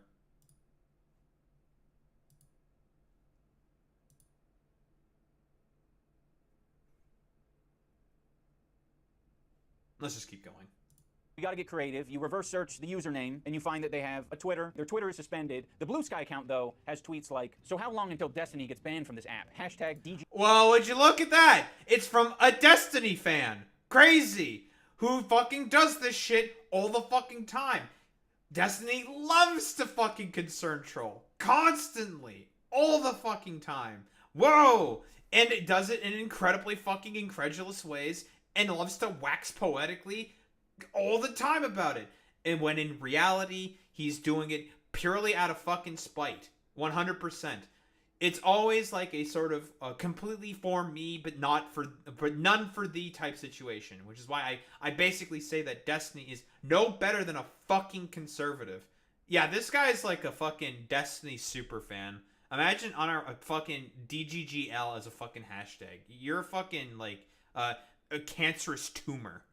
GG, hashtag Daliban, hashtag Destiny. Tankies are already terrified of arriving Daliban forces. Following back all liberals, So true. hashtag DGG. Now the reason that these posts are relevant is because Destiny is quite famous for saying very unhinged, offensive shit, and he doesn't really seem to care that much about it. Don't pretend like you care about mental health or any of that cringe shit. Just be based. Tell people to kill themselves. Make fun of people who are on SSRIs. Make fun of people who have depression, anxiety, or GD. Just do that. Just embrace the I can't say the words on stream anymore. Destiny, you are totally the same, because he's Destiny loves to speak out of both sides in his mouth all the fucking time, okay? He'll always engage in the exact same fucking behaviors all the fucking time in order to fucking protect his brand constantly. Look at what's like going on with fucking Pixie, for example, with the Pixie lawsuit. Or he'll be like very, very careful and sort of like, conscientious of what he's saying about a lot of other stuff as well, depending on the fucking situation. Destiny's full of fucking shit when he says any of this stuff. All the slurs and everything you use, just do that. Go full in on it. Now I'm gonna go out on a limb here and say that I don't think this user is actually worried about the language I'm using. I don't think that they're concerned about me being toxic masculinity-esque. Make fun of people who are on SSRIs. And I kind of don't think that they're worried about a call to violence. I actually think that they wouldn't mind me doing a call to violence. Tell people to kill themselves. They actually might even be encouraged by a call to violence, if I had to guess, you know. I can only speculate based on hashtag Daliban, which is just some racist Twitter group. Ultimately, concern trolling is just saying something in bad faith. It's very similar to tone policing or sea lining. But I didn't really want to talk about those because those feel different to me for some reason. Specifically sea lining. That shit isn't even intuitive. You know, I've looked it up. Yeah, sea lining is just fucking weird. It's fucking annoying. But yeah, it's a type of trolling or harassment that consists of pursuing people with relentless requests of evidence, often tangential or previously addressed, while maintaining a pretense of civility and sincerity and feigning ignorance of the subject matter. This describes Destiny's fans to a fucking T. They love sea lining all the fucking time. Same with I would even say this of a bunch of fucking liberal accounts, right? They love this rhetorical tactic constantly. I'll be quite honest. They will very, very often, and when you say, like, you make an argument saying, like, Destiny is a piece of shit because he's hired a particular fucking lawyer that used to represent a bunch of, Me Too abusers, right? Or people who got called on, like, Me Too.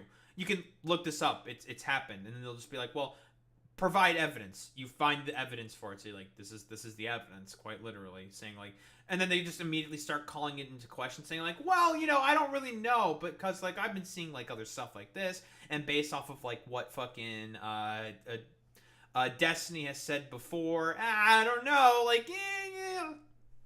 I'm not gonna use like some other fucking evidence or something. Like, what do you mean? Like, I don't necessarily 100% know what you're talking about. And it's just like, well, then why'd you ask the question to begin with? Like, do you even care? Oh no, you don't, because you're just a sycophant to Destiny. Crazy. Up, I think 3 times now, and I still don't fucking. I mean, I get it. I just can't recall it easily. So in my mind, that means it's stupid. It's not working. I can't bust it out in the middle of a heated argument and say, you're sea lining me. See, it's because you grew whiskers in the middle of this debate. That means you're sea lining me. You started flapping your arms and going, oh, oh, oh. Therefore, you are sea lining. I mean, there you go. It feels like 2 people getting into a shouting match is more an accurate descriptor of sea lining than whatever the fuck it is. I think the least problematic part of being a concern troll is them taking a moderate position, potentially, because at that point, you're just being a party pooper, or like a killjoy, a buzzkill. Like, we're familiar with these types of people. They're just constantly reeling people in because they're worried that they're using, like, too crazy a rhetoric, or they're getting a little too excited, right? This also perfectly describes fucking Destiny fans to a fucking T. Because they will be extremely fucking annoying about, like, definitions in fucking terms constantly, saying, like, well, you know, like, personally, I feel like you can't really, like, say these things because I don't think it's, like, 100% perfectly accurate for us to, the sort of positions that you're ascribing to. Like, are you, can we, like, define our fucking terms here yet again? You give, like, a pretty clear, accurate definition, say, like, yeah, this is how this is in line with what I'm saying. And they're like, yeah, well, you know, I don't really know 100% for sure if, like, what you're believing here is true or not, blah, blah, blah, blah, blah. And they just do the whole fucking stupid, annoying ass rig. It's fucking annoying. Also, what's up, Chef Bojack? And I think we all could use people in our lives to, like, reel us in a bit. The aspect of concern trolling that bothers me the most is the role-playing aspect. There isn't really a lot of incentive to not be anonymous. Role players. There are some people out there who've made the unconscious choice to be like, my online profile is just an extension of who I am in the real world. And then there are all the people who consciously decide to stay anonymous. Now, for some of these people, it's just like, I want to be safe and I really don't want to take that plunge. Fair enough. But then there are the people who are like, not only am I not going to be myself, I'm going to be someone else. You know, I'm going to be someone else so that I can fuck with this community of people. Now, every time I see these characters, the image that pops in my mind is not like, oh, like you're a clever, smart guy who has infiltrated the opposing faction. You're like a spy. I'll be quite honest. Those people are typically the most fucking annoying motherfuckers on the planet. I'll be honest. Because again, it's like the whole sort of like meta irony bullshit, right? Where you're just like, bro, I have no idea what the fuck this person thinks or fucking believes in, or if they even think or believe in anything. And it's just, like, trying to fucking determine that is just the most annoying fucking shit on the planet. It's extremely fucking frustrating. In Team Fortress 2, it's like, no, that is a fantasy. What you actually are is you're like Steven Crowder in a wig at a women's-only event, thinking that they're making some kind of grand point. Hi, I'm Stephanie, with all the frequencies of feminism, and I am here at the Women's March in Austin. We quickly found... It's Steven Crowder, who loves to dress in drag. Dude, when is Steven Crowder gonna come out of the closet? Here's the thing. Because let's keep it a buck fucking 50. Steven Crowder loved doing these fucking skits and dressing in fucking drag all the time, okay? Bro is so far in the closet, he's gonna fucking reach Narnia. I know I probably butchered that joke completely, but whatever. Found out that nobody questions, criticizes, nor runs security background checks on trannies. The reason someone like Steven Crowder gets into this position is not because of his cunning. It's because people are like, oh, you're a fucking weirdo freak. I'm staying, 20 feet away from you at all times. Or I'm going to be a very non-judgmental person, and I'm not going to ask any questions about whatever you got going on here. We could get away with anything. Go anywhere. Yeah, here's the thing with, again, listen, not Ethan, Ian. You're forgetting, this is a very important factor that you're forgetting. Conservatives do not agree with common courtesy. They just don't believe in it. They would prefer to just be like, fuck it, fuck you, I hate you, like, where I'm just gonna like treat you like an ostensible piece of shit because I am the one on the top of the hierarchy and I have to do everything to maintain and control that maintain that control and that fucking hierarchy. That's what fucking Steven Crowder actually believes in. So, common courtesy, I don't have to give a shit about any of that. I can just say and do anything I want because, I don't know, fuck you. I just hate people. act any way we wanted, and we were really able to learn what today's progressive issues are all about. And I guess in this case, it's a massive own. He's proven that. What people an are own, tolerant of guys. him. Having Got said him. that, I think Epic. we can end this video on a positive note. I'm proposing that fucking with people might be a way for some of these concern trolls to indulge in things and lifestyles that they never thought were possible because they're so opposed to them. So by True. pretending to be the very thing that you hate, you might actually gain some sympathy, or you might be like, oh, actually, the people in this community I kind of fuck with. All right, guys, that is going to do it for this episode of idubbbz Complain. That's also like another thing. For example, if a conservative has like in like their close friend group, like a particular sort of like a minority or whatever, like say they have like Jorge or some shit as like their fucking neighbor or whatever, they're gonna be more sympathetic to Jorge because they'll be like, that's Jorge. Jorge's a good man. He works hard and he believes in God and the Constitution. You can't deport Jorge or whatever the fuck. And that's when they start to have like some modicum of fucking sympathy. Either that or when their fucking family starts to ostracize them. And then they, you know, sort of try to better themselves. Maybe. Or they just go further in the rabbit hole. Either one can work. Planes, I hope you enjoyed watching. I will put a Patreon link down below. I'm still cooking on what needs to be uploaded there. So don't expect... So I think okay, we're pretty much done here. Yeah, so I guess, like, again, right-wingers love to concern troll all the time. It's an incredibly fucking annoying rhetorical tactic. I guess, you know, I'm also throwing in Destiny in this one as well, and his stupid, annoying fans, because they love concern trolling all the fucking time, and just, like, you know, feigning a complete, utter ignorance to a, not feigning ignorance, that's not correct. Pretending to be concerned about a particular issue when in reality they could give less of a shit about it, and they just want to like be really fucking stupid and fucking annoying, and generally speaking overly fucking pedantic. Lots of fucking pedantry when it comes to these motherfuckers when they pretend to be trying to actually make the correct technical fucking argument. It always ends up devolving to like a wordplay game and like definitions and shit like that, and it just becomes like complete utter fucking nonsense. It's very, very fucking annoying. I'll be quite fucking honest.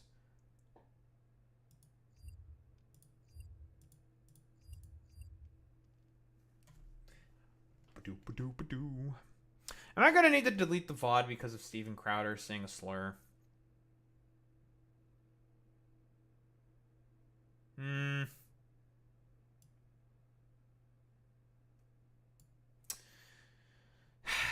Probably better safe rather than sorry, kind of a deal. Now, we still have the VOD on YouTube, so that's fine. I just won't have the Twitch chat if I, like, refer to Twitch chat or anything for whatever the fuck stuff. It's not the end of the world. No biggie. I'm gonna drink my final bit of water, then I'm gonna go grab some more water, and then we're gonna talk about this Colorado attack.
Ugh.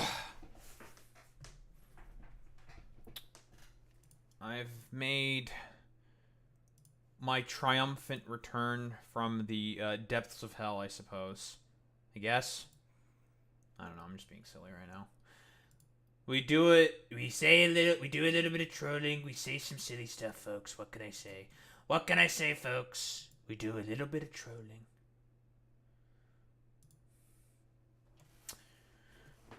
All right, what do we got here?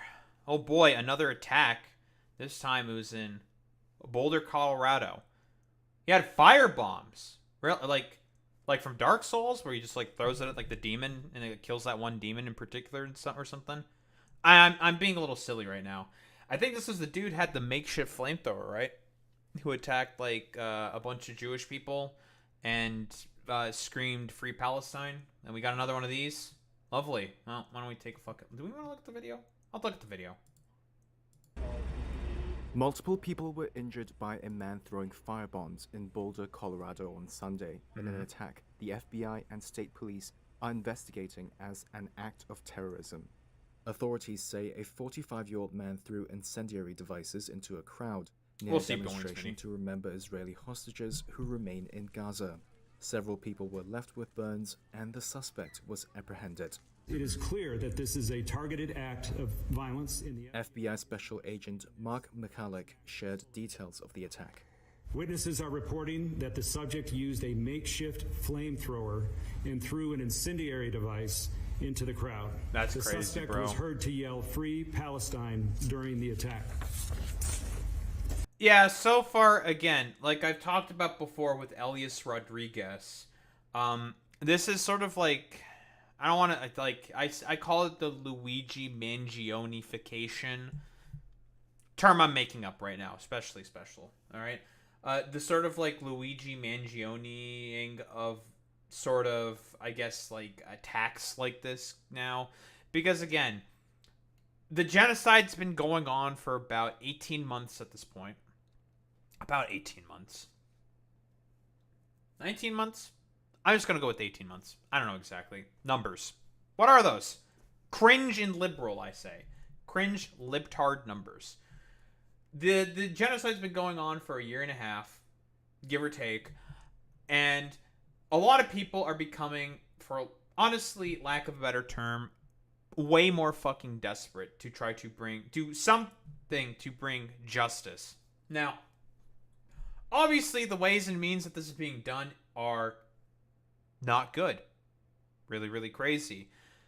The thing is like, well, we'll see if we get to that eventually, Boy Meets Spinny. You know, I don't know 100% what the details is. You're jumping the gun there a little bit. But, like, it was a protest, right? Colorado crowd with a bunch of incendiary with incendiary devices and the makeshift flamethrower. If it's just a fucking protester, yeah, we don't really know if they're pro-Israel or not. And this is kind of the problem with the conflation of Zionism and Judaism. If you do that fucking conflation constantly, which Zionists love to do all the time, it's going to be difficult for people who don't necessarily have as astute political acumen as, I don't know, autistics like myself. They may not be able to 100% discern if what these people are saying are genuine or if it's all just a bunch of like Zionist propaganda lines or something. And you just tend to act like a reactionary, right? You know, there's reactionaries come in all flavors and sizes, folks. We all know this, but this is the fucking problem. This is what happens. It's like Norman Finkelstein said himself. Like, I don't blame the Houthis for saying death to the Jews in their fucking slogan, because who are the only Jews that they have known throughout their lives? It was Zionists. So, because again, Israel's main propagandistic tactic is doing that constant conflation between Zionism and Judaism. Whoa, crazy. It makes a lot of fucking sense that people may be like, oh, what the heck? Like, are these people Zionists? Are they just a bunch of like anti-Zionist Jews? Are they pro-Israel? Who really knows? That's the problem. The subject has been identified as Mohammed Sabri Solomon, and he's 45 years old. In a post on X, Trump's time for people to be racist about it. Stephen Miller or said Islamophobia. Solomon had overstayed his visa and had been allowed to work by the previous administration. He added the attack was further evidence of the need to, quote, fully reverse what he called suicidal migration. What the fuck is this fucking stupid schizophrenic egg even fucking talking about? Yeah, dude. It's because Biden, like, just let in this fucking... who even knows if he's fucking Muslim, dude? He's just assuming that he's Muslim because of his fucking name. It's like, his name is Mohammed. That means he's a Muslim man or some shit. Yeah, okay. Whatever, dude. Reuters was not able to independently verify the suspect's immigration status. Well. Are you telling me that fucking Stephen Miller made that assumption because his name was Mohammed? Whoa. I'm surprised. I'm so surprised. Colorado Attorney General Phil Weiser and Colorado Governor Jared Polis have denounced Sunday's attack on social media. Polis said in a post it was, quote, unfathomable that the Jewish community is facing another terror attack here in Boulder. The attack comes shortly after last month's fatal shooting of 2 Israeli embassy employees in Washington, D.C. Tensions were already high in the U.S. over Israel's war in Gaza.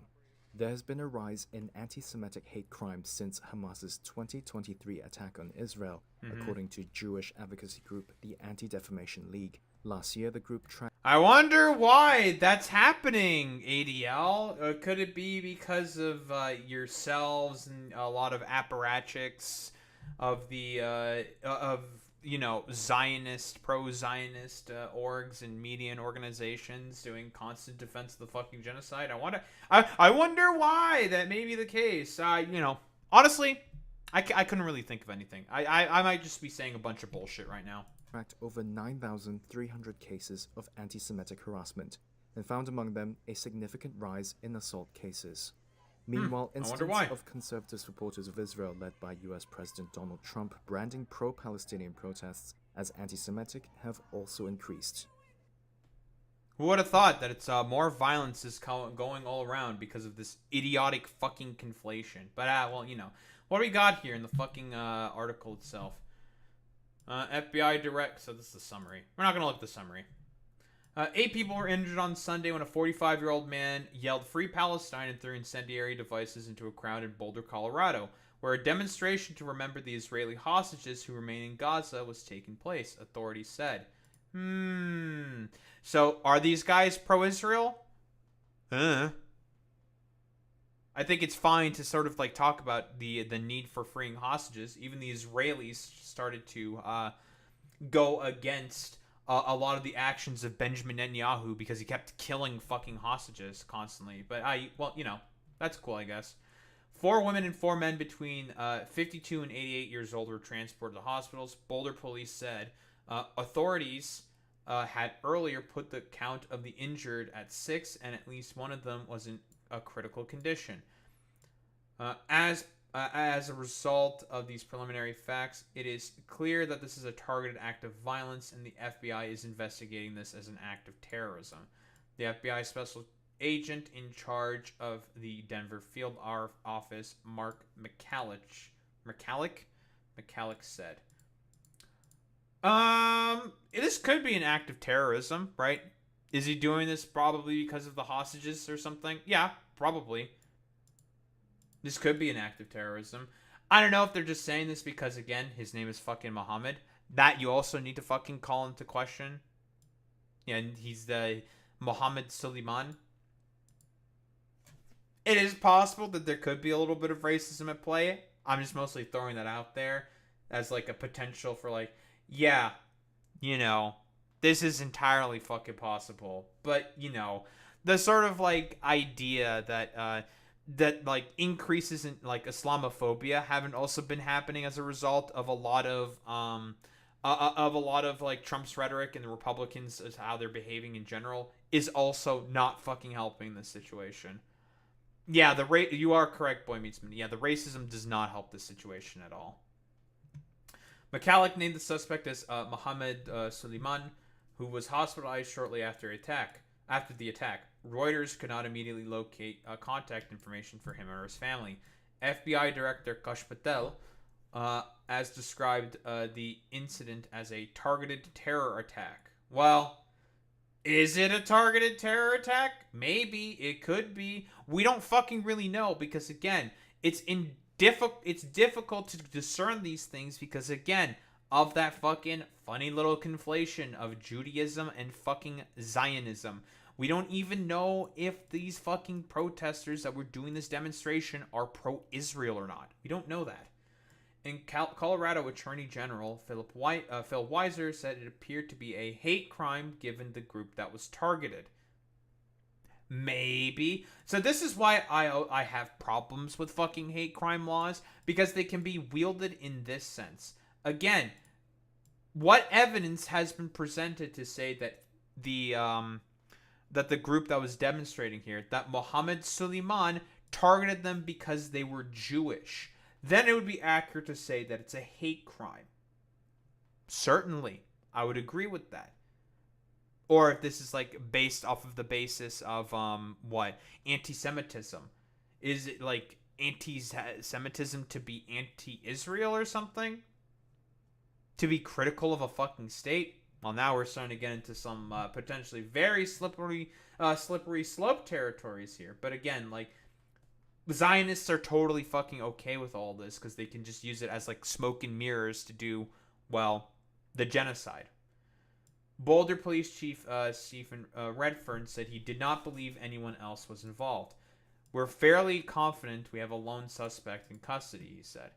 The attack took place on the Pearl Street Mall, a popular pedestrian shopping district in the shadow of the University of Colorado, during an event organized by Run for Their Lives, an organization devoted to drawing attention to the hostages seized in the aftermath of Hamas's 2023 attack on Israel.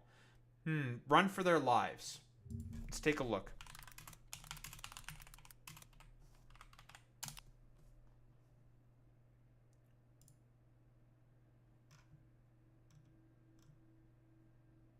Sussy or not sussy? Unified t-shirts globally. Globally run/walk events calling for the immediate release of the hostages held by Hamas. Who leads this? I'm just trying to see what their ideological predilections are.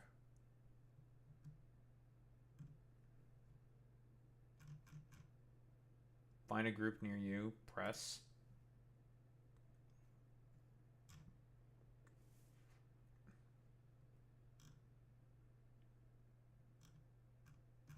I'm trying to see if they're like pro-Israeli or not, because that fucking matters. Or if they're just saying like, just bring back the fucking hostages, right? Because again, like I've been saying before, you can be for just bring back the fucking hostages, while, you know, not being fucking pro-Israel. That's fine. That's not ideologically inconsistent or anything. Well, let's see if there's anything on Twitter if they have like a Twitter page or something. Run for Their Lives.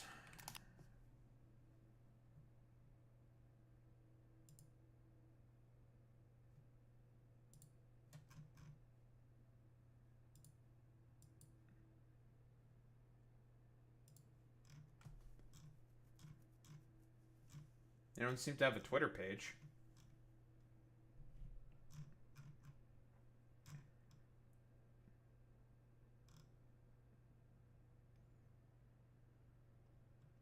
Oh, we got some fucking footage from the scene.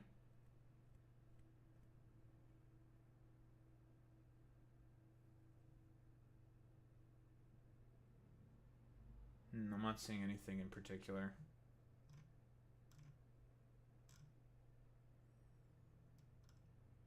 I'm not getting anything here in terms of like Run for Their Lives, like ideological predilections. But it's elderly Jewish people. So again, we don't know exactly if these guys are Zionist, pro-Israel, or what exactly. We have no fucking idea. No idea what their ideological predilections are. Attack took place in the Pearl Street Mall. I think we read that already. Aftermath of the attacks. In a statement, the group said the walks have been held every week since then for the hostages, without any violent incidents until today. Israeli Prime Minister Benjamin Netanyahu said in a statement that the victims were attacked simply because they are Jews. There's like no evidence to suggest that this is the fucking case, right? So again, classic here from Benjamin Netanyahu. He's doing the fucking conflation yet again, and that he trusted U.S. authorities would prosecute the cold-blood perpetrator to the fullest extent of this law. Well, I mean, he's just saying that because his name is Muhammad, so therefore he's Muslim, therefore bad. But yeah, like we said, we don't know that. The anti-Semitic attacks around the world are a direct result of blood libels against the Jewish state and people, and this must be stopped. We love conflation of Judaism and Zionism. We love that. The incident comes amid heightened tensions in the United States over Israel's war in Gaza, which has spurred both an increase in anti-Semitic hate crime as well as moves by conservative supporters of Israel, led by Donald Trump, to brand pro-Palestinian protests as anti-Semitic. You know, it is at least nice that Reuters is also saying that, yeah, it's really not any better from, like, Donald Trump, because Donald Trump's also doing this. Again, because we're doing the whole conflationary bit of anti-Zionism to Zionism, or like Jews with Zionism. And again, here's the difference between Judaism and Zionism. Zionism is an ideology that pushes a ethno-nationalist colonial project within the Middle East in Palestine. Meanwhile, Judaism is a religious and cultural affiliation. They are not the same. But fucking Zionists love conflating the two all the fucking time. So again, well, I'll put in the fucking Norman Finkelstein here, Finkelstein bit here again.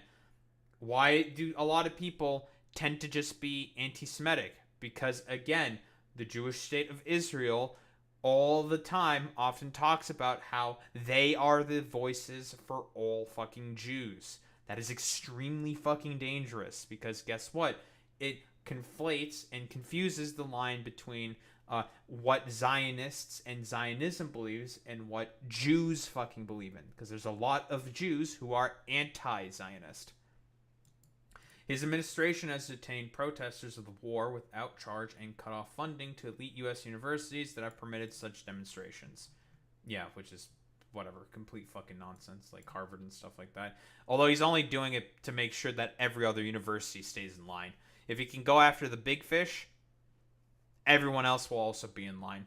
It's a pure intimidation tactic. The same fallacy is done by Hinduva nationalists about Hinduism. 100% correct there, Boy Meets Mini. And opposed to X, a social network, Trump's deputy chief of staff, Stephen Miller and Suleiman said Suleiman had overstayed his visa and has been allowed to work by the previous administration. He said it was further evidence of the need to fully reverse what he has described as suicidal migration. Yes, of course, the Nazi egg also has to chime in and say that, well, you know, his name was Muhammad, therefore he must be Muslim, so therefore we need to deport him. So, you know, that's cool. It being pro-Kashmir, pro-pluralism of any kind is seen as advocating Hindu genocide. It's the same shit all the time with, like, white genocide and stuff like that. Same bit. Reuters was not able to independently verify the suspect's immigration status. Crazy. So far, we've mostly been doing, like, it's what the video has been saying so far, is what we've been reading here. When asked about Suleiman, the Department of Homeland Security said more information would be provided as it became available. Oh! So yeah, Stephen Miller immediately jumped to conclusions because his name was Muhammad. That's it. Victims burned. Brooke Kaufman, a 19-year-old at the University of Colorado who witnessed the Boulder event, said she saw 4 women lying or sitting on the ground with burns on their legs. One of them appeared to have been badly burned on most of her body and had been wrapped in a flag by someone, she said. I wonder what flag. Probably one of the protester flags, you know, the Run for Their Lives flag or something, maybe. She described seeing a man who she presumed to be the attacker standing in the courtyard shirtless, holding a glass bottle of clear liquid and shouting, "Everyone is yelling, 'Get water, get water,'" Kaufman said. Senate Minority Leader Chuck Schumer, a prominent Jewish Democrat, said it was an anti-Semitic attack. Again, we have no fucking evidence of that, but, you know, given the fact that fucking Chuck Schumer is trying to sink, I don't know, JCPOA to Electric Boogaloo because he's just a fucking stooge for Israel, shouldn't really fucking surprise me. This is horrifying. This cannot continue. We must stand up to anti-Semitism. 17% approval rating, by the way. The attack follows last month's arrest of a Chicago-born man in the fatal shooting of 2 Israeli embassy employees in Washington, D.C. Someone opened fire on a group of people leaving an event hosted by an American Jewish community committee, an advocacy group that fights anti-Semitism and supports Israel. Zionists. The shooting fueled polarization in the United States over the war in Gaza between supporters of Israel and pro-Palestinian demonstrators. Colorado Governor Jared Polis posted on social media that it was unfathomable that the Jewish community is facing another terror attack here in Boulder. So far from what I'm assessing here is we are doing a lot of fucking jumps to conclusions. Lots and lots of leaps in fucking logic, such as Stephen Miller saying that he is a Muslim fucking migrant and needs to be fucking deported, and saying, like, of course, the classic conflationary bit of every fucking Zionist equating Zionism, which is an ethno-nationalist ideology, and Judaism, which is a religious and cultural affiliation. But, you know, shouldn't really expect anything less from these motherfuckers who are trying to, like, deflect for the state of Israel and their genocide of the Palestinian people. You know, whoa, me being surprised by this? Say it ain't fucking so. So, you know, we love conflationary bits between Judaism and fucking Zionism all the fucking time. It's the best thing on the fucking planet. Because, again, we don't know if this guy did it for anti-Semitic reasons. If evidence comes out for that, then okay, addendum, yeah, he did it because it was an anti-Semitic attack, and it was certainly an act of terrorism, right? Can we make the argument that it was like an act of terrorism even to begin with? Probably, but that's like a bit more of a fucking harder sell. Did the guy have like a political predilection or agenda when he decided to throw like incendiary devices and use that fucking flamethrower against that? You know, who really knows? Oh, he's Egyptian. Okay. That doesn't necessarily mean he's Muslim. Coptics are Christian, and they're from Egypt. Is he a Coptic Christian? You're just making a potentially racist assumption. You know, potentially. Just by saying he is Egyptian. So. And just like you're saying, Boy Meets Mini, a lot of Coptic Christians are pro-Israel as well. So.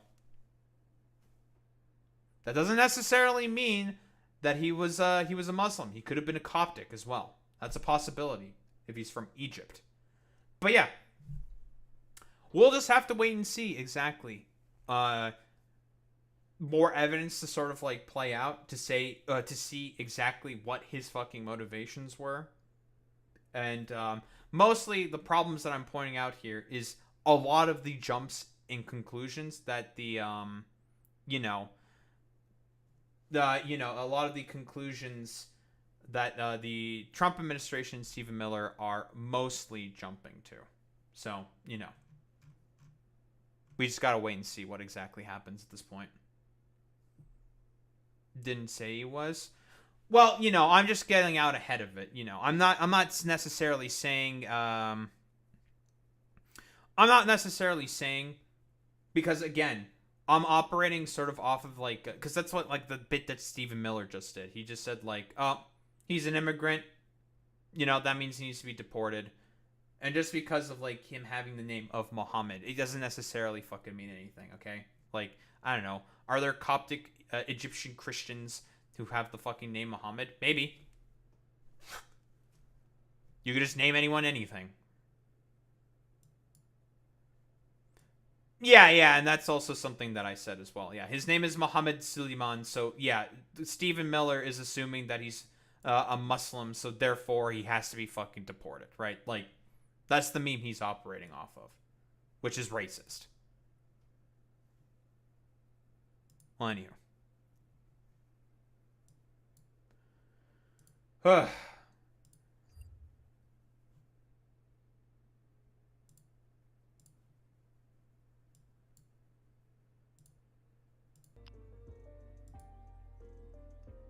Alright.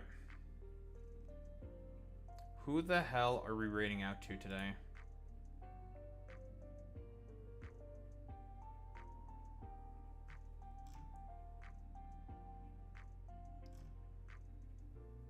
Blah, blah, blah, blah.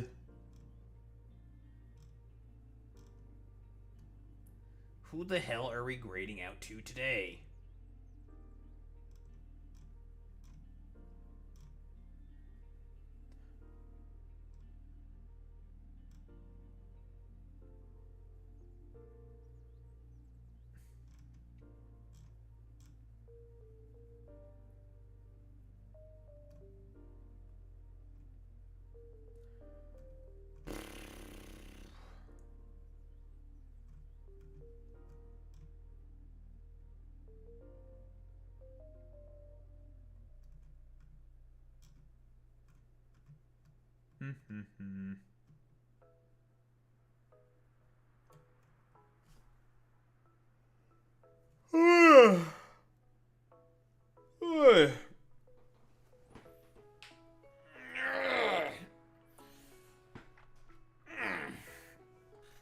Big stretch. Yeah. No problem. Man, I need to stop having such long streams, dude.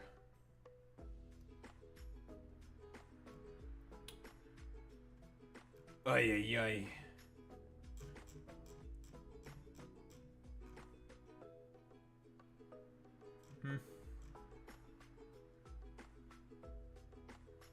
Today is Wednesday. So